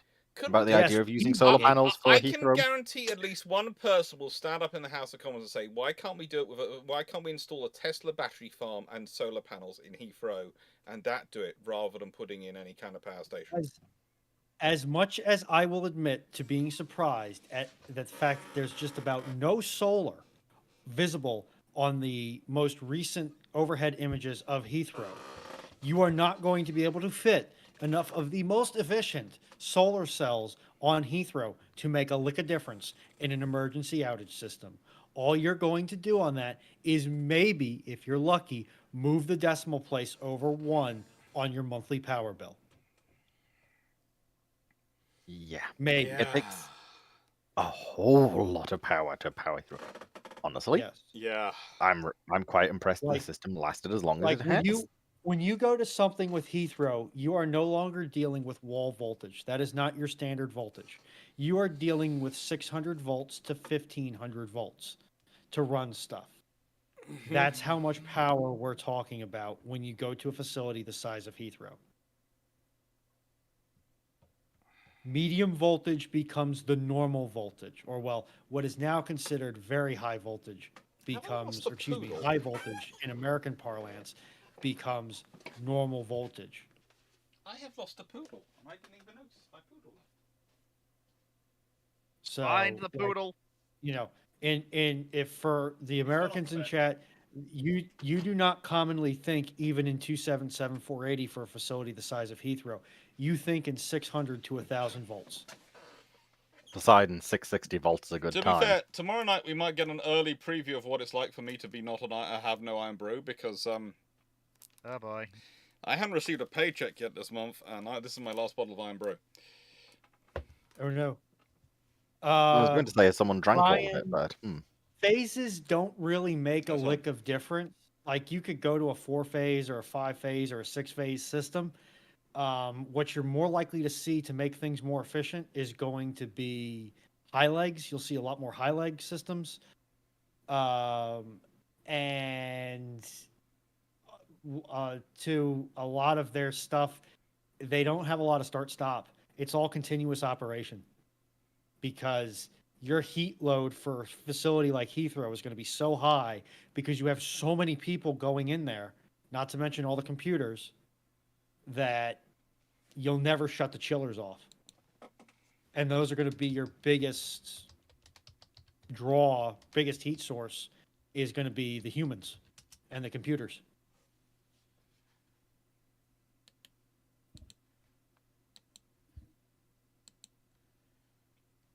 Yeah, but the problem is the frogs vote and they get very, very noisy when you start draining the swamp.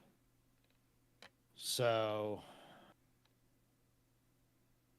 and yeah, Derp Squad, I mean, that's all well and good, but you still have to have the major backup generators there. Like fueling is almost never a concern in America for any scale, because anything that's going to require these really large scale generators usually are Thank you, able to get Foxo. contracts in place or are sufficiently critical infrastructure that they will always, like, if a push comes to shove in U.S. parlance, if there is a place that needs that level of fueling, the National Guard or the military will come in and bring the fuel to them. So Heathrow would get the same thing even if it didn't have the underlying fuel support grid. I'd like to say that I don't think Heathrow. The thing is, I know there's an aviation fueled pipeline that runs to the airfields. And that- I'm that looking would- up that would- the UCOP, UK Kingdom oil pipelines.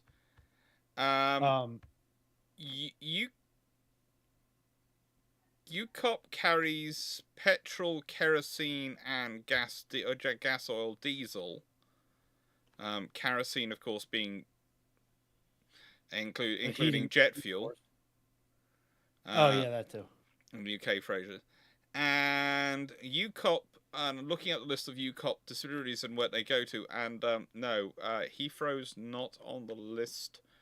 They get only aviation kerosene. They don't get They, based on what I can see from the overhead images, they do have a substantial tank farm. And to be frank, any engineering team which was allowed to design things sensibly would institute a power plant that would run off of jet fuel. Yeah, because they have it there. They will always have it there.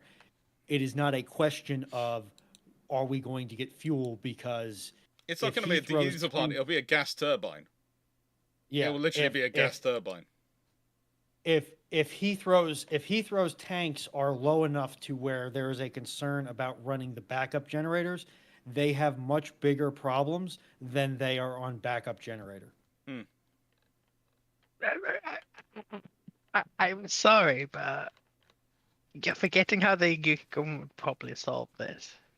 Oh, they'll probably do it in the least efficient way possible. Yeah, it will be. It'll be a diesel generator. It'll be a diesel generator that they depend on bringing a tanker of diesel fuel into there. Yes. Oh no! You're giving too much credit. I was not thinking a set of massive hand cranks. They pay people to turn.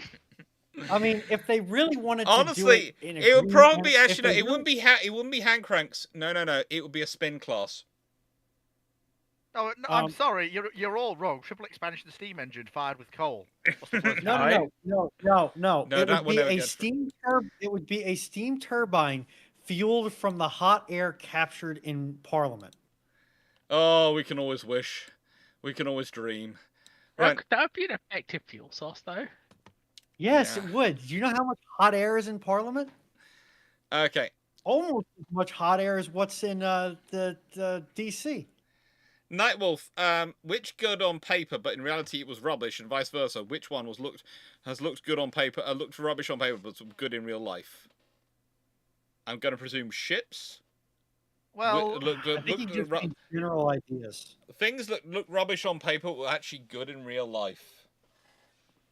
And the other way around. Yeah. Well, honestly, good on paper, rubbish real life. Honestly, for me, it's easy.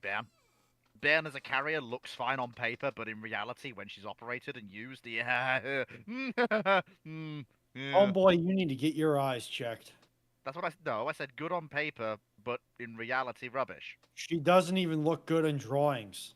No. In terms of drawing, she doesn't look... Honestly, despite acknowledging Bairn is absolutely useless, I do still kind of like her as a ship, partly because of how useless she is. No, she looks like her whole form is that of a half-eaten throat sweet.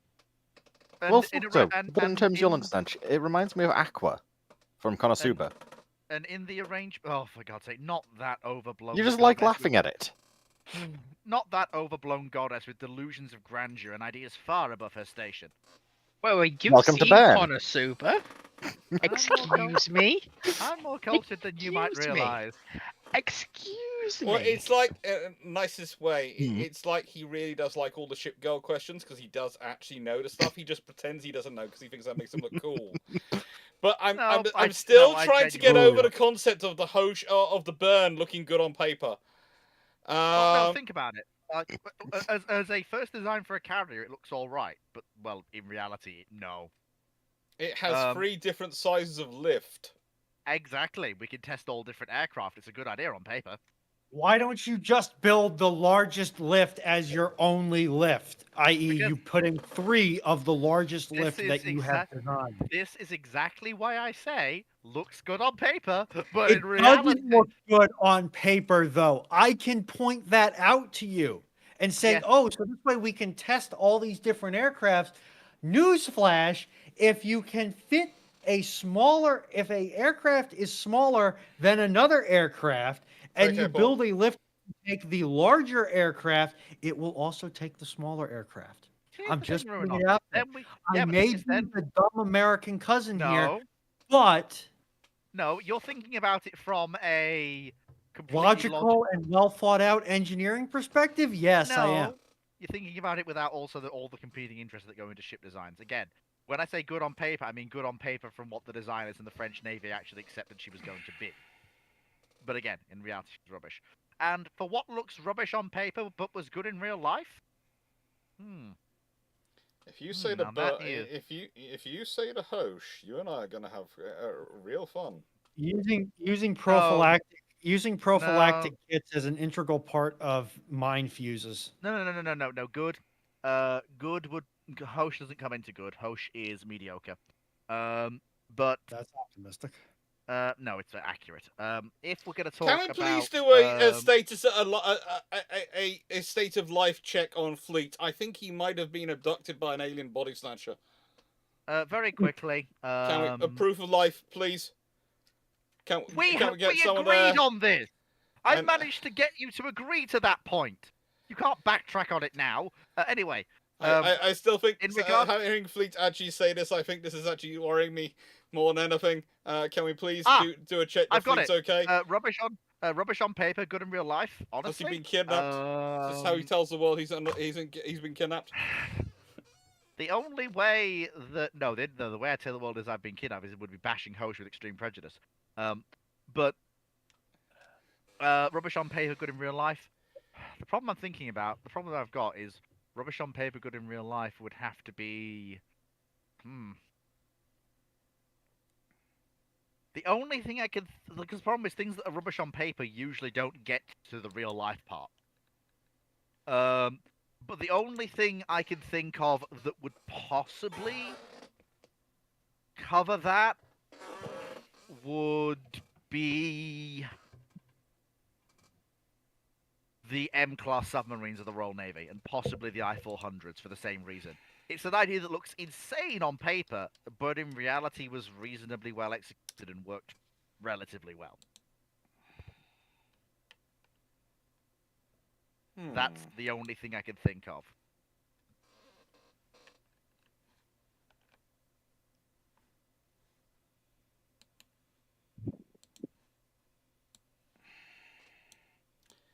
I've seen looks rubbish on paper, works out quite well in real life. I've seen it work out in fort design, in a castle design, when someone's pushed it through and everyone's been said it's terrible, terrible, terrible, and actually does work. Including down here in Cornwall, there's Pendennis, and someone when they were doing the update of their fences to fit with the modern era.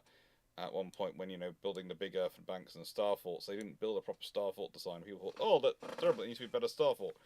And then, of course, when it actually was being besieged, they went, oh, no, that actually works in the location it's in because it's an isthmus and it only needs to control the entrance to it, doesn't it?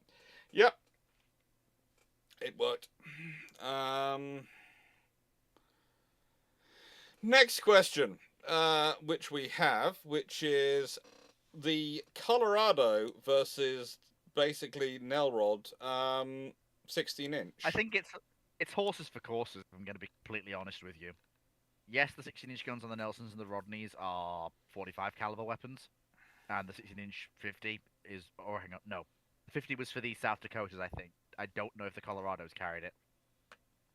We carried the 45s. Well, Um, I would say the thing is, the Colorados, they could go to a maximum of 30 degrees. The UK one could go to 40 degrees, but they could go to -4. We could go to -3. yeah, The rate 45s, of you're fire right, for the so- the British guns had a rate of fire, post rate of fire of 2 rounds per minute. The American ones had a rate of fire of 1.5 rounds per minute. Mm. The muzzle velocity of the American ones peak at 2,600 feet a second. That's 790 meters a second with the arm-piercing Mark III. The British ones are roughly 2,586 feet a second is the average speed of their shells. They don't seem to have specific figures on the site I've managed to find. I managed to find a site which is comparing and contrasting the two. So they've got to use the same metrics. I found one site with both listed on it. So please note that's what I'm when to compare it, make sure I had a commonality source with both to put together. And yeah, the effective firing range for the British ones was 35,000 yards. That's 32 kilometers at 32 degrees of elevation, with a maximum range of 39, well, nearly 40,000 yards, or a little over 36 kilometers. And the maximum firing range for the American ones, which was roughly at 30 degrees as well, was 35,000 yards, or 32 kilometers. At 32 degrees, that's their maximum firing range, is the same as the effective firing range of the British guns. And their effective firing range, which was roughly at 15 degrees elevation, was considered 23,000 yards, so 21 kilometers. But again, you have to consider they are very different generations of gun. They really are. The Mark 1 is designed, the American system, Mark 1, Mark 5, they're all designed between 1913 and 1915, F-35, the 16-inch 45 caliber, and they're produced from 1914 to 1920 and modified through that period. The British ones are in service, designed in 1922, so they're designed 8 years later, and that's a very different world you're dealing with. So honestly, I would expect them to be like that. Mm-hmm. I would expect them to be like it. So could you say that then Nelson's guns are a Gen 2, the Colorados are a Gen 1 gun? Pretty much for 16-inch, yeah. Yeah.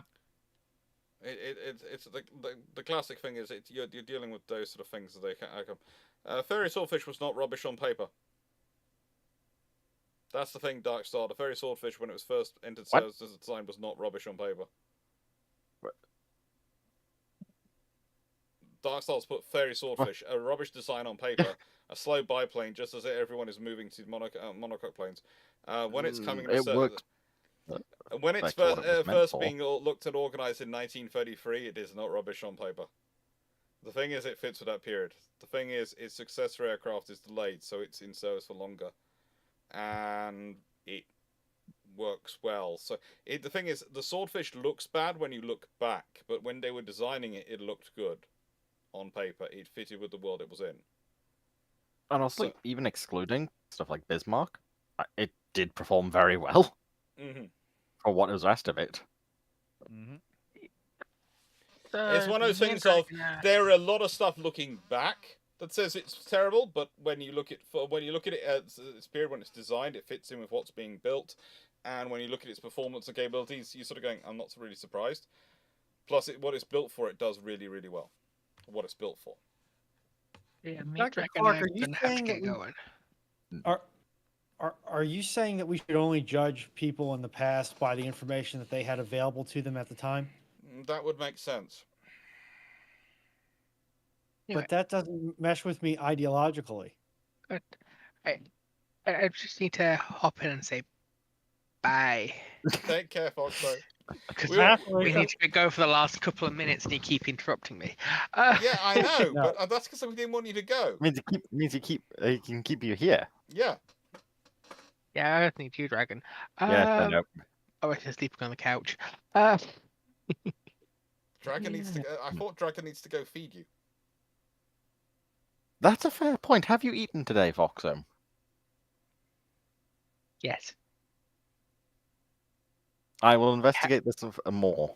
I had 1.5 kilos of digestives. That's not eating. That's where's the While protein? I don't necessarily disprove, because that is delicious, there needs to be more sustenance there. Yeah, boy. Then again, I can't say much because I just demolished a small jar of Nutella. You know. What do you You mean? are Well, flick on the second you just bottle of with cider. a spoon, with just a spoon, just om. No, it was with a knife. What? So you were just eating Nutella straight. I'm gonna have to send Ruin you on, guys there are that limits. There I are was- limits. I was There waiting are for you limits. to say like, I know I was having this with something else. Look, and this is coming from a man who likes quiche. Well, still. Well, cold quiche. Well, lukewarm quiche. Have a good evening, all, and thank you for having Okay. us. Oh, Goodbye. Okay. Feed Who her well, hurt Dragon. you, Feed her Flea? well, Dragon. Quiche is Stan, nice, but how much would efficiency increase if the Royal Navy dot is supplemented by mandatory iron brew pint? Well, first of all, the dot hasn't. Well, the tot hasn't been a thing Tot for has some gone. time. It has gone, sadly. And Iron Brew has been for sale on all Royal Navy ships for a long, long time. So yeah, Iron Brew was on for no sale real before the increase. Tot. Yeah, no Yeah. real increase here. Now this one's fairly. This one is one of those questions that sounds fairly complicated, but is easy to answer. So fire away. What would the benefits of the Hughes Hercules being finished during the war, say 1942, and repercussions on aviation and war in general? Logistics would be great fun with it, but carry on. Repercussions on aviation are basically nil. The whole point of the Hughes Hercules is that despite being an aircraft of large size, it was built with mature technology only to enable it to be produced easily and a level of scale in the production acquired. The whole point of the thing was to move incredibly high-value cargo that could not be risked being sunk between the United States and the European or Pacific theaters of operations, most likely Europe. You're basically looking at things that would have gone by warship, so gold reserves, key members of state, well, if they couldn't catch a flight on one of the other high-value transports. Basically things of incredibly high value but low mass being moved by the thing. Yeah. Maybe certain things with the island warfare in the Pacific would also be useful for it once you had enough of them in service. Yeah, though I don't think you're going to break more than 20, if you're lucky. I think they were planning about 36 airframes, so you probably would 20 operational is probably what you'd achieve. Yeah, I'm just thinking 20 airframes total, simply down to the fact that how long the things are going to take to build, even if you start building them at a rate. By the time you've got about 20 airframes, the war's going to be over. What navies have had the worst timings when it comes to modernization? The Dutch. The Dutch. Yeah. Every single time, the Dutch. Yep. The Dutch. Every single time. Basically, here everyone is your clue. World War III is about to come. The Dutch actually start modernizing their navy. Okay? If the Dutch start seriously investing in their navy, that is the time at which you look at buying one of those lovely fallout shelters. Okay? Preferably not from the certain companies from the Fallout series, though. If any of them start offering you shelters, don't buy them. We got that? Now. No Vault-Tec bolts. No Vault-Tec bolts. Please don't. How would you resolve the trust issues with the Pigeon guidance system? Remove the wetware from the system.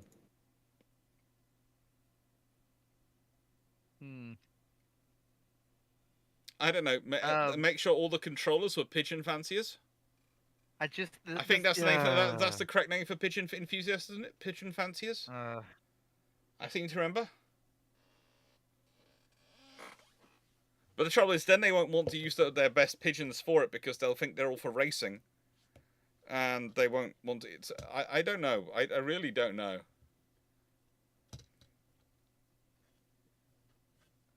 Only by Acme Vaults. Acme Vaults do seem to be fairly decent. They do seem to be fairly good, and they deliver so many of them. So quickly, too. Yeah. Amazon wishes it could ship things that quickly. I still believe that Amazon ripped off the IP from Acme. Because that's what Acme were. They were this wonderful delivery company which deliver all these things to you, and Amazon just copied the idea.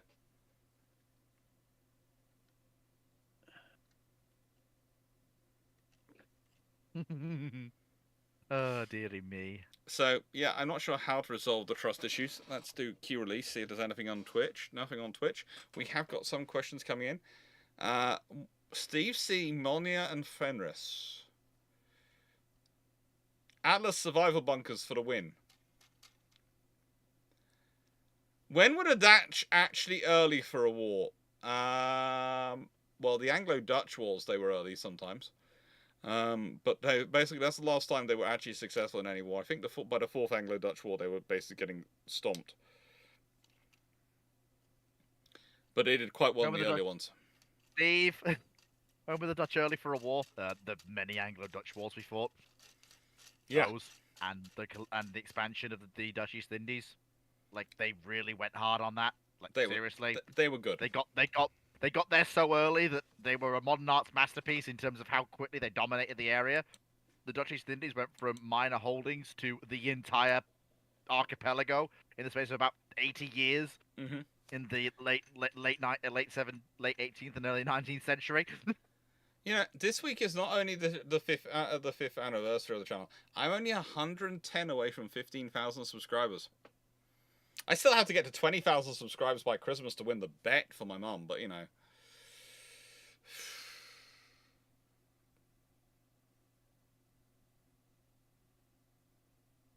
I'm wondering what I can do to get those extra 5,000 subscribers. It's going to have to be set up the OnlyFans channel, isn't it? It's the only way it's going to work. OnlyFans is the only way. I was suggesting feet pics. You see, OnlyFans. See? Yeah. How many times do I have to tell you there are certain lines we do not cross? I swear to God. Don't worry. It could be a whole spread of us, all the shipshape crew in hot tubs. You know, that would certainly get the OnlyFans bucks You rolling couldn't in. even enter a sauna. You couldn't even enter a sauna without putting something on. I don't want to hear it. What do you mean entering a sauna without putting something on? You whipped out for going into a sauna. Oh, never mind. It was a mixed sauna. And you were in Finland. Go with the local culture. Everyone else was So what wearing I'm something, hearing is including the Finns. So what I'm hearing is that It's a public mixed sauna. There were young children in there. Of course I had something on. I thought you were talking about the other one. The fact that in the nicest way, in the only sauna I went in that was there was a group activity and so therefore was wearing something, was one day where there were small children around. So yes, Fleet, unlike you, I would put something on. And the fact that you wouldn't put something on worries me. Small children should not be seeing that. You were talking about the actual public sauna, not the one. Never mind. I didn't realize you're going to a... We went to the island one. never told me We that. went to the island one. I in thought Finland. you were talking about the other one. God damn it! Never mind. No, we were taken to the other one, the one on the mine, the one on the old mine base, and the old naval base which we converted. I thought you were talking about the other one. Never mind. Carry on. Yeah. See that changes the entire. See that changes the entire context. Yeah. All of us were clothed. I do wish you'd have given me the context beforehand. You just said you went to a public sauna in Finland. I didn't know you got to that one. Yeah. Because there are different flavors. That one's a very. I do wish you would have clarified. God damn it. Mark Harkness, send us $19.95 and we'll send you our calendar. Send us $29.95 and we won't. Oh, good God. Oh, oh, well, that's great. That's good, Mark. Oh, that's good. good. Can we get it? Yeah. Can we get a pin for that? That's good. Oh, okay. That's a. I'm on. You can't see it, but I'm on the floor. You can't see it, but I'm on the floor. Or I'm better yet, just. I am no longer in my chair. I am on the floor. it should be send us $19.95 and we'll send you our calendar. Send us $29.95 and we'll remove Runon from the calendar. Send us $49.95 and we won't send you a calendar at all. Oh.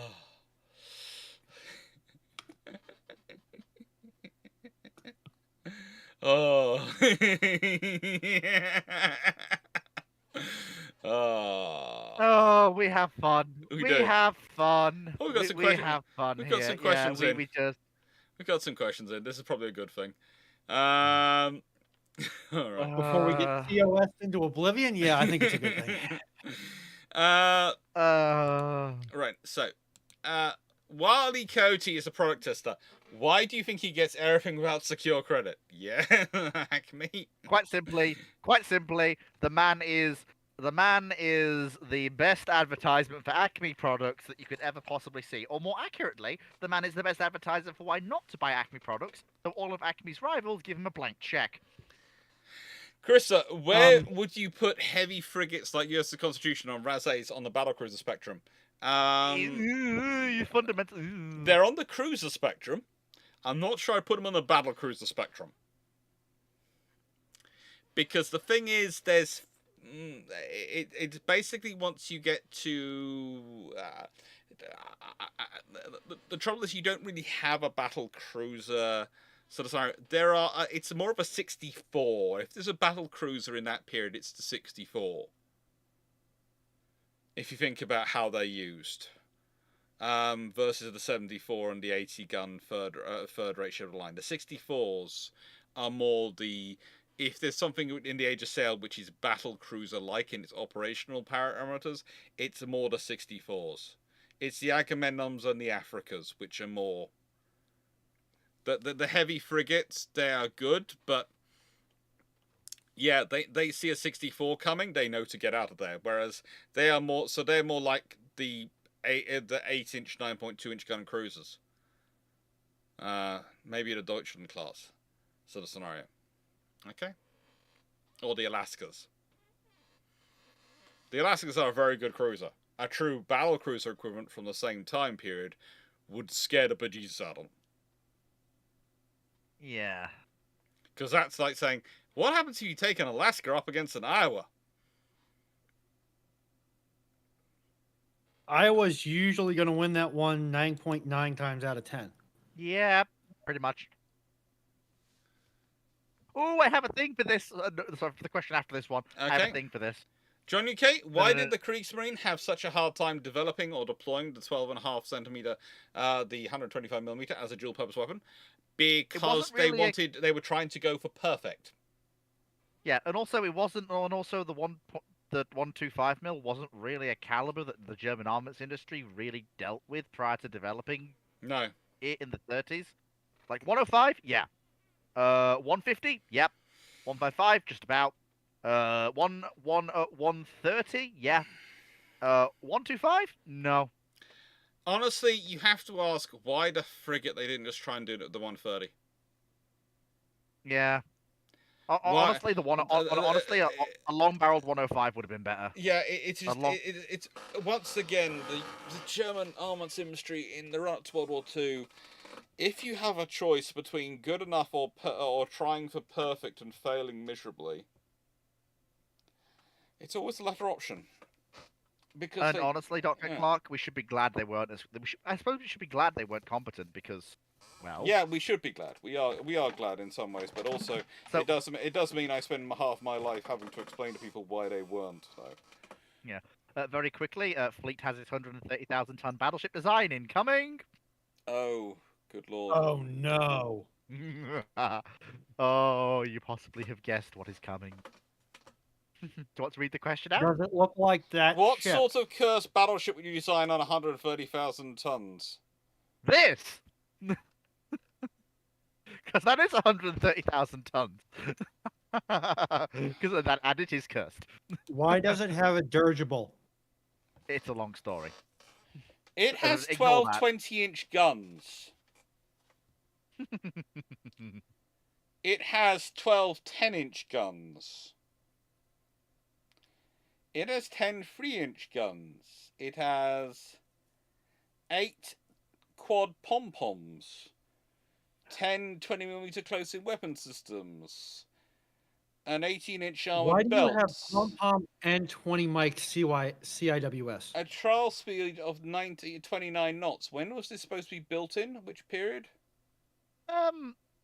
Well, that's complicated. I Because can see that. are there things like Aegis behind those guns?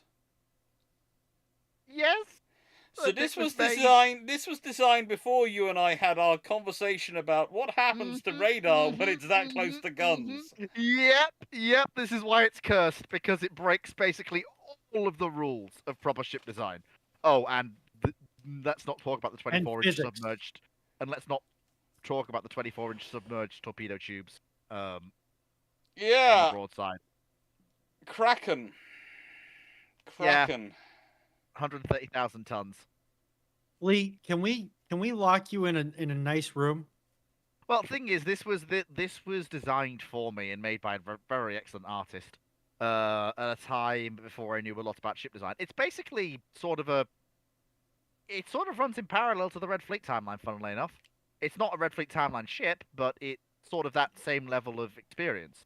Hence why it is the perfect example of a cursed large battleship. I'm still trying to work out how you have a 16-inch armor deck, but I'm going to leave that to one side. Yeah, we don't talk about that. Who's I've only just spamming noticed hearts? I'm not sure who's spamming hearts, but I do like people. I would prefer Someone people, likes it clearly. I prefer Someone likes people spamming your smiley faces or Oh, celebrations. did I mention? Did I mention that the The 20-inch hearts guns worry me. Yeah, did I mention that every caliber of gun on this ship can be slaved to a central fire control system and used to fire timed and proximity fused flak rounds, and shrapnel rounds to try and intercept incoming missiles from the 20-inch down? Yes, it is stupidly cursed, but it's also a very funny example of how Fleet used to think. And we get to laugh about it. And honestly, that is fine. That is actually fine. And I'm happy to laugh at it. Okay. Because even There's I actually know some interesting what it was. suggestions coming in about it. Where if you made it Nelronsky, would it work? And honestly, there's actually an option where the Nelronsky would work. This is one of the reasons why, when I was talking about the battleship for the 21st century the other day, I was saying, put the missiles down one end, and the guns down one end, and you have a chance. I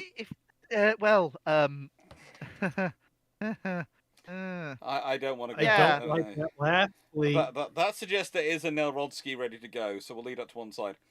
Well, it's not exactly... today's Vickers gun salesman? Otto Malera and the 3-inch.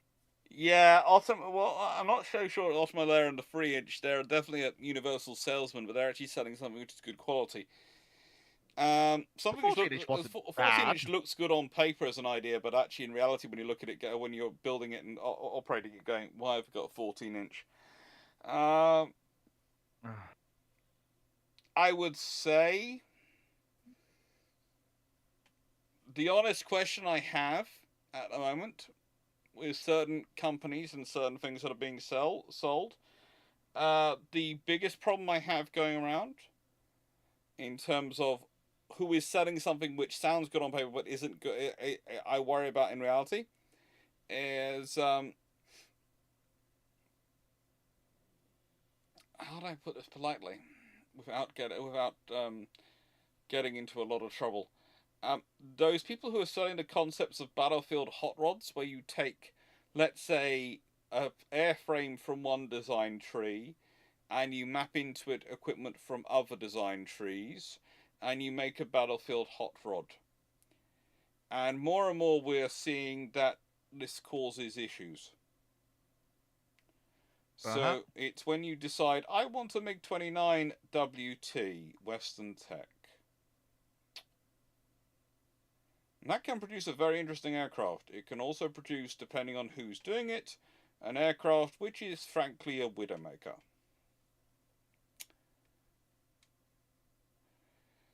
Stafford Thompson, Runan, what infrastructure building programs would the members of the chat like to see implemented?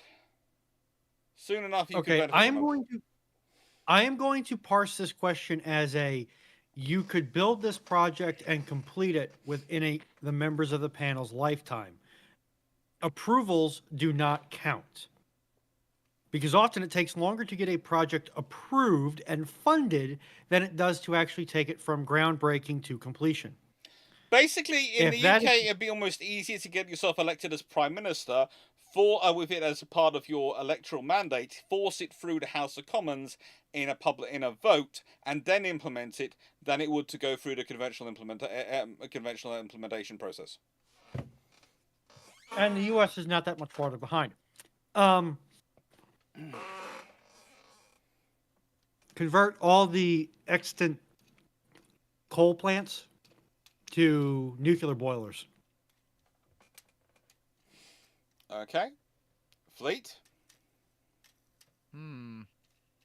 That is a... I can actually answer for 3 people from Shipshape crew, and I will answer for 3 people in the Shipshape crew when you finished. I need more time. Okay. Well, Garius would be modernising and fixing the railways so they actually worked as an integrated national system. Drac would be reorganising the roads so they would work. For me, I would like to, if I was going to take on anything for infrastructure, it would be UK energy security, and it would work on a 3 method system. One of them would include solar panels and batteries for every single house, and the system would be we're going to gift it to people for their houses. Basically, it's means tested, but you pay what you can afford to give for your properties, and it's going to be a rule that if you want to be able to sell your house in 5 years' time, it has to be within anything after 5 years' time. It has to be already fitted up with solar panels and batteries, and you also have to do all sorts of other things. Now, before anyone starts complaining about the alkaline batteries, I would probably want to try and put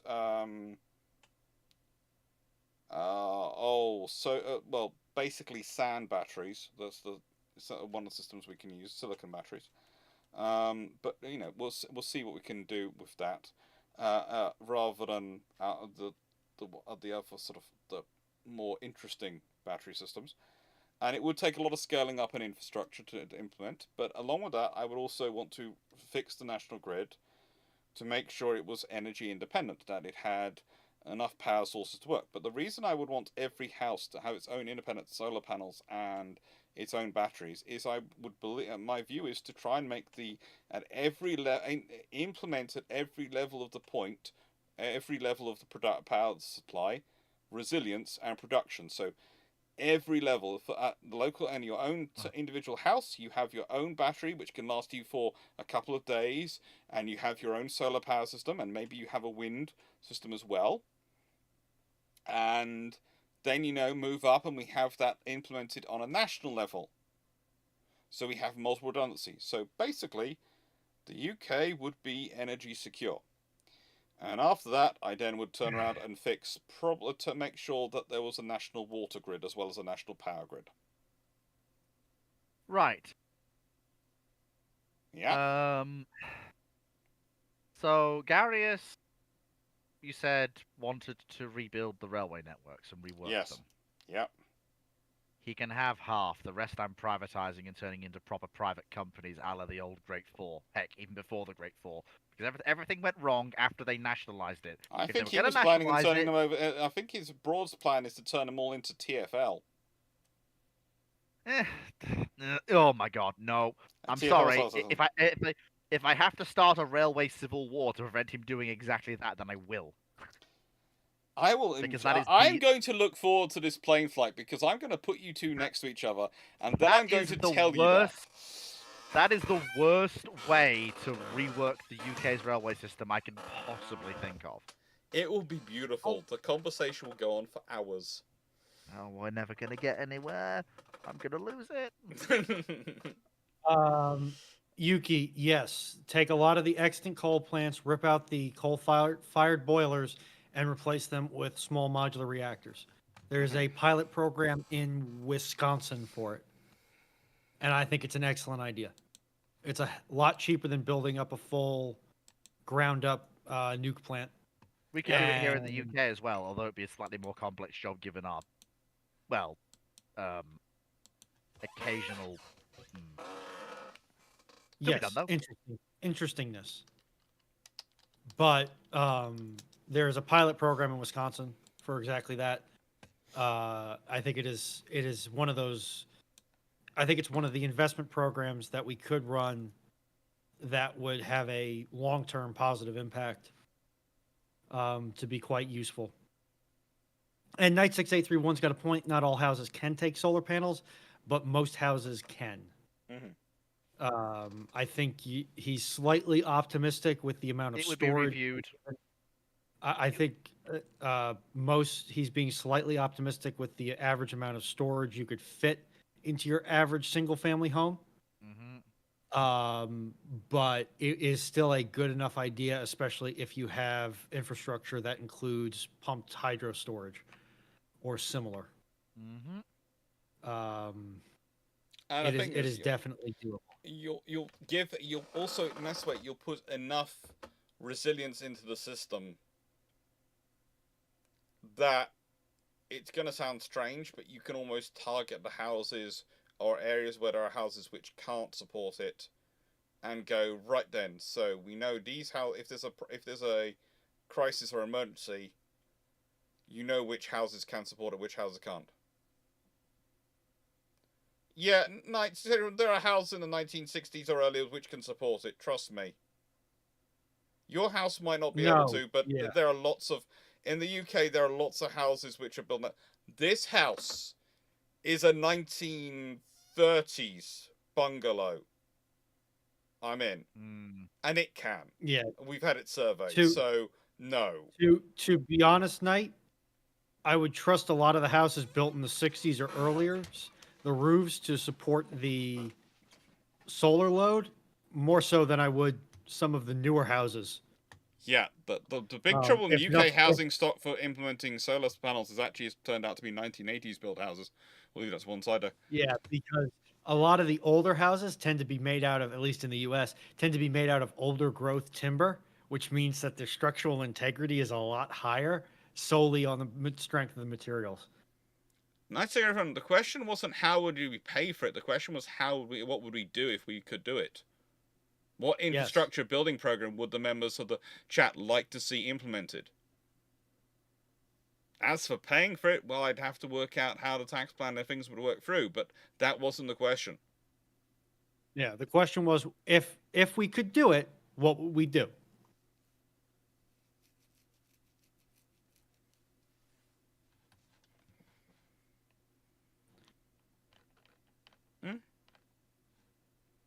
Yeah, I mean, honestly, the bigger issue is upgrading the service infrastructure so you can backfeed into the grid.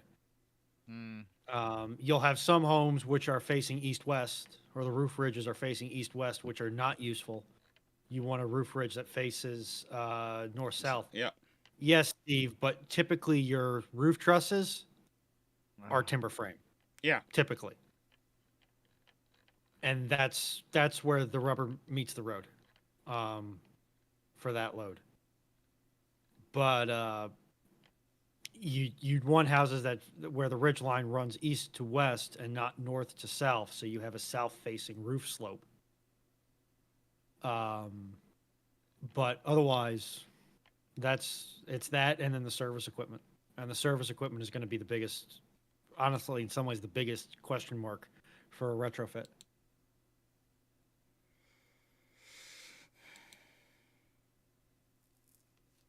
It'll be fun. Right. Next question.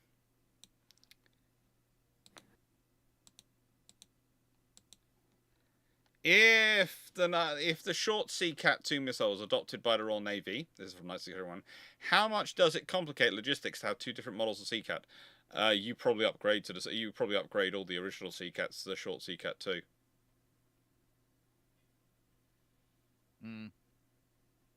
Yeah. Yeah.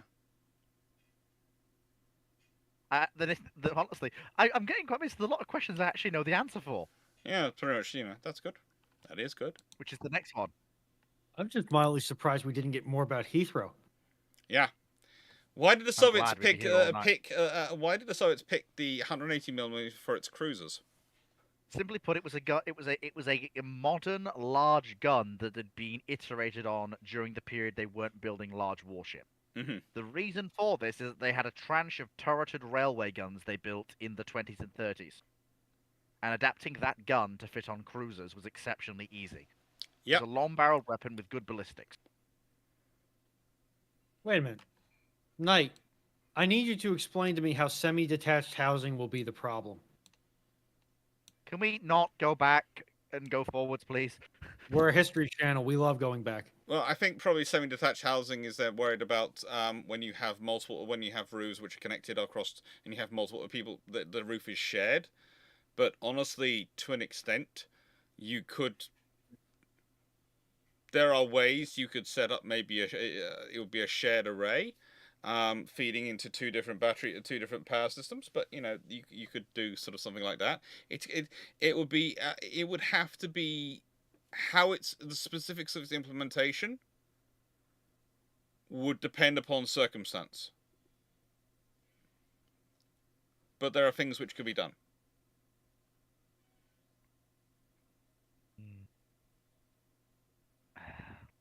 Where did we get to now?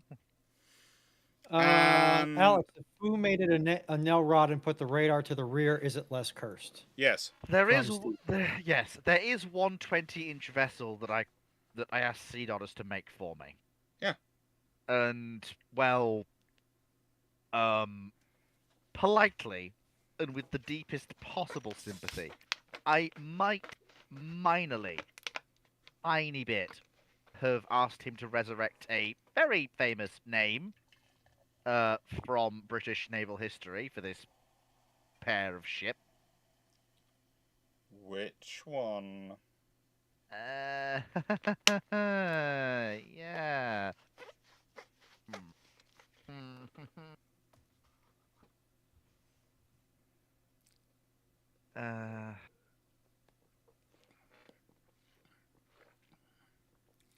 Yeah. Hang on. Got it. Found it. Yeah. Sovereign of the Seas. Okay. As this is the more sane battleship, as this is a 1940s era design. Unfortunately, the main battery is not sane.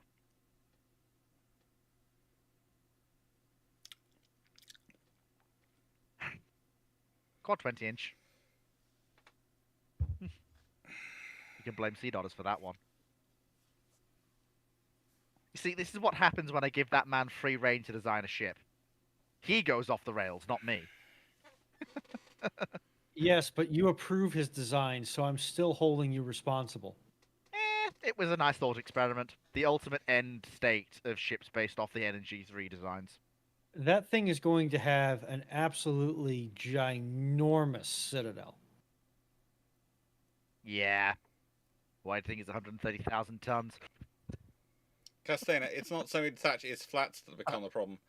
Flats, again, you have to almost do it on a building level.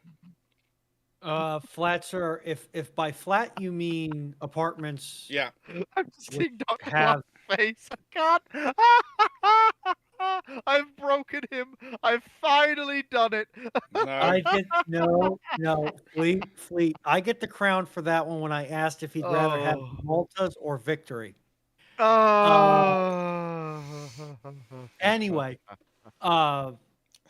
the issue if you a This flat is my roof in some ways birthday is party, and you're just torturing me. It's just cruel. and and if you're talking about apartment buildings with flat roofs, in some ways that's actually easier to install solar on. But yes, Because you can orientate the solar panels any way you want to. as you need to, and they're safer to install because you are working on a flat surface instead of a pitched surface.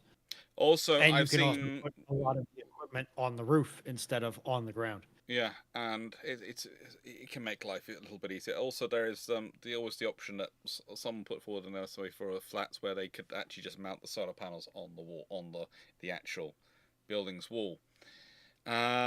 Which was their idea, was because the flats were looking south over the sea, and so you could do that. You could put it on the roof and the wall, and it could generate actually quite a lot of power.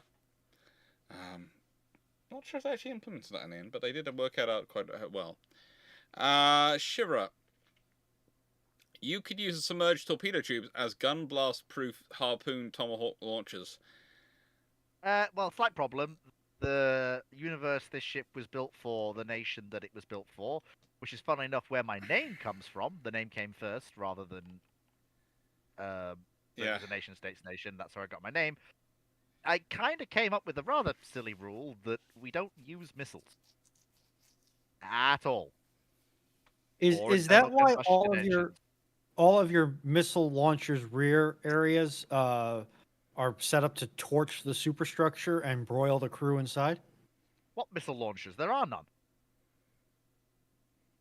On the Red Fleet timeline ships, there's many. Well, yeah, but that's CDOT's fault. Okay. I just thought you liked killing your crew. Right, so, Shira, Fleet, I raise you my ongoing efforts to work out how to make stuffing Exocet down the barrel of a battleship's gun work and what the resulting ship would look like. You can't use you can't do Soviet gun-launched missiles on battleship guns, I think.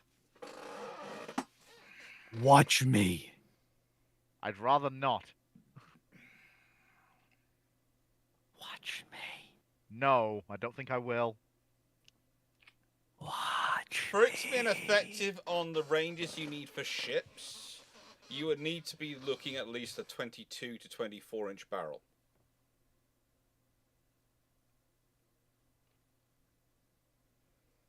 At which point you are reaching a point at which it's not, there's no real effectiveness in it. But it is an interesting scenario because do you need a barrel which is the same?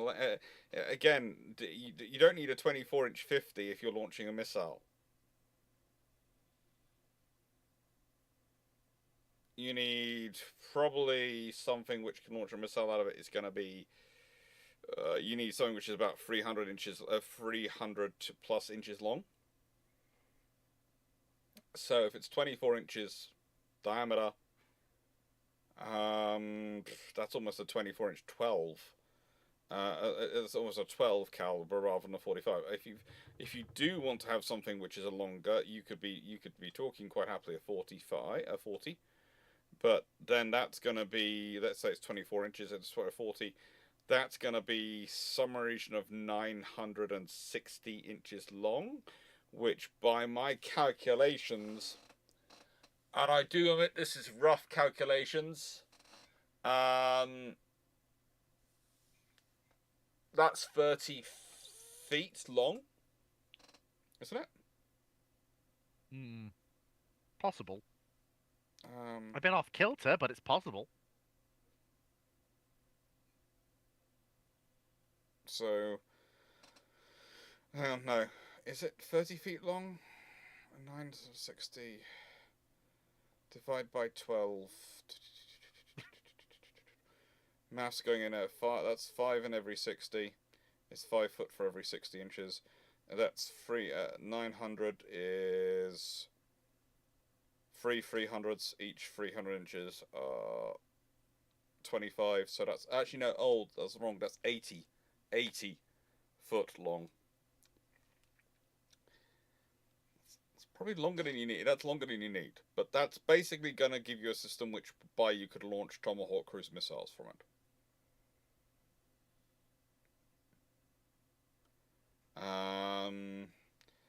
could you use compressed air to launch missiles that big, or would it need would it need a propellant change? Honestly, that's probably what when we're looking at emails and using an email style railgun in the barrel. You could use compressed air, given they launch ballistic missiles with it. Could do. It's possible, but you'd need a generator to do it. Like, Yeah. you probably would look at compressed air for it, but Alpha Aurora, basically, in the nicest way, it's actually one of the interesting routes is where they went down was one of the original ideas they actually did have at one point 4 missiles, and 4 missile launchers was to build a big gun turret system to launch them, but that was because they were thinking about making them protected. And it was also one of the ideas being considered before you got basically the ARM launcher systems and then the VLS. It was one of the ideas being considered.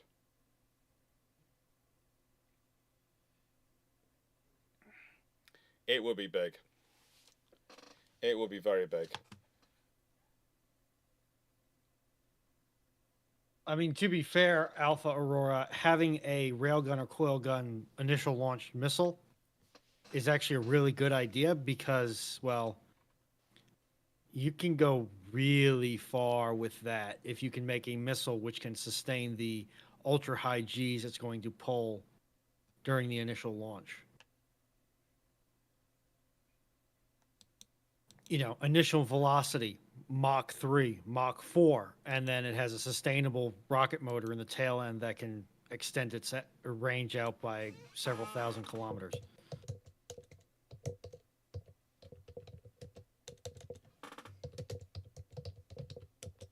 Sorry, just quickly responding to Cyclic, because they had a question. Is Cyclic having a stroke? Cyclic's And I will incoming. point, we have just crossed the 5 hour I mark. don't think Cyclic is incoming, but I think Cyclic is Cyclic was worrying about something, so I was responding quickly. Cyclic is always outgoing. Right. So, with that being said, I think we have finished the questions for the evening. I think we have done that. Until ramblings later on today. Yes. I'll be there. And, you know, Fleet, like me, has Mothering Sunday next Sunday. So,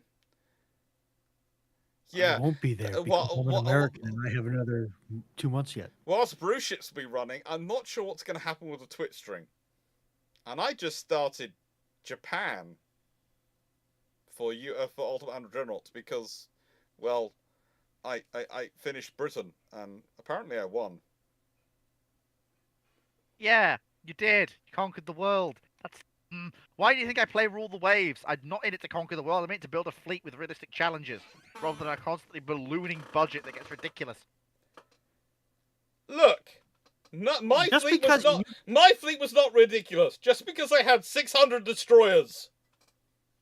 Exactly. And Fleet, just because Dr. Clarke knows how to massage his politicians and manage upwards, doesn't mean you can't as well. I am the Confederate States Navy in 1935 that has a budget larger than the Royal Navy's without a treaty. I'm doing perfectly fine. And yet I see you here complaining about the size of Dr. Clarke's fleet. Almost That's like not you have it's not the size of the fleet that... You're playing, some level of you're playing as inadequacy. the Confederates again?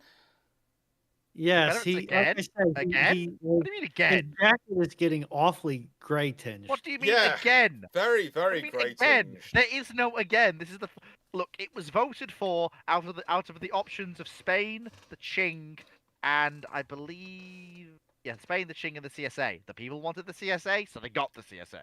Who decided what options they could vote for? Me. I didn't expect Yeah. the CSA to win. I expected the Spanish or the Really? Qing to win. Yeah. Yep. I was going through the minor nations and the ones I hadn't played. I'd done the Netherlands. I'd done the Ottoman Empire.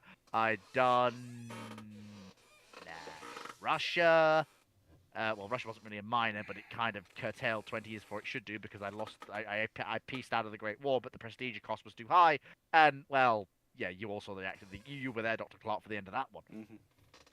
There do needs to be a lot of Azure Lane questions for Fleet tomorrow because, you know, he has revealed today that he is a man of culture and he does actually know more about this than he's been letting on. He's been hiding and pretending he doesn't know. I watched some animes, Animes, that's not how you say it, anime without the S. Look, God, I'm in not, the nicest I'm way, not we if all things go to plan, we're going to Japan, the land of anime, and there could be all sorts of fun things for us to be meeting up and doing while Yeah, we're out there. Fleet, Well, I Fleet, wonder if I can go and see Fleet will the. I be- wonder if I can go. Go on. Fleet will be entertained to his closeted weeb heart's content. Look, I need to go and find a 462, a 464 even, and I also need to find a submarine and a battleship. For the reasons I steam do- trains, I will tell you now, you are going to be very, very happy with me. Good. Don't Don't spoil it. It's also going to be going everywhere pretty much on the train because Good. we looked into it and we worked out that for any time which might Chikansen. theoretically be saved by going, or money which might be saved by going by plane rather than train, you lose that in time and taxis. Yeah, and also, and also to be fair, are we going by Shikansen or are we going 3'6"? We'll do it depending on where we're going. We're going by one or the other, depending on what's on the Good. routes. We're going to be doing I've never both. been on Cape Gauge. I've never been on Cape Gauge before. This will be fun. And it will be fun. Some of them are sleepers, which would be even better. I hope. We are hoping to do some sleep. We are probably going to do a couple of sleepers. Good. We're also the hotels we're going to be staying in. We're probably going to we're specifically going to specify a certain chain. Okay.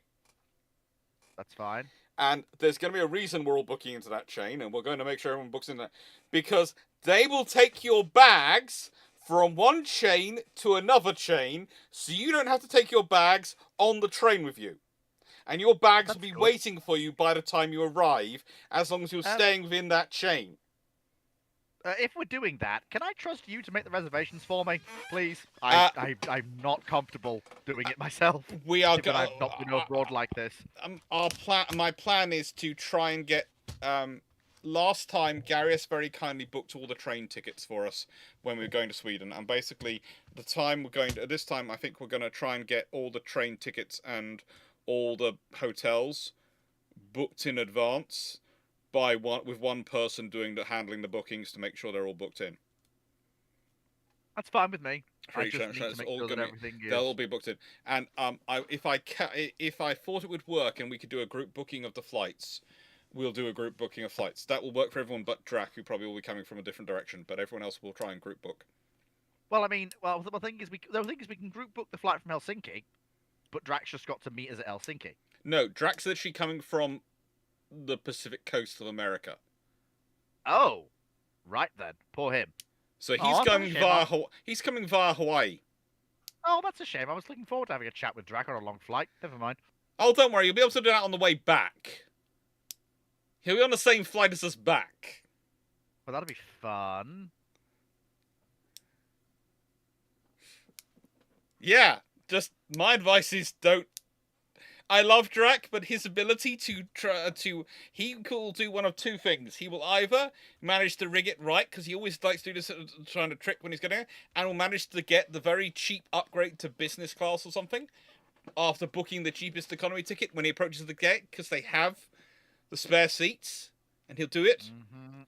Or he won't, and it'll be like him and Dan arriving in Australia, and I was looking at two people who have been pretzels for the last double-digit hours. I've never flown business or first class, so... I usually fly premium economy exit row. I've never flown international. I do usually fly exit row, I will admit, so I'm used to that. I mean, I can't fly any other way. Well, why wouldn't you? I mean, it's just, you get extra legroom for no extra cost. Yeah. And they always go, are you prepared to open the door in emergency? Yes. Yes. Also, In fact, are you prepared to reinforce the stewards and stewards in an emergency? Yeah, if someone's causing trouble, just point me in my direction. I will go me in their direction. I'll happily sit on them. Oh yeah, and thing is, like, the important thing is, do not put me next to the exit door, because the voices in my head. Do not put me next to that big red lever.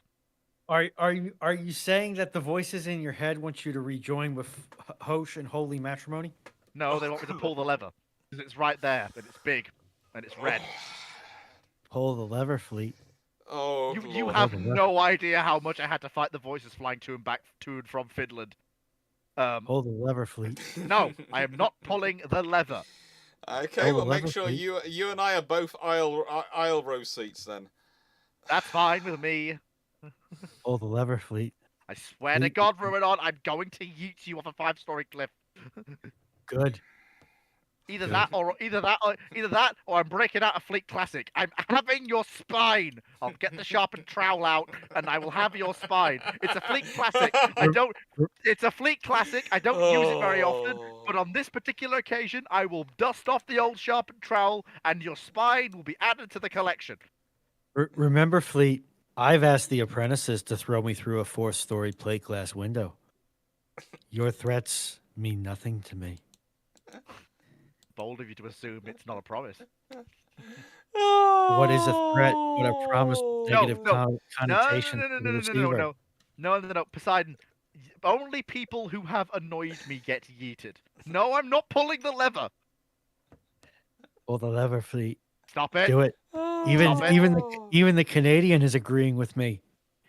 Pull the lever, fleet. Okay, Why? so what I'm seeing from this is what I should do is I should book me and the Dans and Leslie on one flight, and Garius and Fleet on the next flight behind us. Oh no, you don't. You're not just leaving me and Garrus on the flight. You'll have to be there as well. I don't want to. This has to be a 3-way discussion. I want to be able to quietly have a nice, peaceful time and enjoy my burger, courtesy of Finnair. Yeah, I hope you do realize that there will come a point where I will just plug in and that'll be it. I will be vibing to the tunes in my headphones while reading a book, and that'll be. Why not vibe to the tunes in your head, fleet? To be fair, what do you think I do on the flight? After me and Drac have had our discussion and managed to clear out enough area that one of us, I'm not going to say which one, goes and lies down across multiple seats. That's fine. I don't mind. That's probably what I'll do as well. There comes a point where discussions run down and there's nothing left. Mm-hmm. But again, seriously, this is all new to me, so you'll forgive me if I'm a little bit apprehensive about this whole thing. It'll be fun. I'm not quite as... I know! The first time I did one of these trips was, back in Canada, which was 2021 now? So, Dr. Clarke, are you going to get Drac routed through Toronto Pearson? Only if I'm feeling particularly evil? No, I don't think so. I think he's going to be coming via Hawaii. I think that's the solution. That'll be good. And what we'll do is we'll post what we're going to be and the details of what we're going to be, so people can, if they want to meet us up, and we'll arrange dinners and things. That's going to be an interesting task. Arranging dinners, sorting out all those things. We've got to do a whole lot of fundraising. This is one of the reasons why we've got to get it started up now, because we've got to get a fundraising started.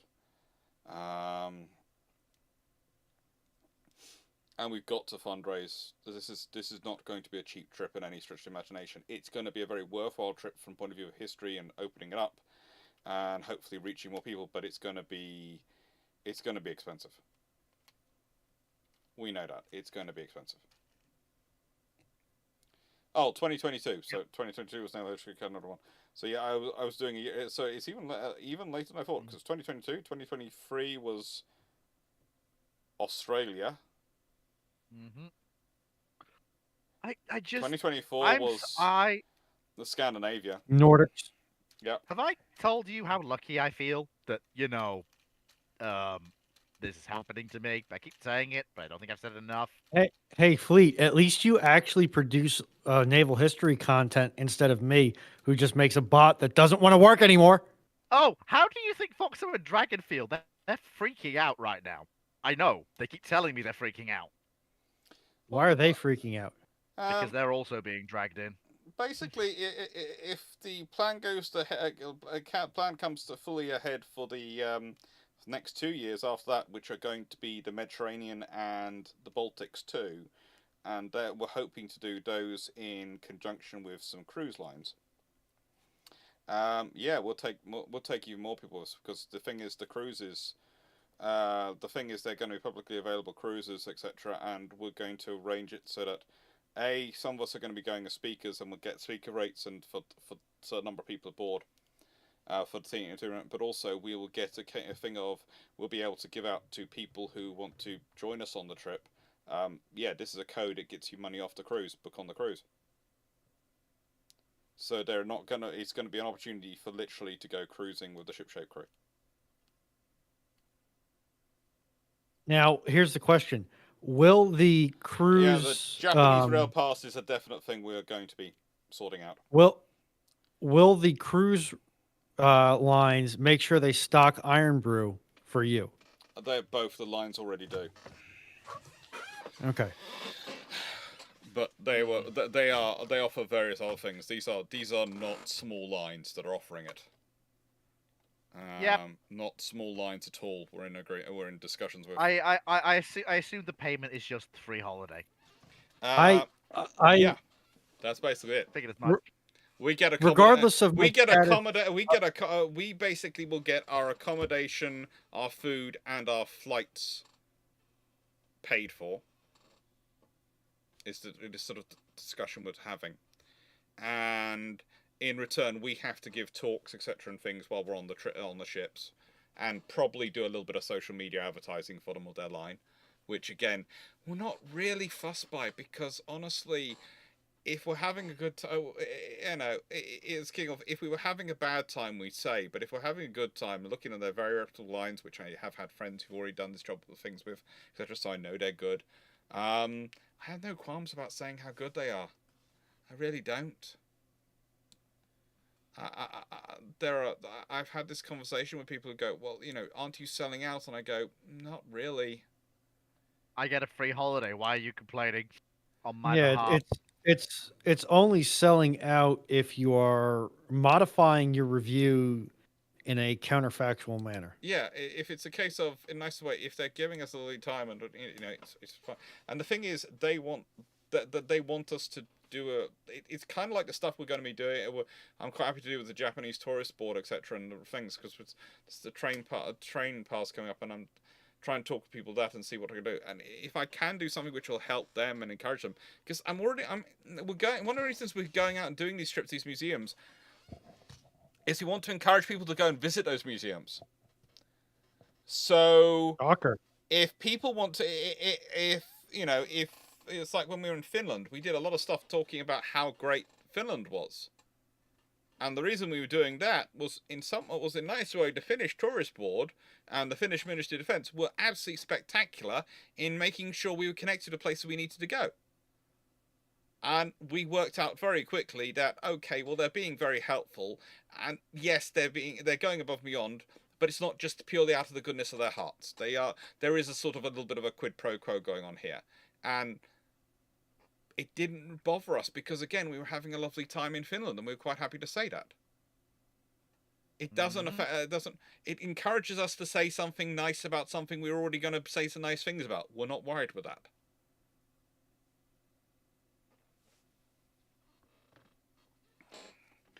Yes, the trains in Japan do have red levers they can pull. Thank you, Aurora. That worries me so much. The weather fleet. No. Nicest way, Runon, you'll be if you move to the UK, you could end up on one of these cruises and could end up on a flight with Fleet. Yeah. Think about that. Before you keep telling them to pull the lever. Send us both. Send us both to the Forever Box. I do not wish to go to the Forever Box. I like myself outside of it. And for the love of all that is holy, I just humana. We'll both take the forever nap. I am going to look. If that's how you're gonna be, I will travel exclusively by sea and by land. And there are red levers on the boats. Not ones that cause the thing to instantly suffer spontaneous disassembly. That's what you think. No, I know that. Yes, as Poseidon 7307 has said, the forever yeet. Right then, with that all said, I'm going to say thank you everyone for watching. Thank you to Dragon and Foxo who were here earlier. Thank you to Fleet of Oceans and Runon for being here. How did we get here? It's shame, and it's going to be later on today. It's going to be the on Fleet's channel. It is going to be the Random Ramblings.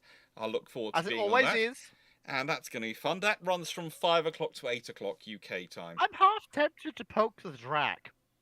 Okay, I so wouldn't poke the I Drac just today. He's kind of busy. I see won't I poke the see a Drac then. question that I can answer really simply. In America, all ceiling fans should be able to withstand at least 40 pounds, and most of the newer ones should be able to withstand 70 pounds. And if they can't stand that much poundage, you need to fire your electrician because they installed it wrong. Pound it. Never, ever, ever, ever, ever let me catch you saying that word ever again. Lee, What? just because your mind is in the gutter does not mean I can't say poundage. My mind might be in the gutter, but that's besides the point. Oh. I have got... right. This is what my life is like around. I just randomly have 45mm and 35mm screws sitting all over the place at the moment. Take care, everyone. I have enough. Oh, how did we get here? I Good know. night, Saying y'all. that, and I keep Have not fun. getting an answer. Take care. Thank you very much for watching. Thank you. Thank you everyone for being here and chatting away. Thank you for all the support. Thank you for all the happy birthdays, the super chats, Please the super thanks, subscribe everything. Please do subscribe, him. share channel, and it's And- really lovely. And Fleet Answer me! and Runon I need the on money! Twitch. They both deserve a lot more money for the stuff they do. Take I care, need the everyone. money. Take care. It's Thank not you very much for watching. sustainable. It will be with time, my friend. It will be with time.